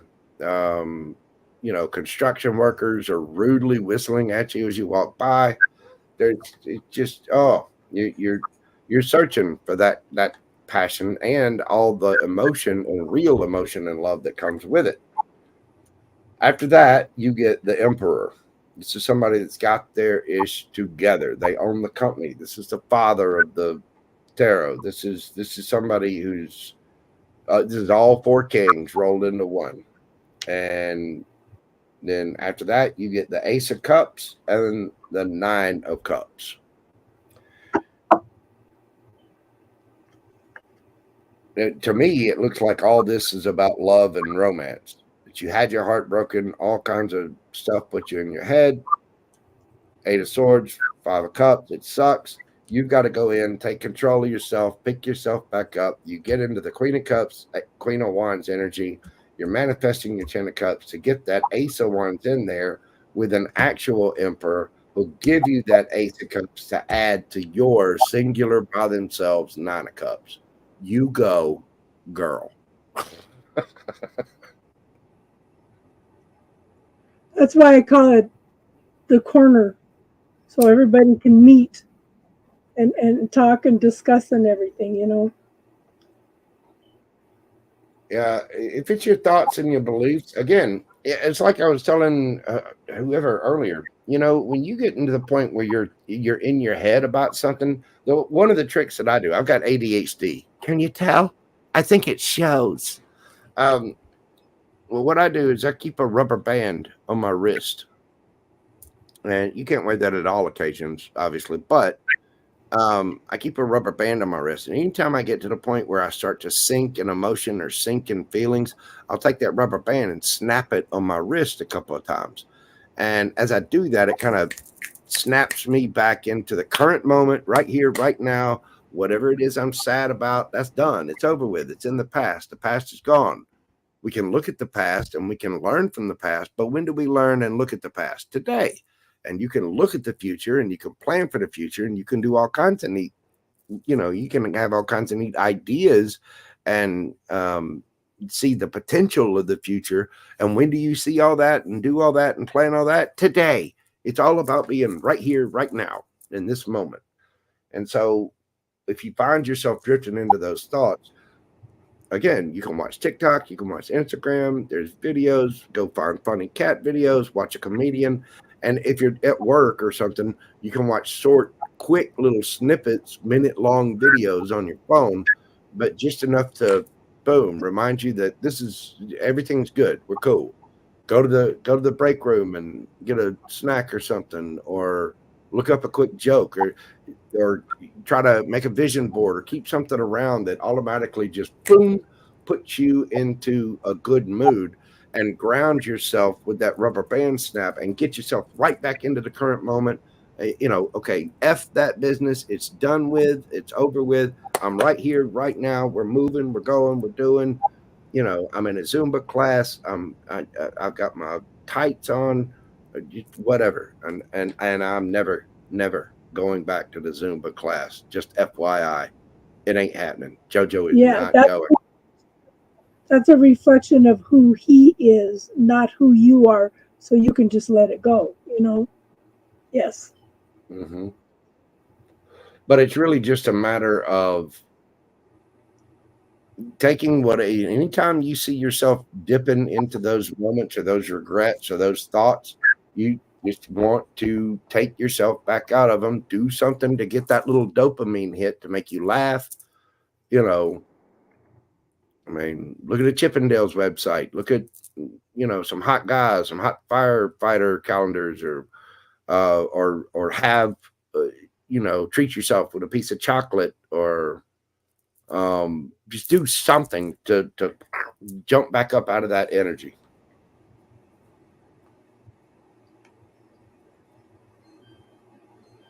So why don't you work on forgiving yourself for the choices that you made? Work on forgiving yourself. Don't hate yourself. Yeah, you should never hate yourself. Listen, newbie, if you want to, you can contact me. We can go over the list of stuff that JoJo's done. Let me tell you, there is. We came up with and defined and then redefined the word jackassery. I've got several mugshots. I've been arrested several times in my life, never for anything super bad. And I can tell it's for nothing super bad because in every single one of my mugshots, I'm smiling.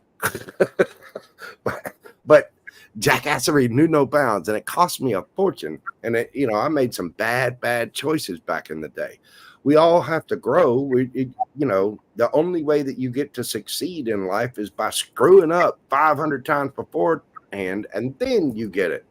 If you played a video game, you go through the same level 80 times before you finally get to the boss fight and finally defeat him.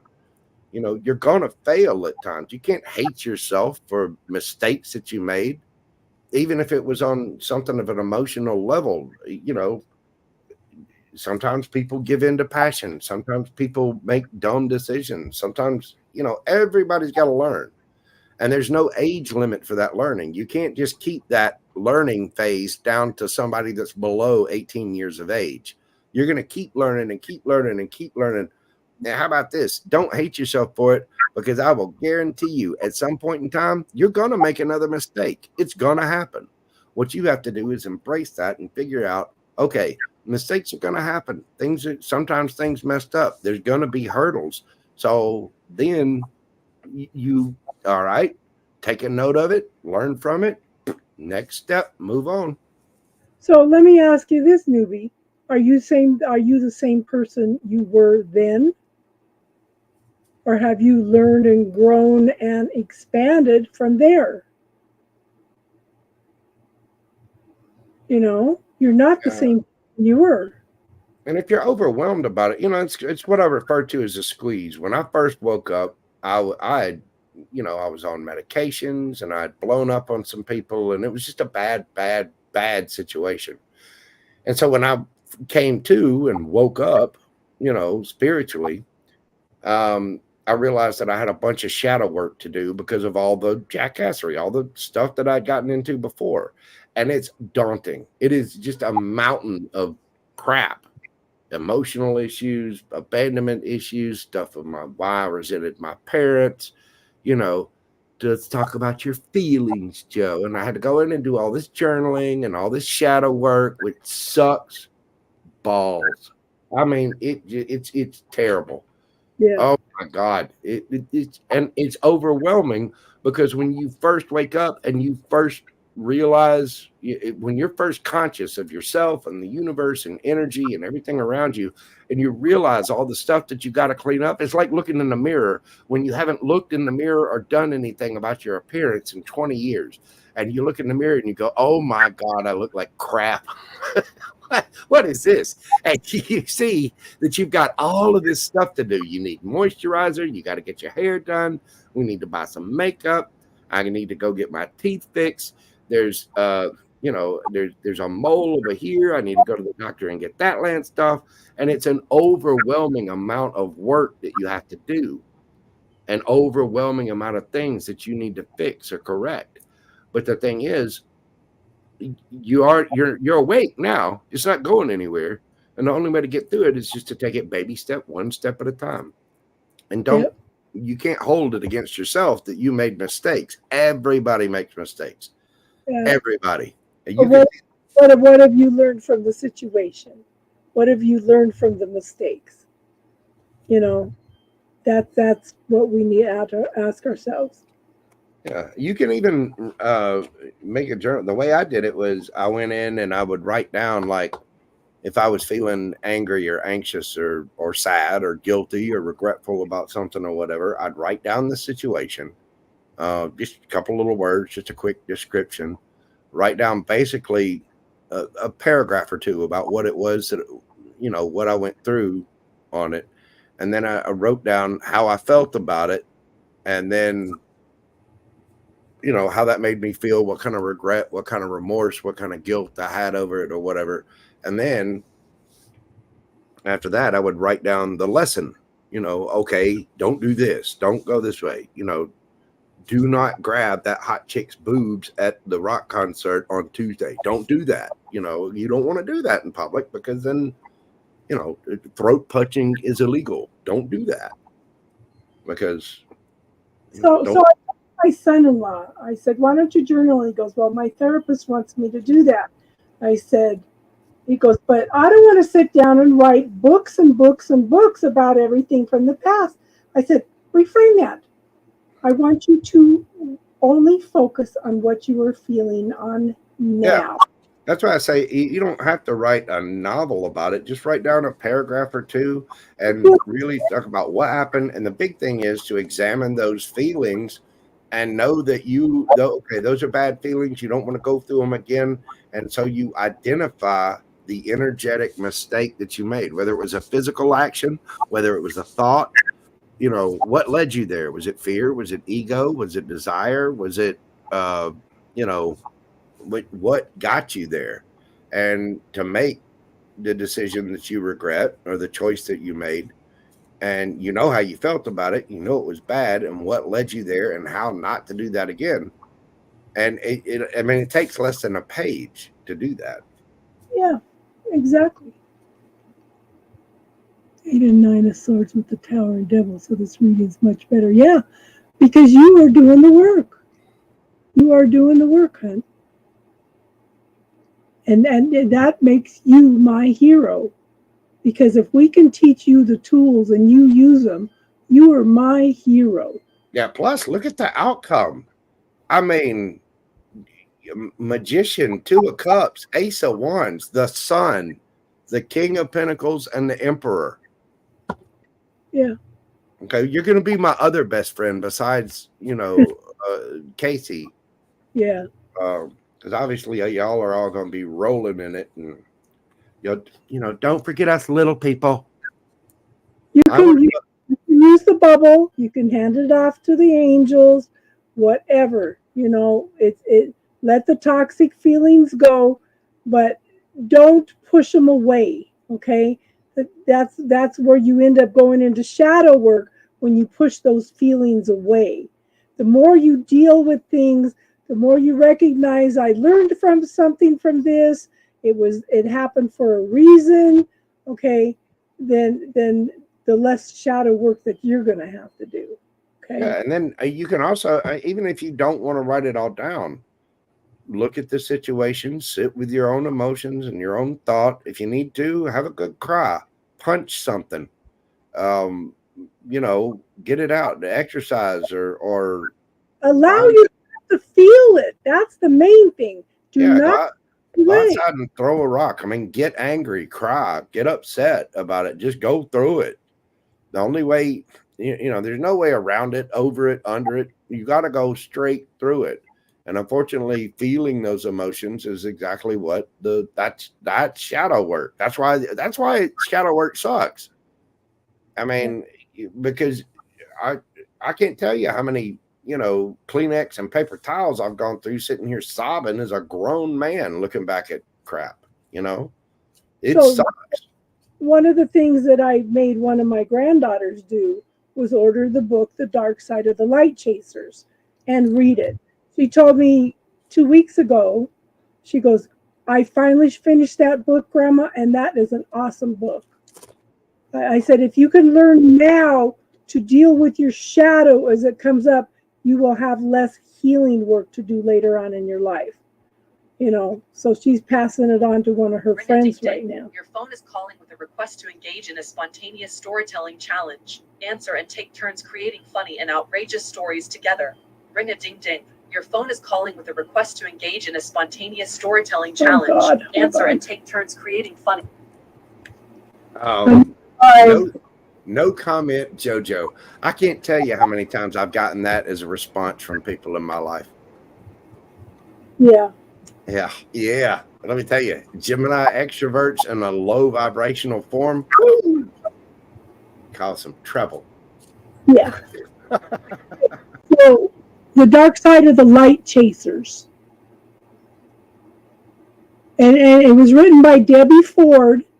She pretty much revolutionized doing the shadow work. And there's still so much misinformation. Like the other day, somebody was talking about shadow work, and somebody came in and said, oh, but when you go to the other side, the dark and all this, I said, well, you're misunderstanding a little bit, because shadow work is what we're dealing with here. Yeah. So it's yeah. Like I said, I mean, have a good cry, punch something, do some exercise, but go through go outside and throw a rock at something, set something on fire. But it's going through that emotion and releasing it. He's drunk driving. I shouldn't be texting. It's my son-in-law. Okay, so all bad and unsuccessful lady. Okay. All bad. All bad. The first card I have up is the Eight of Pentacles. This is learning new things.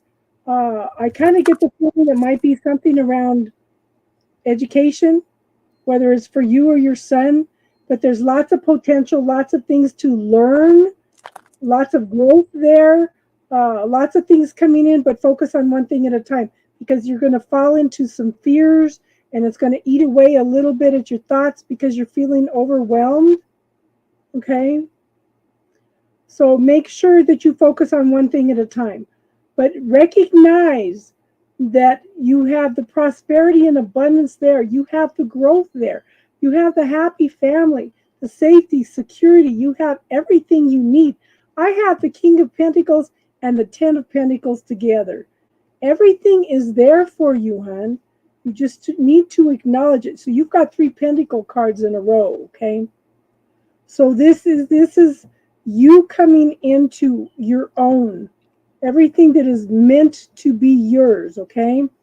Now, there is going to be, you need to have a change of perspective about something though, okay? You need to look at something differently. Otherwise, you're going to be, okay, look at what he's doing. He's looking at things from a different perspective. He's hanging upside down. I want you to look maybe at how you're spending the money.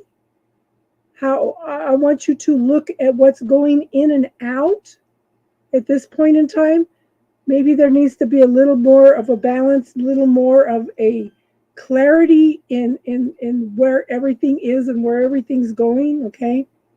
But I saw you strong, successful, loving, caring, nurturing family person, okay?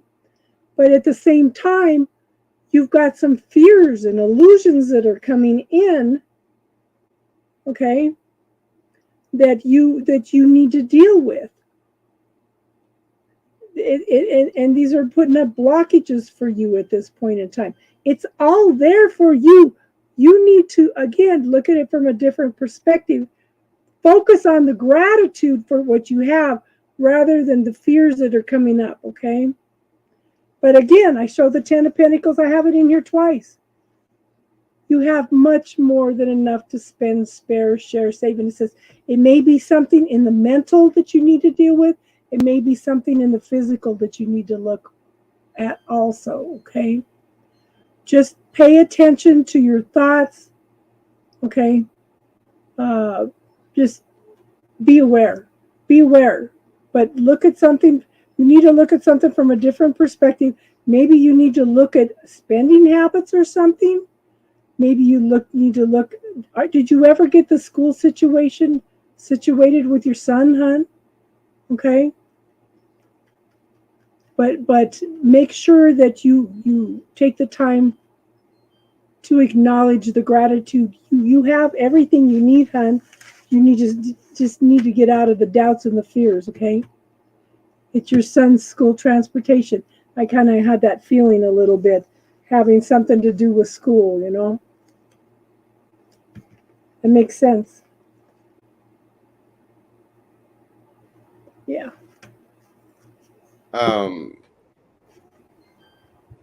Okay. Let's see. This is all banner, right? Yes. Okay. The situation I don't know if this is about love or what. There's obviously some emotional stuff going on. I start out with the King of Wands, Aries, Leo, Sagittarius, and Ace of Wands, 8 of Wands. The truth came out about somebody. Probably somebody a little, with the King of Wands being in that position, somebody a little egotistical or boastful or maybe a little bit of a player. King of Wands is usually a little bit more mature, but still, King of Wands in a low vibrational mode can be a wee bit of an ass. But there's some kind of truth and communication about this. This sent you into, right after that, there's 9 of Swords. And then I clarified that, and I got 7 of Swords. Somebody lying, being deceiving, whatever. Good night, Judy. After that, take care, Miss Judy. After that, I got the Justice card and the Page of Pentacles. Could be kids involved in the situation or just somebody acting young, but there's some kind of offer that was justice. That's on your first side. On the second side, you got Ace of Wands, Magician, 7 of Cups on the top row. So you're starting something new. Or at least you're going forward with passion. You're going into your Magician, Gemini, Virgo energy, and you're looking at all your options. 7 of Cups can be a card of people having options or illusions or confusion or whatever. But in this card, there's a guy and he's looking at all the cups in front of him and he's kind of choosing like, well, that cup, I don't really like what's in that one. I'm going to check it. You only want one cup. So he's sitting there just looking over his options. So I get the feeling that you're going forward. You've got the desire to move forward anyway with the Ace of Wands. You're manifesting all of your different options and seeing what you can come up with. From there, you go to the Hierophant, again, about structures, personal stability, laws. I don't know, could be a legal situation. But you're looking at your choices, and right there, that's where I get the feeling this is more about you. It's about putting up your boundaries and being true to yourself and your own laws, you know, the Alban laws. This is what will be, this is what won't be. And then from there, you go to the Chariot, card of Cancer, Hierophant's, what, Taurus? Yeah. From there, you go to the Chariot, card of Cancer, victory, movement, travel, maybe. And then you get the Knight of Cups and the Lovers, Gemini energy. So it appears that there's something emotional or romantic coming in, or you're taking a current relationship to a better level or something. But it's all about you having the desire to move forward and manifesting, you know, really looking at your options and seeing what you can manifest. But yeah, the Leo was a player, but the Leo, again, first card out, King of Wands and the Ace of Swords to the Eight of Wands, and then, you know, Nine of Swords, Seven of Swords. Hold on, we're almost done. Hold on, silly girl. Yeah. But from there, you get Justice, the Page of Pentacles, Ace of Wands, Magician, again, Gemini, Virgo energy. And then you got Gemini again with the Lovers. Oh, girl, get you a Gemini. Let me tell you, I can't say enough good things about Geminis. I might be a little biased. My dad was a Gemini. My first husband was a Gemini. Yeah, but they weren't high vibrational Gemini. So if you've got some regrets about them, they were in their low vibrational. Gemini in a low vibrational state is two-faced, a bit of a player, rambunctious, causes all kinds of problems, has a bunch of mug shots where they're smiling. Yeah. Yeah. Okay, successful lady. Okay, so the first card I have for successful lady is the Justice card.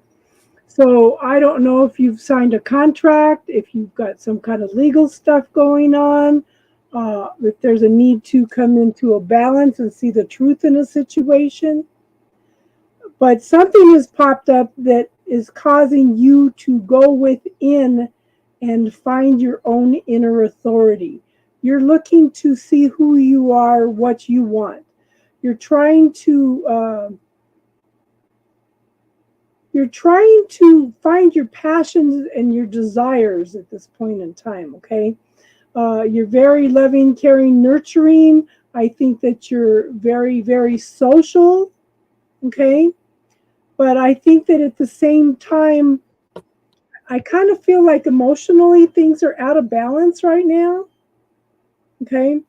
There's whether it's because of a uneven give and take situation, okay? There's no receptivity or something here, okay? You need to step back from this situation and really, really look at the situation. You need to make some choices and really look, like I said, look with clarity at the situation, okay? I do show that there could be some lies and deceit around this situation, okay? But I think this is something that you need to gather up your resources and walk away from, because I think that you need to find some self-love for yourself right now, okay? Does that make sense, hon? You need to find that self-love. I think that's part of the reason why you are learning to go within and do some soul searching with the Hierophant here. but there's a need to come into balance and see the truth and clarity in a situation. Okay. Oh, I got the same thing. Yeah.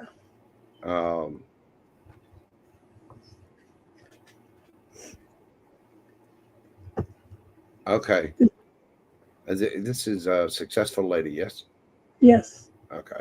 Yeah, I got something very similar. I start out with the Five of Cups, Justice, and the Hierophant.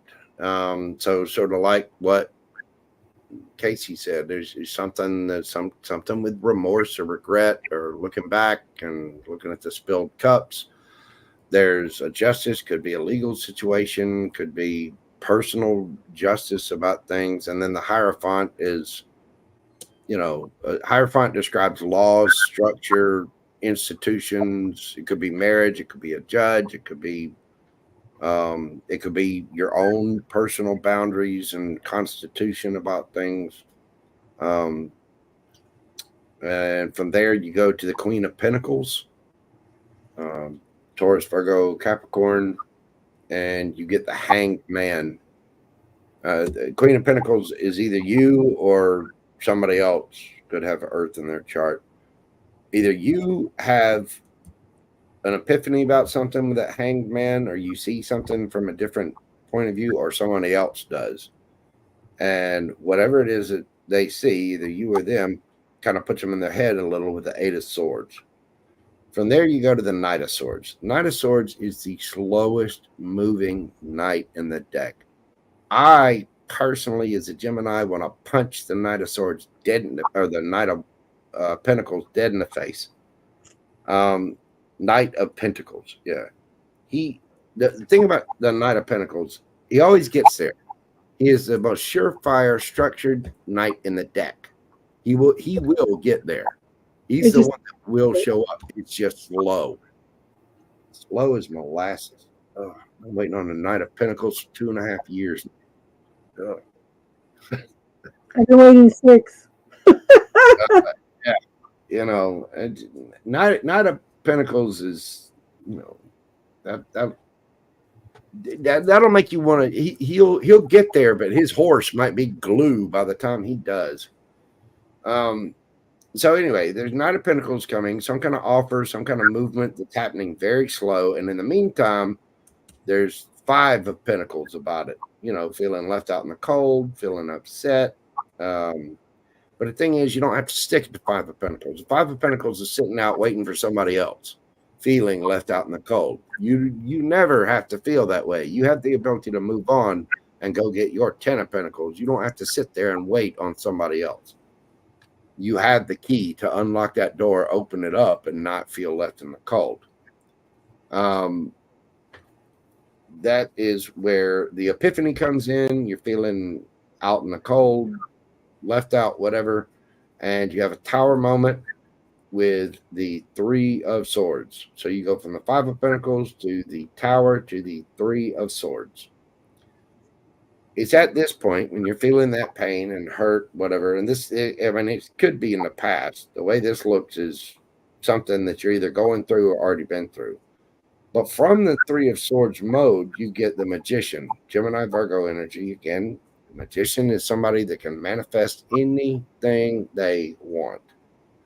And so I get the feeling that whatever this Knight of Pentacles, Five of Pentacles, Tower situation is, that's what puts you, that might be what gives you that epiphany or change of mindset that puts you in the Magician energy.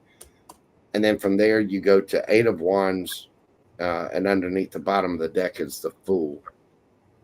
So Eight of Wands is fast movement, communication, could be communication over the internet. But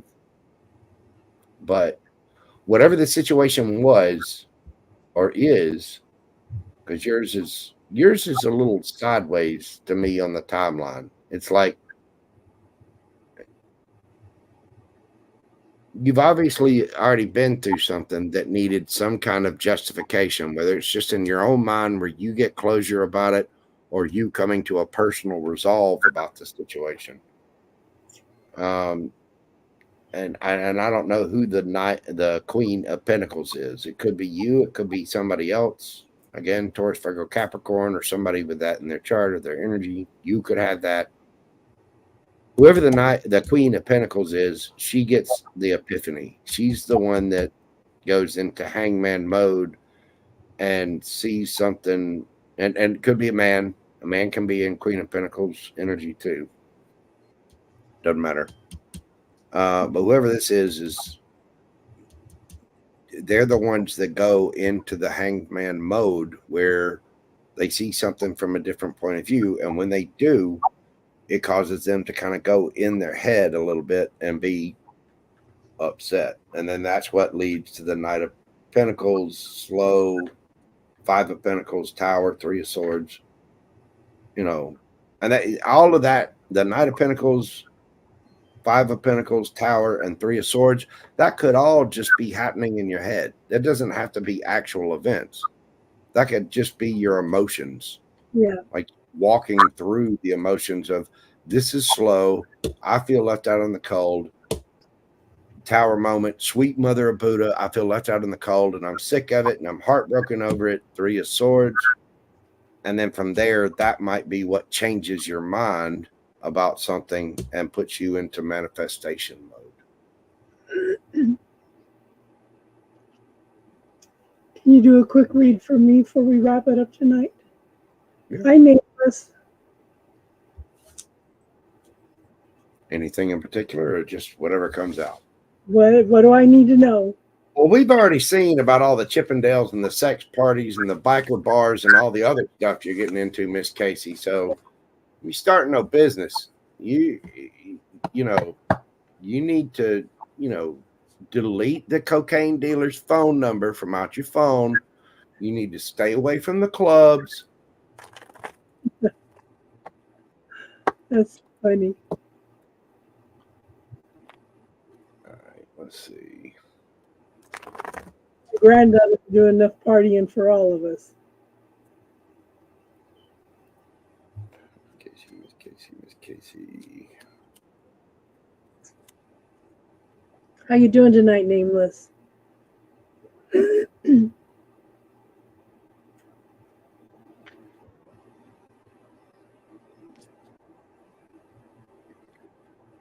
should have had you on earlier. We had a little political debate going on.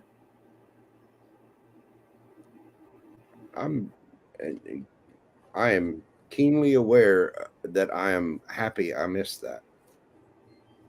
Hate politics. Ugh. Hate thinking about politics. It suck. Good. I'll help it help. Yeah. Yeah, well, this person comes in and starts a lot of negativity all the time anyway. Oh. We try to avoid politics too, hon, but she just kept bringing it up, and then Joe came in, and Joe was like a breath of fresh air and started bringing in a whole different point of view to her. Excuse me. Okay, Miss Casey. Yeah. You start out in the Five of Pentacles. Left out in the cold, you're waiting on something. Five of Pentacles is always my waiting card, wait and see, feeling left out because you're basically feeling left out because you're outside and having to be patient about something. It's the numbers version of the Temperance card. And patience is stupid. Patience has a stupid face. God, hate patience. Patience is dumb. I like patience. Well, I'm a Gemini. We're not fans. Anyway, so you start out with the Five of Pentacles, feeling like you're left out in the cold. You're having to be patient about something. There's something that's not happening the way that you want it. Whatever. And you go to Eight of Wands, communication, swift action. Something moves. Something finally kickstarts. or whatever. Somebody finally put some, engine starter fluid in the lawnmower, and the thing finally kicks on. From there, you go to the Queen of Swords, Gemini energy, Libra, Aquarius as well, but mainly Gemini energy for me. You're pondering something. You're only accepting the truth, and you're thinking about it. And again, I'm using the Light Seers deck. If you've seen that Queen of Swords, it's not Queen of Wands, Queen of Swords. Yeah. But she's pondering something, and the thing that always strikes me about this card is the Queen of Swords is sitting there thinking about something, and she's doing it at the beach, and right next to her are these two flags, like the flags that signal the surf and let you know the conditions of the water. So you're thinking about something. You're looking at the conditions of something and pondering the possibilities of what to do. Do you go in the water? Do you not go in the water? Do we have that last Jaeger shot with the Hells Angels guy up at the bar, or do we go ahead and go get on the surfboard and surf? You really should stop doing that, Miss Casey. I'm kind of disappointed in you a little bit. But you're in your Queen of Swords mode, and that puts you in the Hermit mode, where you're going within and you're searching for answers within. I already know you know how to do this. And then you're going Knight of Pentacles with it from there. You're, again, slowest moving card in the slowest moving knight. Just me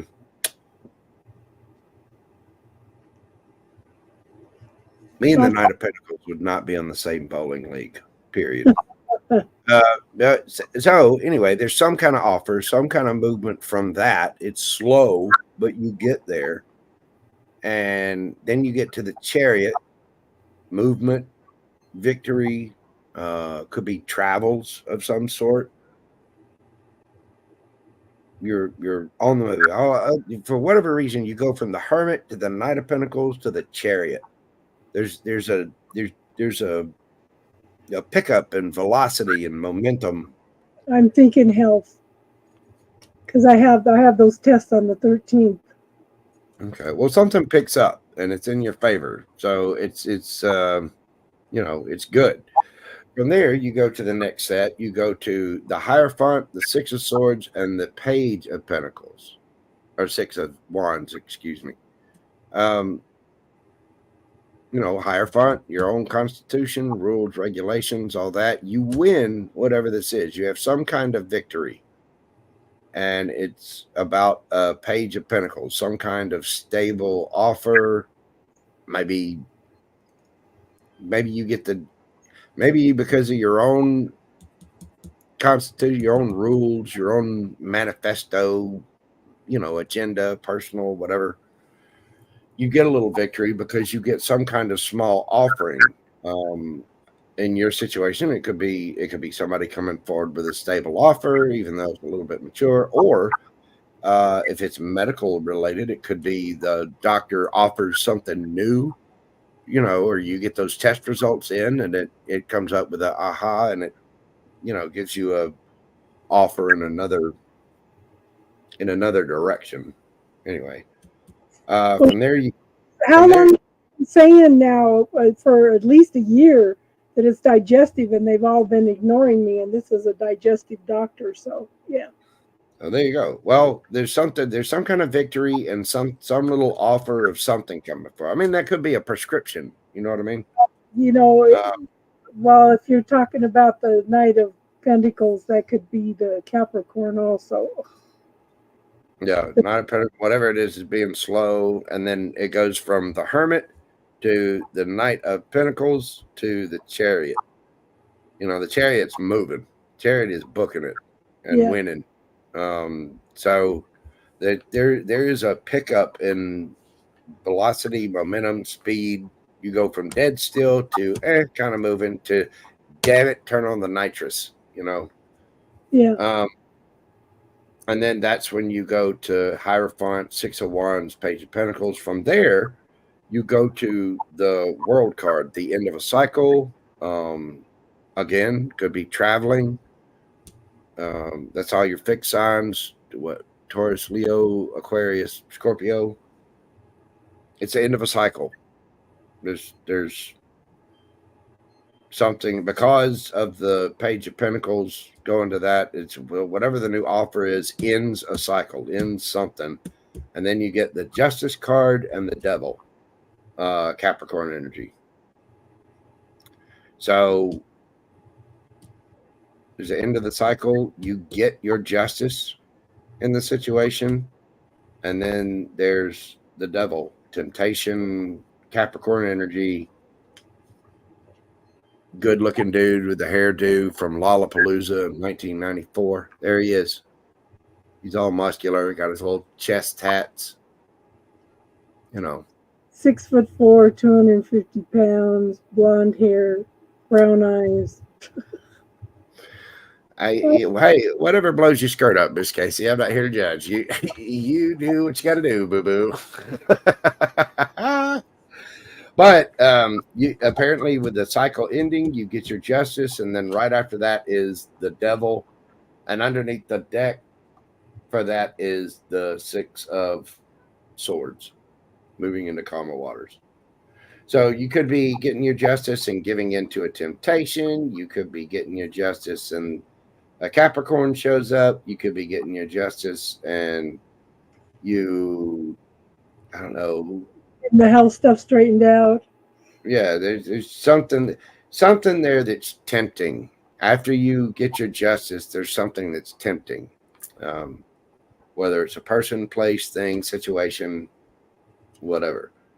But whatever it is, you're moving on to calmer waters, and the cycle does end. Yeah, I'm so ready. I'm so ready.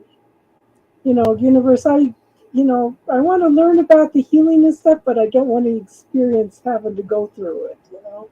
Yeah. That seems to be me all of a sudden, so. I recently got that agreement, universe, in the Akashic records. Yeah.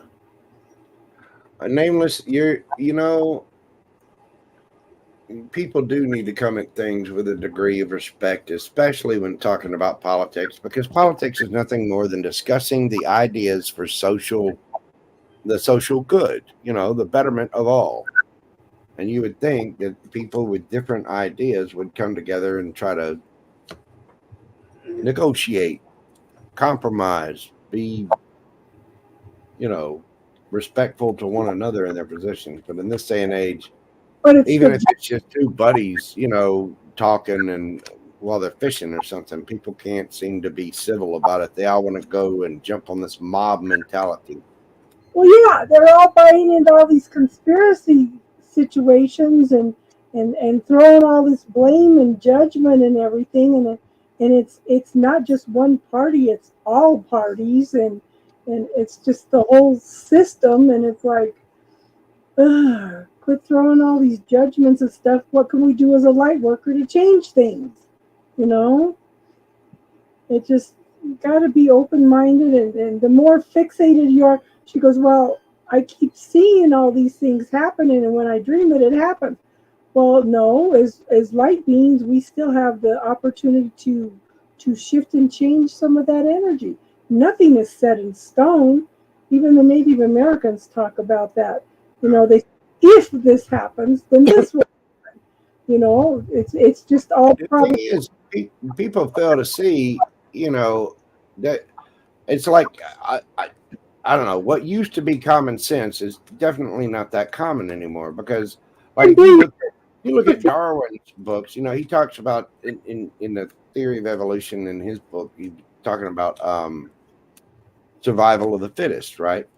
But evolution does talk about that, survival of the fittest, but it also talks about love and collaboration, and people don't seem to understand that okay, let's look at it from a natural standpoint. You take mankind, men, women, humans, put them out in nature. We don't have claws. We don't have the teeth. We don't have the muscles. We're not fast. You put us in nature and we are just deer in headlights. We're just the weakest little, hairless monkeys wandering around, just oohing and ahhing at each other. So how did we get to be the top predator on the planet? How did we get to be the one that, ruled everything? And the only way that we got to do that was because we developed communication and collaboration by working together and realizing our differences. Okay, well, Johnny over there can run fast, and Roger here, he's good with the bow and arrow. And then me, I'm going to hang back here in the back. And when the, animal comes through, I'm going to jump out and scare them and send you through. Send the prey through, and then Johnny can take off. And then as Johnny takes off, that, he's keeping right up with it. Well, then, Timmy takes the arrow and hits whatever. It's by that cooperation and collaboration and communication, that's the superpower. That's where mankind excels. And it seems today that people are reverting back to not communicating. We're all separated. Yeah. Even language is going back to hieroglyphs, because you look at emojis and stuff like that. It's like they're intentionally dumbing people down. And there's so many different things that happen in the world that distract us from our real path or what we need to be doing. There's so many different things in the media. There's TikTok, there's Facebook, there's, all kinds of entertainment. And then when you do watch the news, it's political fights. There's now aliens are showing up everywhere. Of course, now the Pentagon admits that there's other life on the planet. Blah, blah, blah, blah, blah. They'll come up with 1,000,001 things to keep you. It's to literally dangle the carrot. Who here? Pay attention over here. Watch this. And they don't want any real discussion. They want you, and they put out so many different ideas from each side that are so divisive. They're keeping them divided so that they can conquer them. So they're creating common sense out of us for the last 50 years so they can have control also. Yeah. I've seen it, and if we're going to talk about nature a little bit, there is so much cooperation and communication in nature that we have to, if you sit and watch some of the videos, the animals work together, they protect each other, they work together, they're friends and everything until it comes down time to eat or something. There was a man, he's probably in his 80s, he still lives by himself because he can't relate with humans. He was raised by the animals. He says he knows how to talk snake and skunk and everything else, that they all have a language, they all communicate, and just like the Jungle Book, that was based on a true story. It's not even proven. Even the trees and plants are sentient beings. They can grow root systems around all kinds of obstacles to get to water and nutrients, and will. Yeah. It takes a good bit of intelligence to do that. You've already proven the fact, scientifically proven the fact, that water can retain emotion. Yeah. And from what he, like what Nameless just said, the turning point seems to have been the Industrial Revolution. Well, the Industrial Revolution was good for scientific discovery and the advancement of mankind. But then you get things like you pop in with greed and money, and then you get Henry Ford jumping in going, well, if you work 5 days a week, then that gives you 2 days to rest and do this. And it's just another wall in a rat cage that they're trying to stick us through. Well, I think it goes clear back to the beginning of Christianity too, because it's they came in and tried to change. I believe that Jesus came in to tell us that we could achieve the Christ consciousness, and my son-in-law brought up a good point. If you go in and look at the history of the Roman Catholics were around before Jesus was crucified. They just came in and got a hold of Peter and took his teachings and corrupted all of that. It's just we've been manipulated for thousands of years now, and it's so sad. Religion is other people's points of view, and spirituality is finding your own truth. Yeah. So it's crazy. Nameless. Well, since you're in there chatting with us, I pulled you a couple of quick cards too. Play the lottery. Go buy a ticket. Something you start out with the Devil, and then you get the Sun and the Chariot, Victory, and then you got Three of Wands, King of Pentacles, and the Page of Pentacles. So if you give in to something or do something that's kind of risky, if you gamble something or you give in to some kind of temptation, you'll be happy. You get forward movement to victory. You're waiting on your ships to come in. You're the King of Pentacles with the Page of Pentacles. Play the lottery. Go buy a lotto ticket. And remember, your good buddy JoJo told you that. Wink, wink. Yeah. And that's one of the things we were talking about earlier with the politics. You know, they kept saying, well, you know, the little orange man helped all these people. And it's like, okay, he helped the billionaires and the millionaires, but he didn't help anybody. You know, he didn't help anybody in the middle class, you know, and it's like they keep throwing out, you know, stones and buying into these conspiracy theories, and it's like, I don't know why you're saying it's just one side. It's both sides. Both sides. It is both sides. The only thing that the one thing you can say about Donald Trump is the fact that when he ran for office,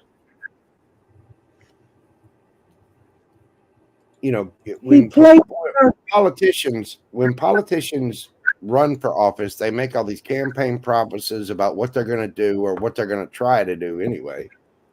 And Donald Trump did actually keep his word. He's the first presidential candidate in a long time. He did exactly what he said he was going to do. Not everybody liked it, and not everything he tried to do worked or got implemented, but and I don't care about the politics of it, or if you agree with what he did or don't agree with what he did, or I don't give a damn. But the fact is, he's the first presidential candidate that, when as soon as he got into office, he started doing the actual things that he said he was going to do. And he was bringing things into the light, you know, that were hidden. And I think that's why he came in, you know. Yeah. Well, he said it, you know, when they were trying to go after him about not paying taxes. And he was like, yeah, I didn't pay taxes. You know why I didn't pay taxes? Because the system's broke and I took advantage of it. He's telling you the truth right there.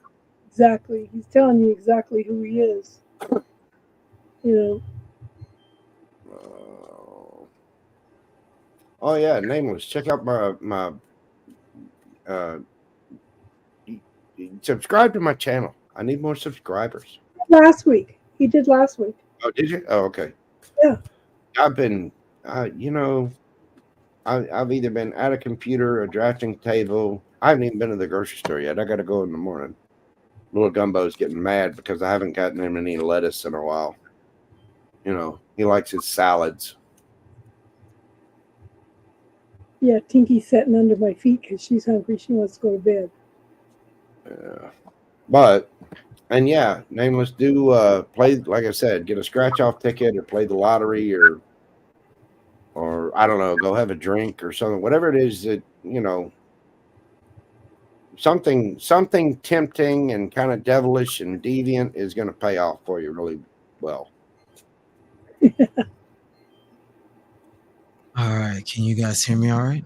Hey, there you go, brother. What's going on? Tonight. An interesting night. Well, wow. A lot I want to say, but I'll just sort of condense it all. Number one, nice to be back again. Number two, Mojo, you've been absolutely killing it with these spreads you've been doing on your channel. Yeah, I subscribed to your channel a while ago. And okay, thank you. I appreciate the support. I do. Yeah, absolutely, fam. And making sure I'm clicking them likes whenever it comes across my feed. God love you. I appreciate it. Yeah, I just got another deck today, and so I'm going to be adding I got one different deck today. I should have another coming tomorrow, and I got a few more coming. That will change things up a little bit, and I've got a really structured set that I've been the way that I've been reading, and so I'm gonna change it up a little bit and do a little bit more free flow, freestyle, whatever. I think it'll add to it. But thank you. I do greatly appreciate that. Yeah. Of course, Yeah. fam. Doing good. Yeah. It's doing real good.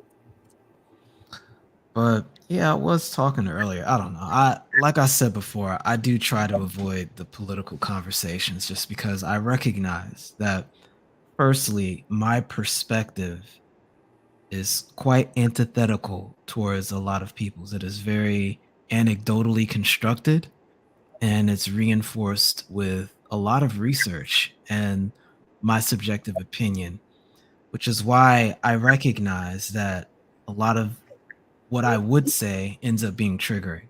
And there's a It's because you're responsibility. actually doing the research and not just regurgitating the bullshit that people keep saying, the little taglines that they give to each side to, all right, now you argue this point. Now you argue this point. That's But what you I was see how you you see know? how that becomes a problem because that's the way most people live life.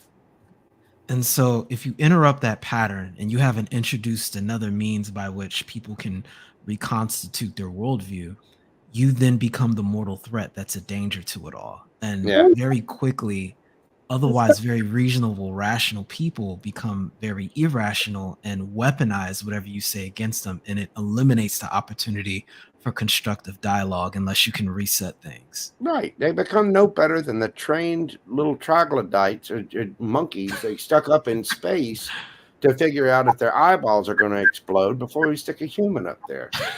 You know, it's like, okay, monkey, push the button and you get the banana. You know, it's just, come on. They retreat in the I am right, you are wrong, and there's no other perspective, you know.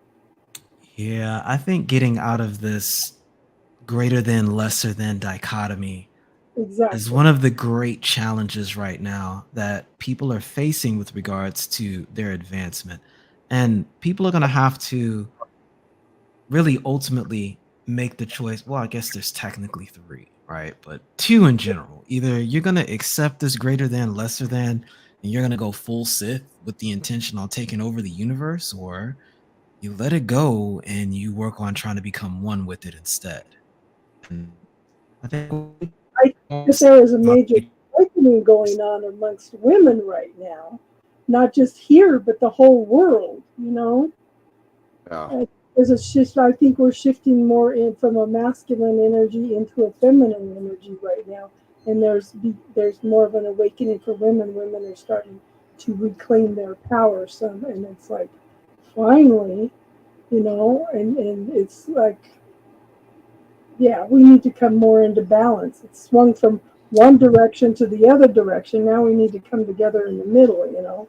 No, again, Well- it's like the advertising thing I was talking about earlier, like way earlier this evening.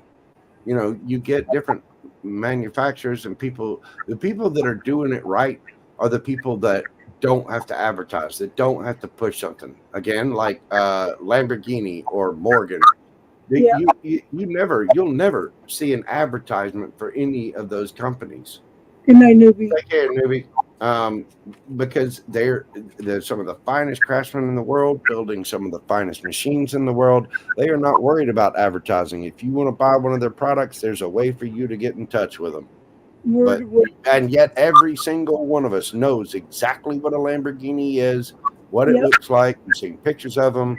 Whether you want one or not is up, you know, it's a matter of personal preference. But the Yeah. fact is, they've never advertised, not once.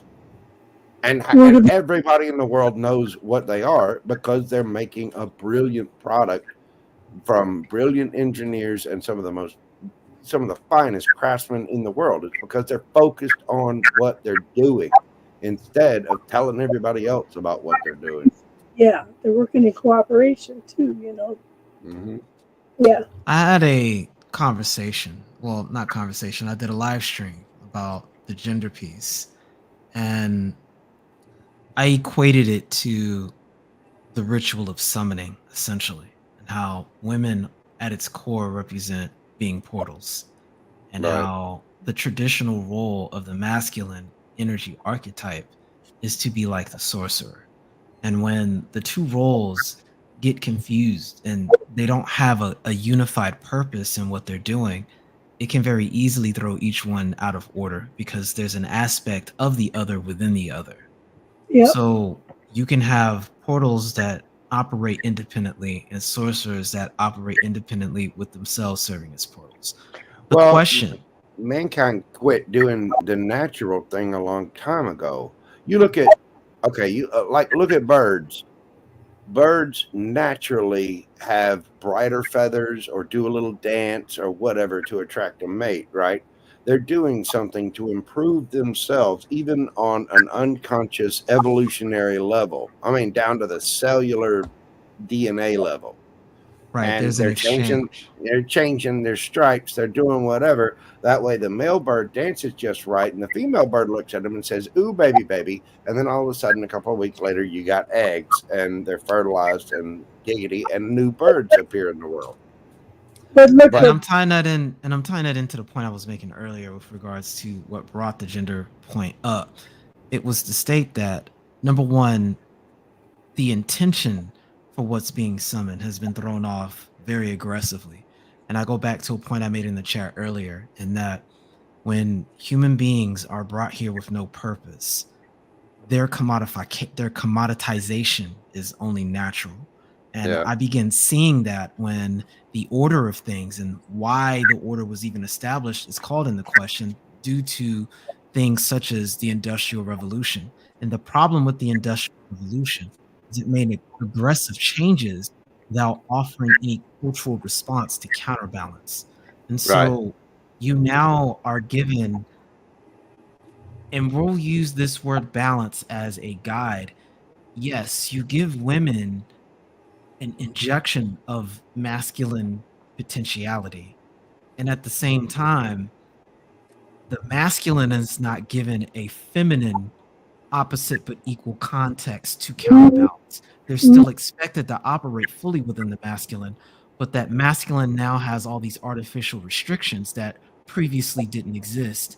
And they have to now compete with the feminine competitor, that there's no order of operations and how that even is engaged in the first place. And all models of comparison are being referred to at a time when that artificial masculine injection didn't exist. And so now you're seeing a massive withdrawal of the masculine as a response to what's going on. And I don't think it's getting the proper context Men don't as to want to why. you're right. You're exactly right.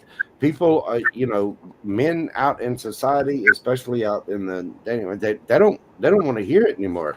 And see, if they get married, if they go out and find a female, then they can have a kid. They're trapped, by that. Even though having a child is supposed to be a joyous, wonderful thing, but it turns into this. Oh, well, you now owe me blah blah blah for the kid, and I get half of your stuff, and I get to control you for the next 18 years.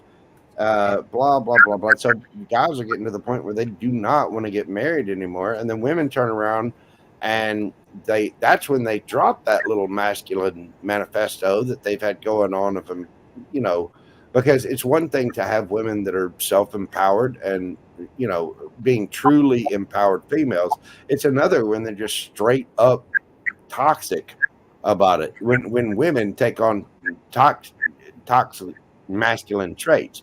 And so what it's led to is a lot of people being confused about their own gender or their roles in society. And two, when you're adding in layers of stuff like Facebook and Instagram and all this other, dating websites and all this, you're allowing people to cherry pick it's like letting the birds. If the birds could go through a computer and go, well, I want my feathers to be this way today. Right. Well, that doesn't happen in nature. You actually you don't get to, right swipe or left swipe people. And back in the day when I was in high school and in college dating, you didn't left swipe or right swipe. There's a lot of people that have got real big egos sitting behind a screen and a keyboard. But I know when I grew up, I was the last generation in Gen X if you wanted to You wanted to diss somebody, you had to do it to their face. You wanted to troll somebody, you had to do it to their face. And there was no Facebook to choose or cherry pick your best pictures and your best photoshopped, self and life to present to someone. You actually had to show up and be real. So you can imagine how within your lifetime you managed to see it from that default, which is essentially what it had been like to some degree for, we might as well just say thousands of years, to within your lifetime suddenly disappear and now have within people one who generation. who have lived their entire life and not known what you described in the same way you did. Well, And it's no time for the culture to play catch up. Go ahead.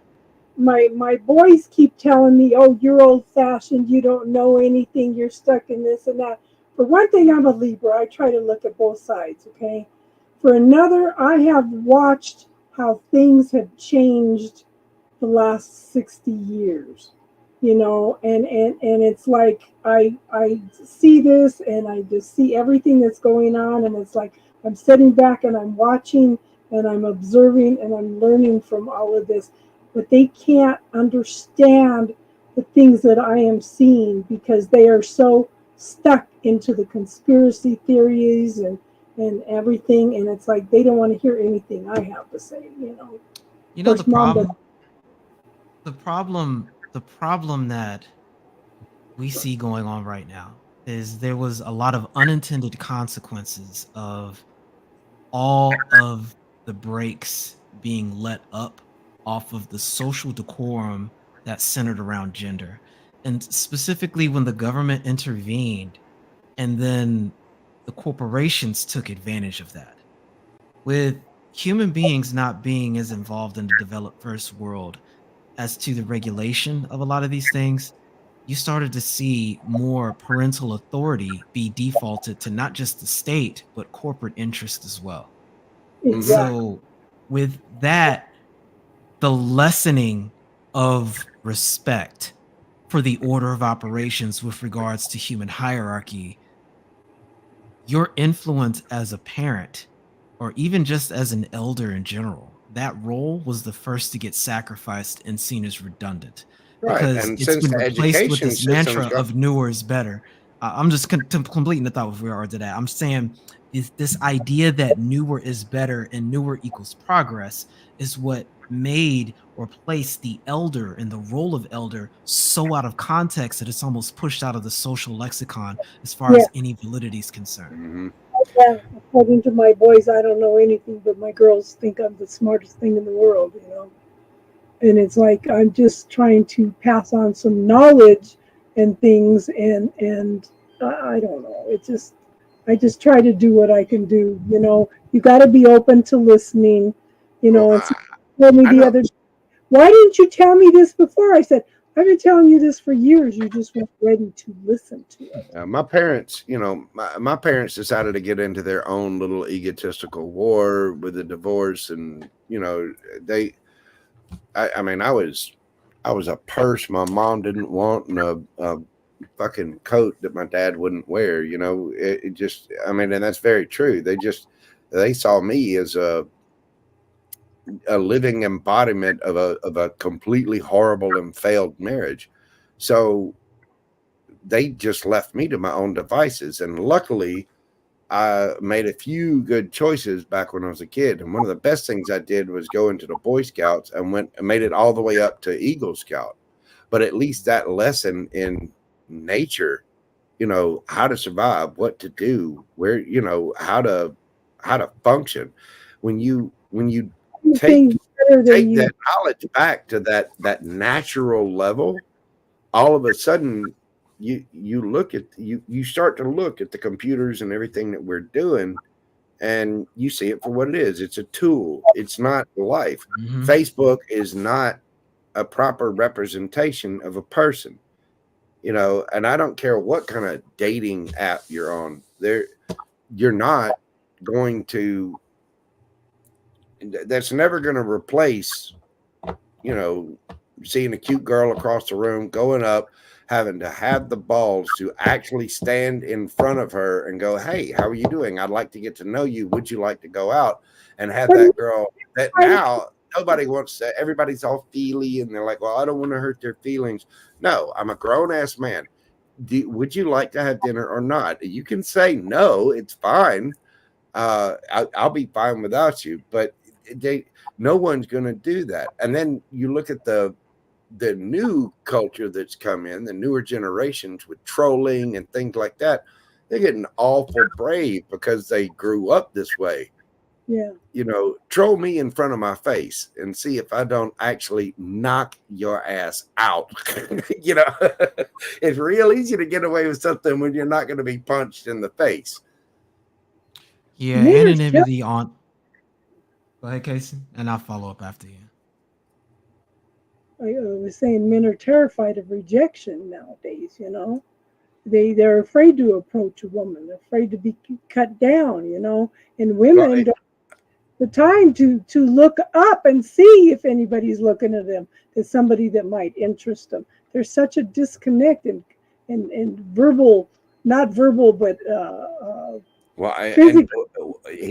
this is where Nameless brings up good points and brings that in there. One of the reasons why men don't want to do that, I mean, if you go up and tell a woman that you're actually interested in her and that you think she looks good, whatever, boom, right there, you are already guilty of harassment. You're guilty of sexual harassment. You're guilty of, I mean, you can be just crucified just for going up and saying, "Hey, I think you're pretty. I'd like to get to know you. Could we have dinner?" I mean, yeah, there's so many instances where all of a sudden it's a few things going on. And I will cut this down to depersonalizing as much as possible. At its core, two observations. One, people who are best matched are not matching. And number two, generally speaking, what we see is the modern society, as technology and as a result, civilization begins to outpace the speed at which culture can address it. The roles that were first replaced and addressed by technology have been largely roles that men have traditionally filled.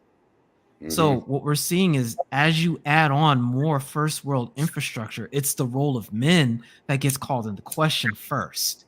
Because if you look at the monopoly on violence, that's been handed off to the state ever since the creation of nation states. Then as weaponry gets more sophisticated, the immediate presence and need for men to dominate physically in a non-official capacity lessens.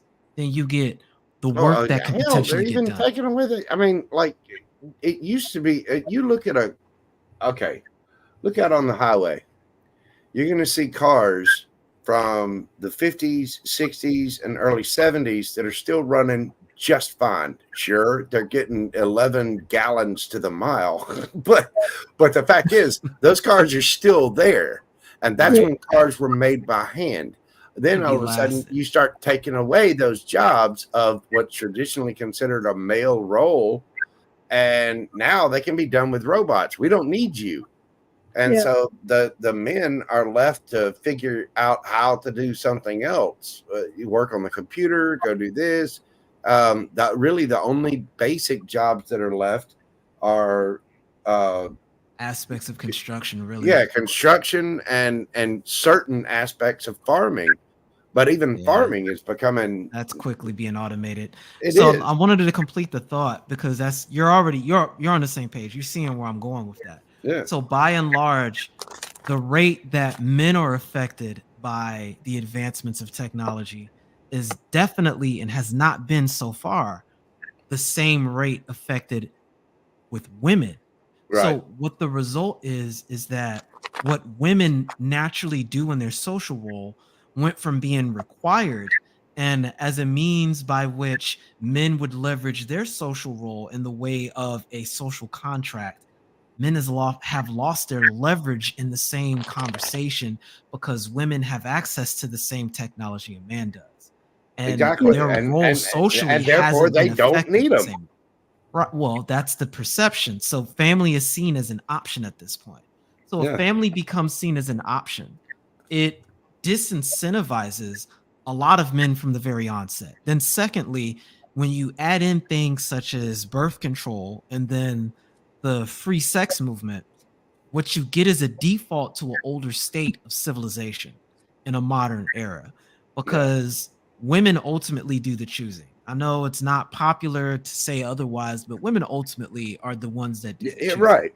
Well, that's So if why they matriarchal societies went with the everything was handed down through the woman because the womb does not lie.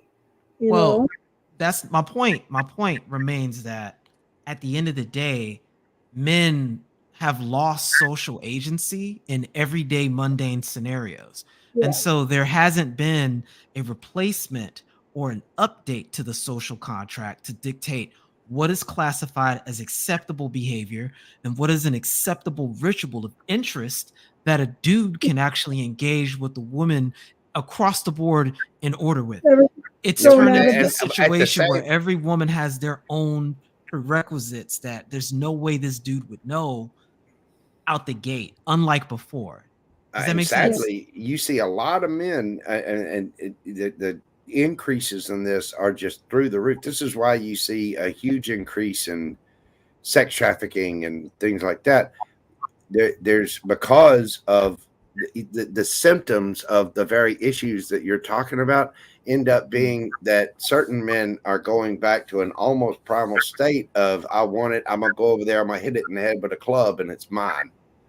And Or they're totally withdrawing entirely. yeah, I think there are exactly. rates now where there's more men that are alone and sexless than we've ever seen.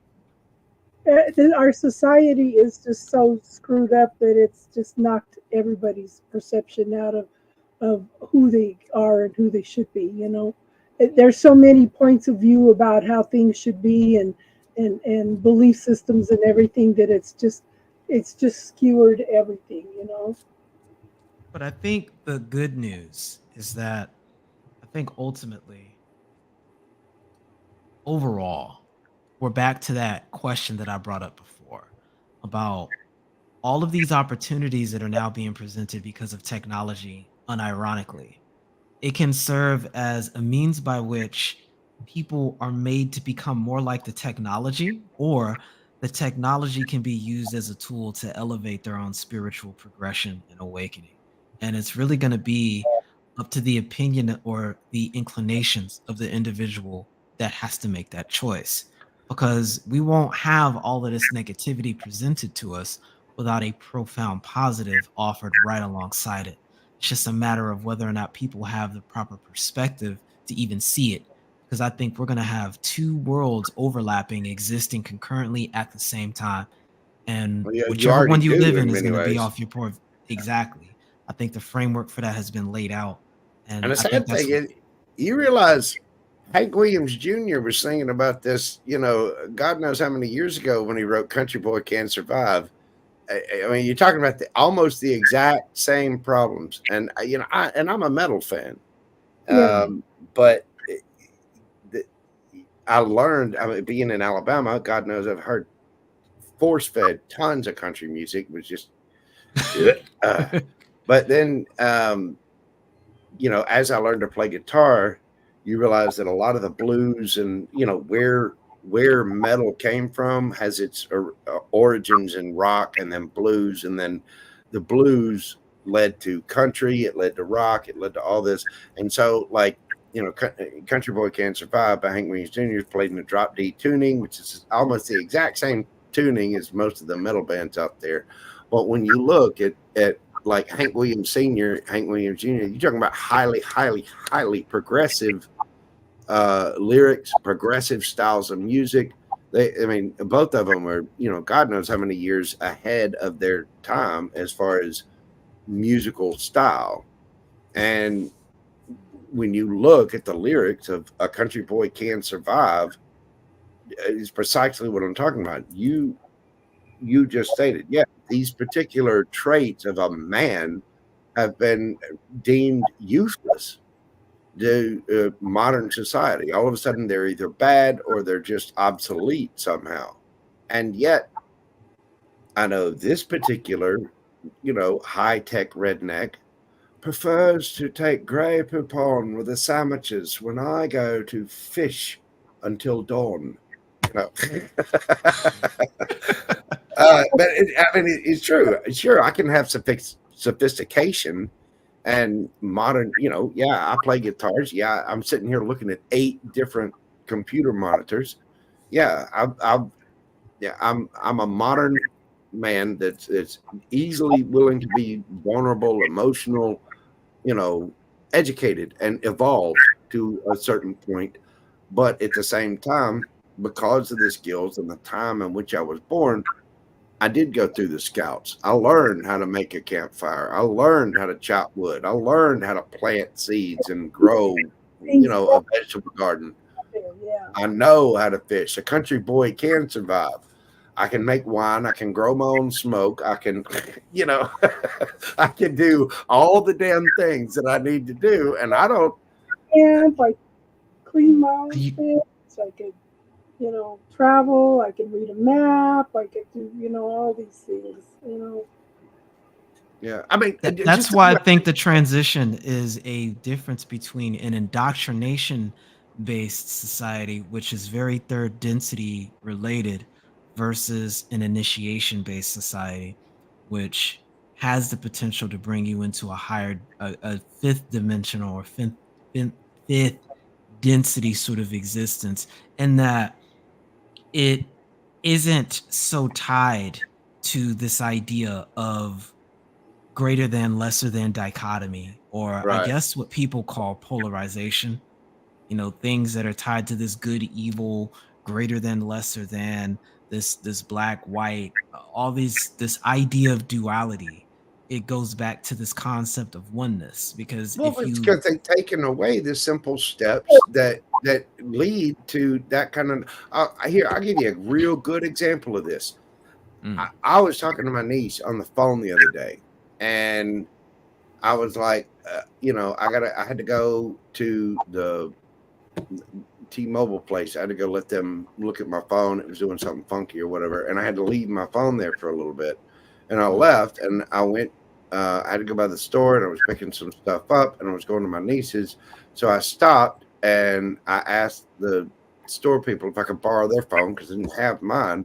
And I called my niece, and she's like, "How in the hell did you remember my phone number?" I'm like, "Well, back in the day, I actually had to write that shit down and list out phone numbers. I had a phone book with my personal contacts in it. And if I wanted to remember how to call my niece, I knew her phone number. I may have your name, but I will remember your phone number. Yeah. I mean, it's the same reason why it's because of the jackassery that I've gotten into in my life. Sure. I know my lawyer's phone number by heart. You know what I mean? And do you know what a big advantage that is? If you do, God forbid, get arrested for something stupid, they're going to take your phone away. And then you're going to say, well, okay, I need to call so-and-so. Can I get the number out of my phone? No, you can't. And they don't have to give you your cell phone. So it's up to you to know what number to call. And, you know, that one stupid little thing where now it's just a button. I was like, you don't even know my phone number at all? She was like, no, it just says Uncle Joe, and I just hit the button. I'm like, see, that's the problem. And it's only going to compound. Yeah. So, go ahead. So you make me think what Casey and I have been talking about this for a couple of weeks. She was asking me about a situation at work, how they are just not aware, they're not awake. And I said, well, you know, it's kind of like if you watch Star Trek and you watch the holodeck, you put in a program, and these beings, these programs pop up to interact with you, but there's no consciousness there. I said there's a lot of people out there that are actually like that. They just came to play out a scenario in your life for you to learn from and to interact from. So now she's starting to use that, and she says, they're mindless bots. I'm seeing them everywhere. You know, it's like we have these things that are popping up to teach us and interact with us and see what we're learning and stuff. So when you were talking about, you know, 3-dimensional beings or awakened beings and stuff, and it's like, you make me think of that. You know, we've got all these things playing out around us, and not all of them are humans, or not all of them are enlightened beings. They're just here to play out a story for us, you know. All right. Well, I And mean, people think of the same thing, and they start to call it. Along the same lines, you can say that people start to call things supernatural. They talk about angels, they talk about spirits, or the cryptozoological creatures, or this or that or the other, or like say for example, you take the Loch Ness monster, right? It's supposedly a plesiosaur that's stuck in a lake, blah blah blah blah blah. Well, who's to say there's not a time shift that runs through?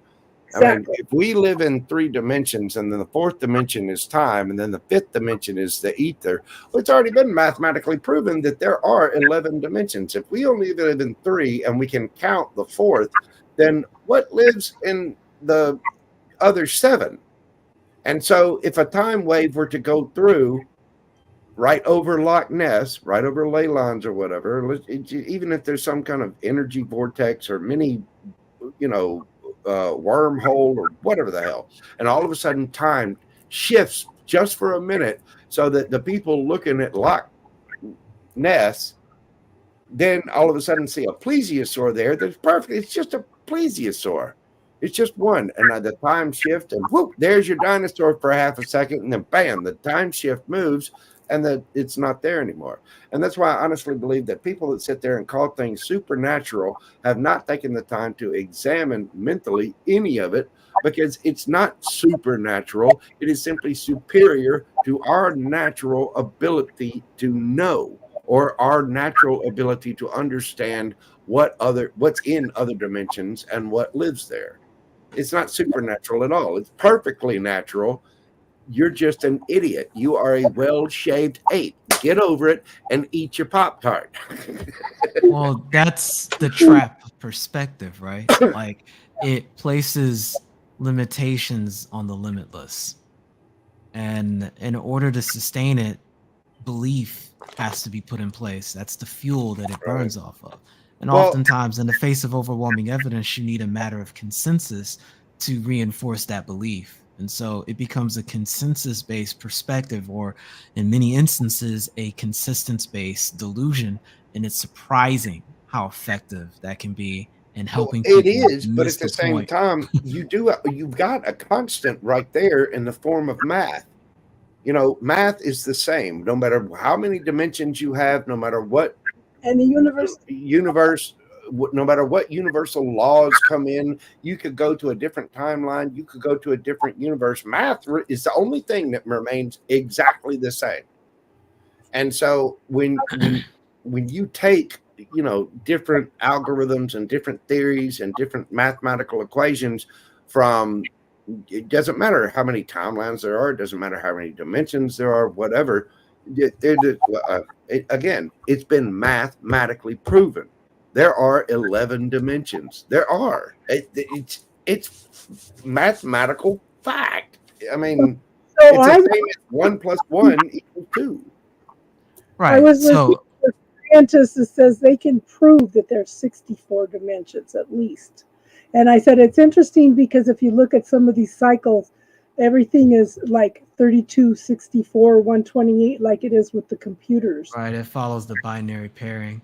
Yeah. The only point I was making is just the issue of perspective and how it has the potential in the aggregate to create delusions by way of belief. And so there's some people who operate with a similar mathematics, but their mathematics is 1 + 1 = 3. And that's what they go off of. And everyone else agrees to go to it, either consensually, non-consensually, or it's done in the subconscious, really. And that's how they view reality. And when you present something that runs counter to that, that's when the whole argument that I was bringing up earlier occurs, and people start getting irrational and want to attack you and think you're this existential threat to their worldview. Like, folks will figure it out. They don't want you to have the common sense to know that you know, that hot girl from Belgium with, you know, triple D sized breasts and apparently nothing but dental floss to wear, who just made her Instagram page yesterday and only has 4 pictures on it, all of a sudden found your profile somehow, thinks you're cute, is like, hey sugar, what are you doing? You know, But you know what? That chick within a course of hours will have hundreds of thousands she of will. followers.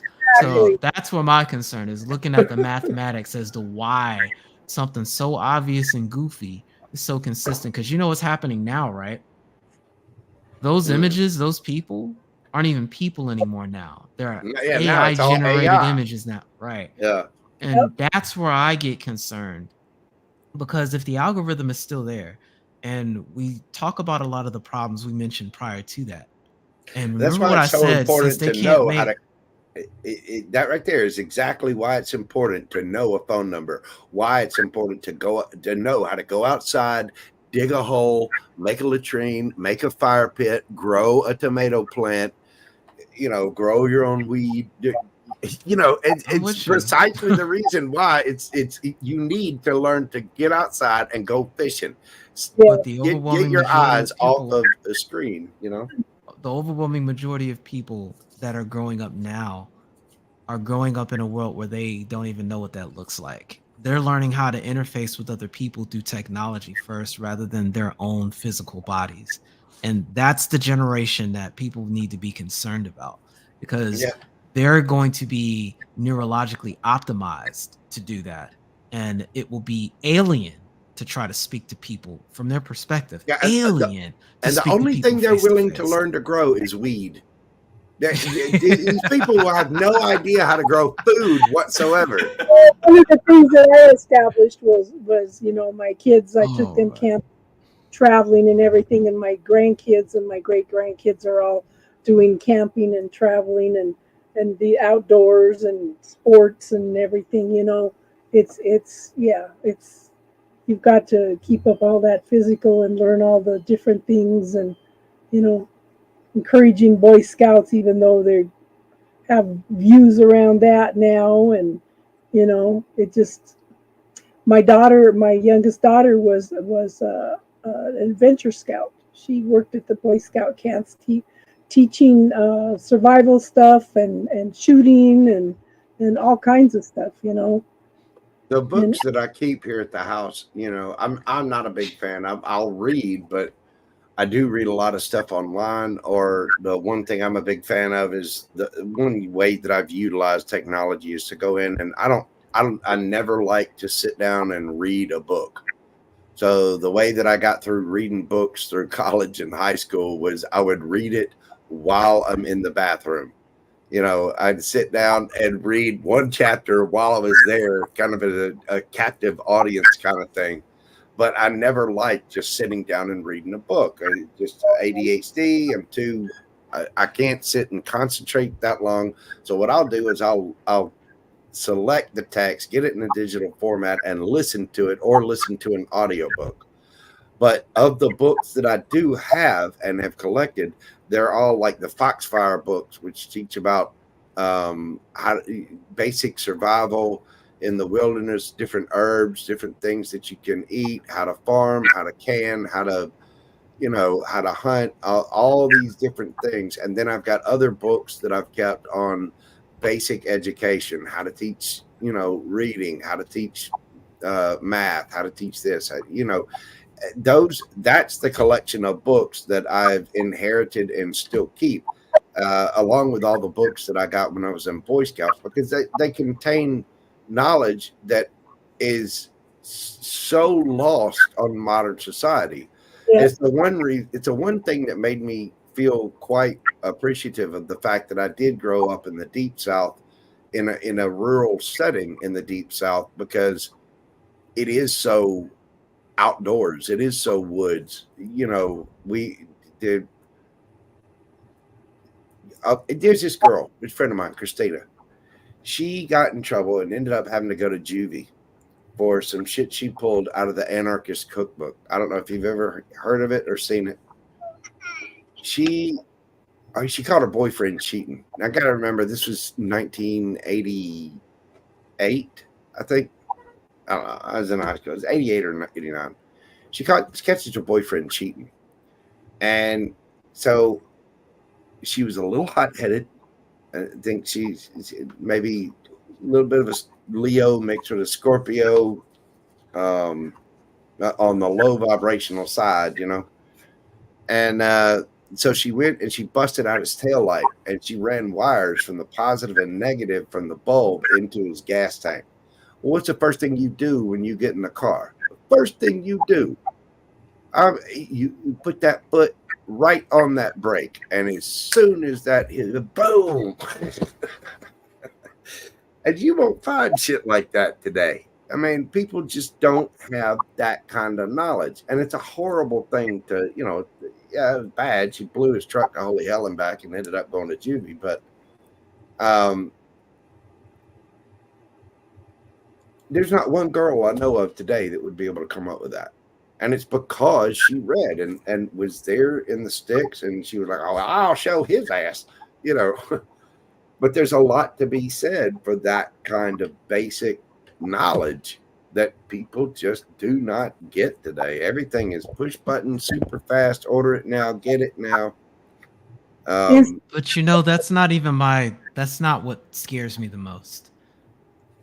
Because but at the end of the day, there's somebody there. Well, with that here's knowledge, why. you would have stopped what you're talking about, though. I'll qualify what I'm saying, and I think you'll agree with me when I finish the thought. Right. I think it's scarier. Not that they're losing that ground root bit of information. What's being lost is people's ability to be humane towards one another. Exactly. Yeah.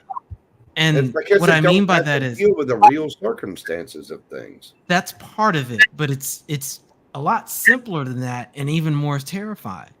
And it goes back to what I was saying before.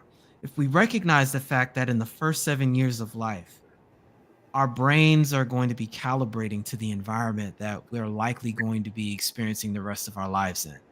And the younger you are, the greater level of neuroplasticity you have. And if the majority of your physical interaction is with the flat screen that's giving you images, what kind of person is that actually cultivating and developing when in the most impersonable years? Okay, so you can acknowledge, well, you probably rock with the statement I was going to say with regards to it, which is because what I call the technocracy, because they can't make computers more like humans, they will instead make humans more like computers. Yeah. Again, you see where I'm going now? It's the monkey that pushes the button to get the banana. I mean, yeah, exactly. And the thing is, that terrifies me more than anything when I look at what's going on in a democracy. Yeah, when you see people that have that grassroots knowledge, though, just like you're saying, when the kids are little bitty, if they're sent outside to play, drinking out of the garden hose, being taught, okay, you messed up, go get me a switch, and don't come inside until that street light comes on. If you're thirsty, the garden hose is over there. If you got to pee, just go behind the bush, around the back side of the house. And when you go outside and you learn to build a fire, and you learn to do this, you learn to fish, you learn to garden, you learn to, when you do all of those little things and realize that on a mass scale, you need other people if you're going to have a community to help you do this on a much bigger scale. And that level of commerce, that level of interaction, collaboration, cooperation, all of that, that's where that comes from. And what you're talking about, I mean, you're exactly right, because what it's doing is taking all of that away. It's making it to where, let's say you did that, right?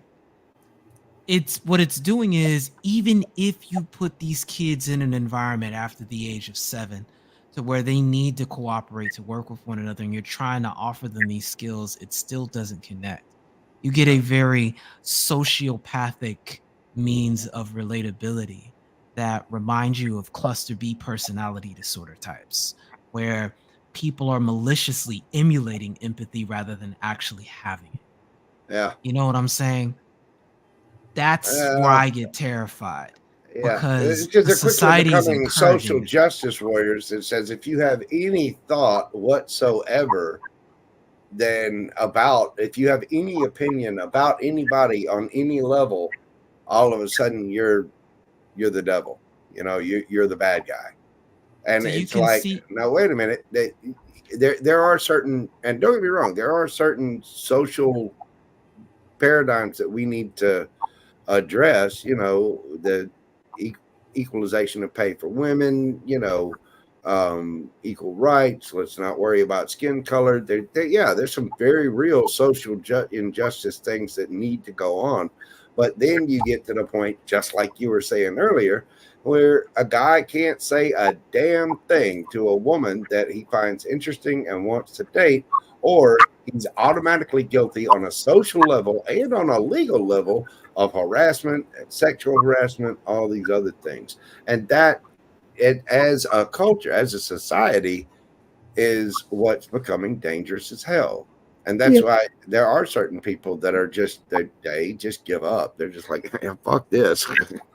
Bye. well, what I'm highlighting here is, since the society rewards sociopathic and psychopathic behavior, you couple that with the financial incentive to want to look better by way of something like a social score, right? And now you're seeing more opportunities for that sociopathic behavior to manifest itself in the form of emulated empathy. And that's the concerning part, because that's where you're getting into human beings behaving like an algorithm. Mm-hmm. Right. Well, and you're also getting into human beings on a certain level, basically behaving in mob rule. I mean, it is. It's precisely what you're saying. You know, well, the popular is the best, and then, you know, this over here is nothing because it's not popular, and that literally that is mob rule. Comparing the difference between useless versus worthless. Yeah, and it's not a democracy. It's none of the ideas or none of the things that you're voting on they're not laws. They're not things to put into social structure or rules or, you know, oversights to keep things from getting out of control. It's just, everybody hates Trump. You got to hate Trump. You know, I don't give a damn. I could care less. I could care less if his hair is actually made of cotton candy or if he likes to hump water buffalo to Nicola Hurd. I don't give a damn. That's just me. But then if somebody else comes up and says, well, I think Trump's got a good idea about this right here. Not that I agree with all of his other policies, but just this one thing right here, he's made a good point. And then because it's associated with this person, that's when mob rule comes in and goes, oh, well, he's a bigot and he's this and that and the other. You can't say that. And you're now, all of a sudden, you're guilty by association of being, you know, aligned with a warring faction. From a single life. Yeah. That's one of the consequences, right? But yeah, that's where I go back to my concern, where if these kids have been set up from the beginning, the physical mechanisms to relate, how can they, when that neuroplasticity begins to get worse and worse as they get older and is being reinforced by their upbringing, their socialization, by way of being raised very most likely in the near future by the very AI. Well, nameless. I'm kind of seeing, for me, I'm kind of seeing that there's an awakening of these kids that are coming in now. Okay? I think these kids under 18 are coming in much more aware of a lot of things and paying attention to things. Yeah. You know, we were kind of talking about this earlier, and we were saying, I was saying, I think the most dangerous people right now are the people that in their 60s, 70s, and 80s, because these were the people that came in as the hippies and stuff. What the hell happened to them? Instead of peace and love and everything, now is everything's judgment and control and no common sense and stuff. It's like, what the hell? What happened here? You know? Yeah. It Well, just, they're trying. They're the last vestige of power that the silent generation really handed off to them and the boomers. So, you know, it's we're about to see a massive wolf. cutting in and out, hun. Oh, there he goes. Apparently got lost in it. Well, Nameless, if you can still hear me, man, it's wonderful talking to you as always. Miss Casey, I'm going to go get my happy ass in the bed.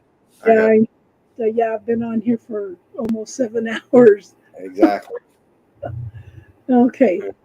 Well, you take care of yourself, dear, and I will talk to you sometime. Well, if nothing else, I'll talk to you next Friday.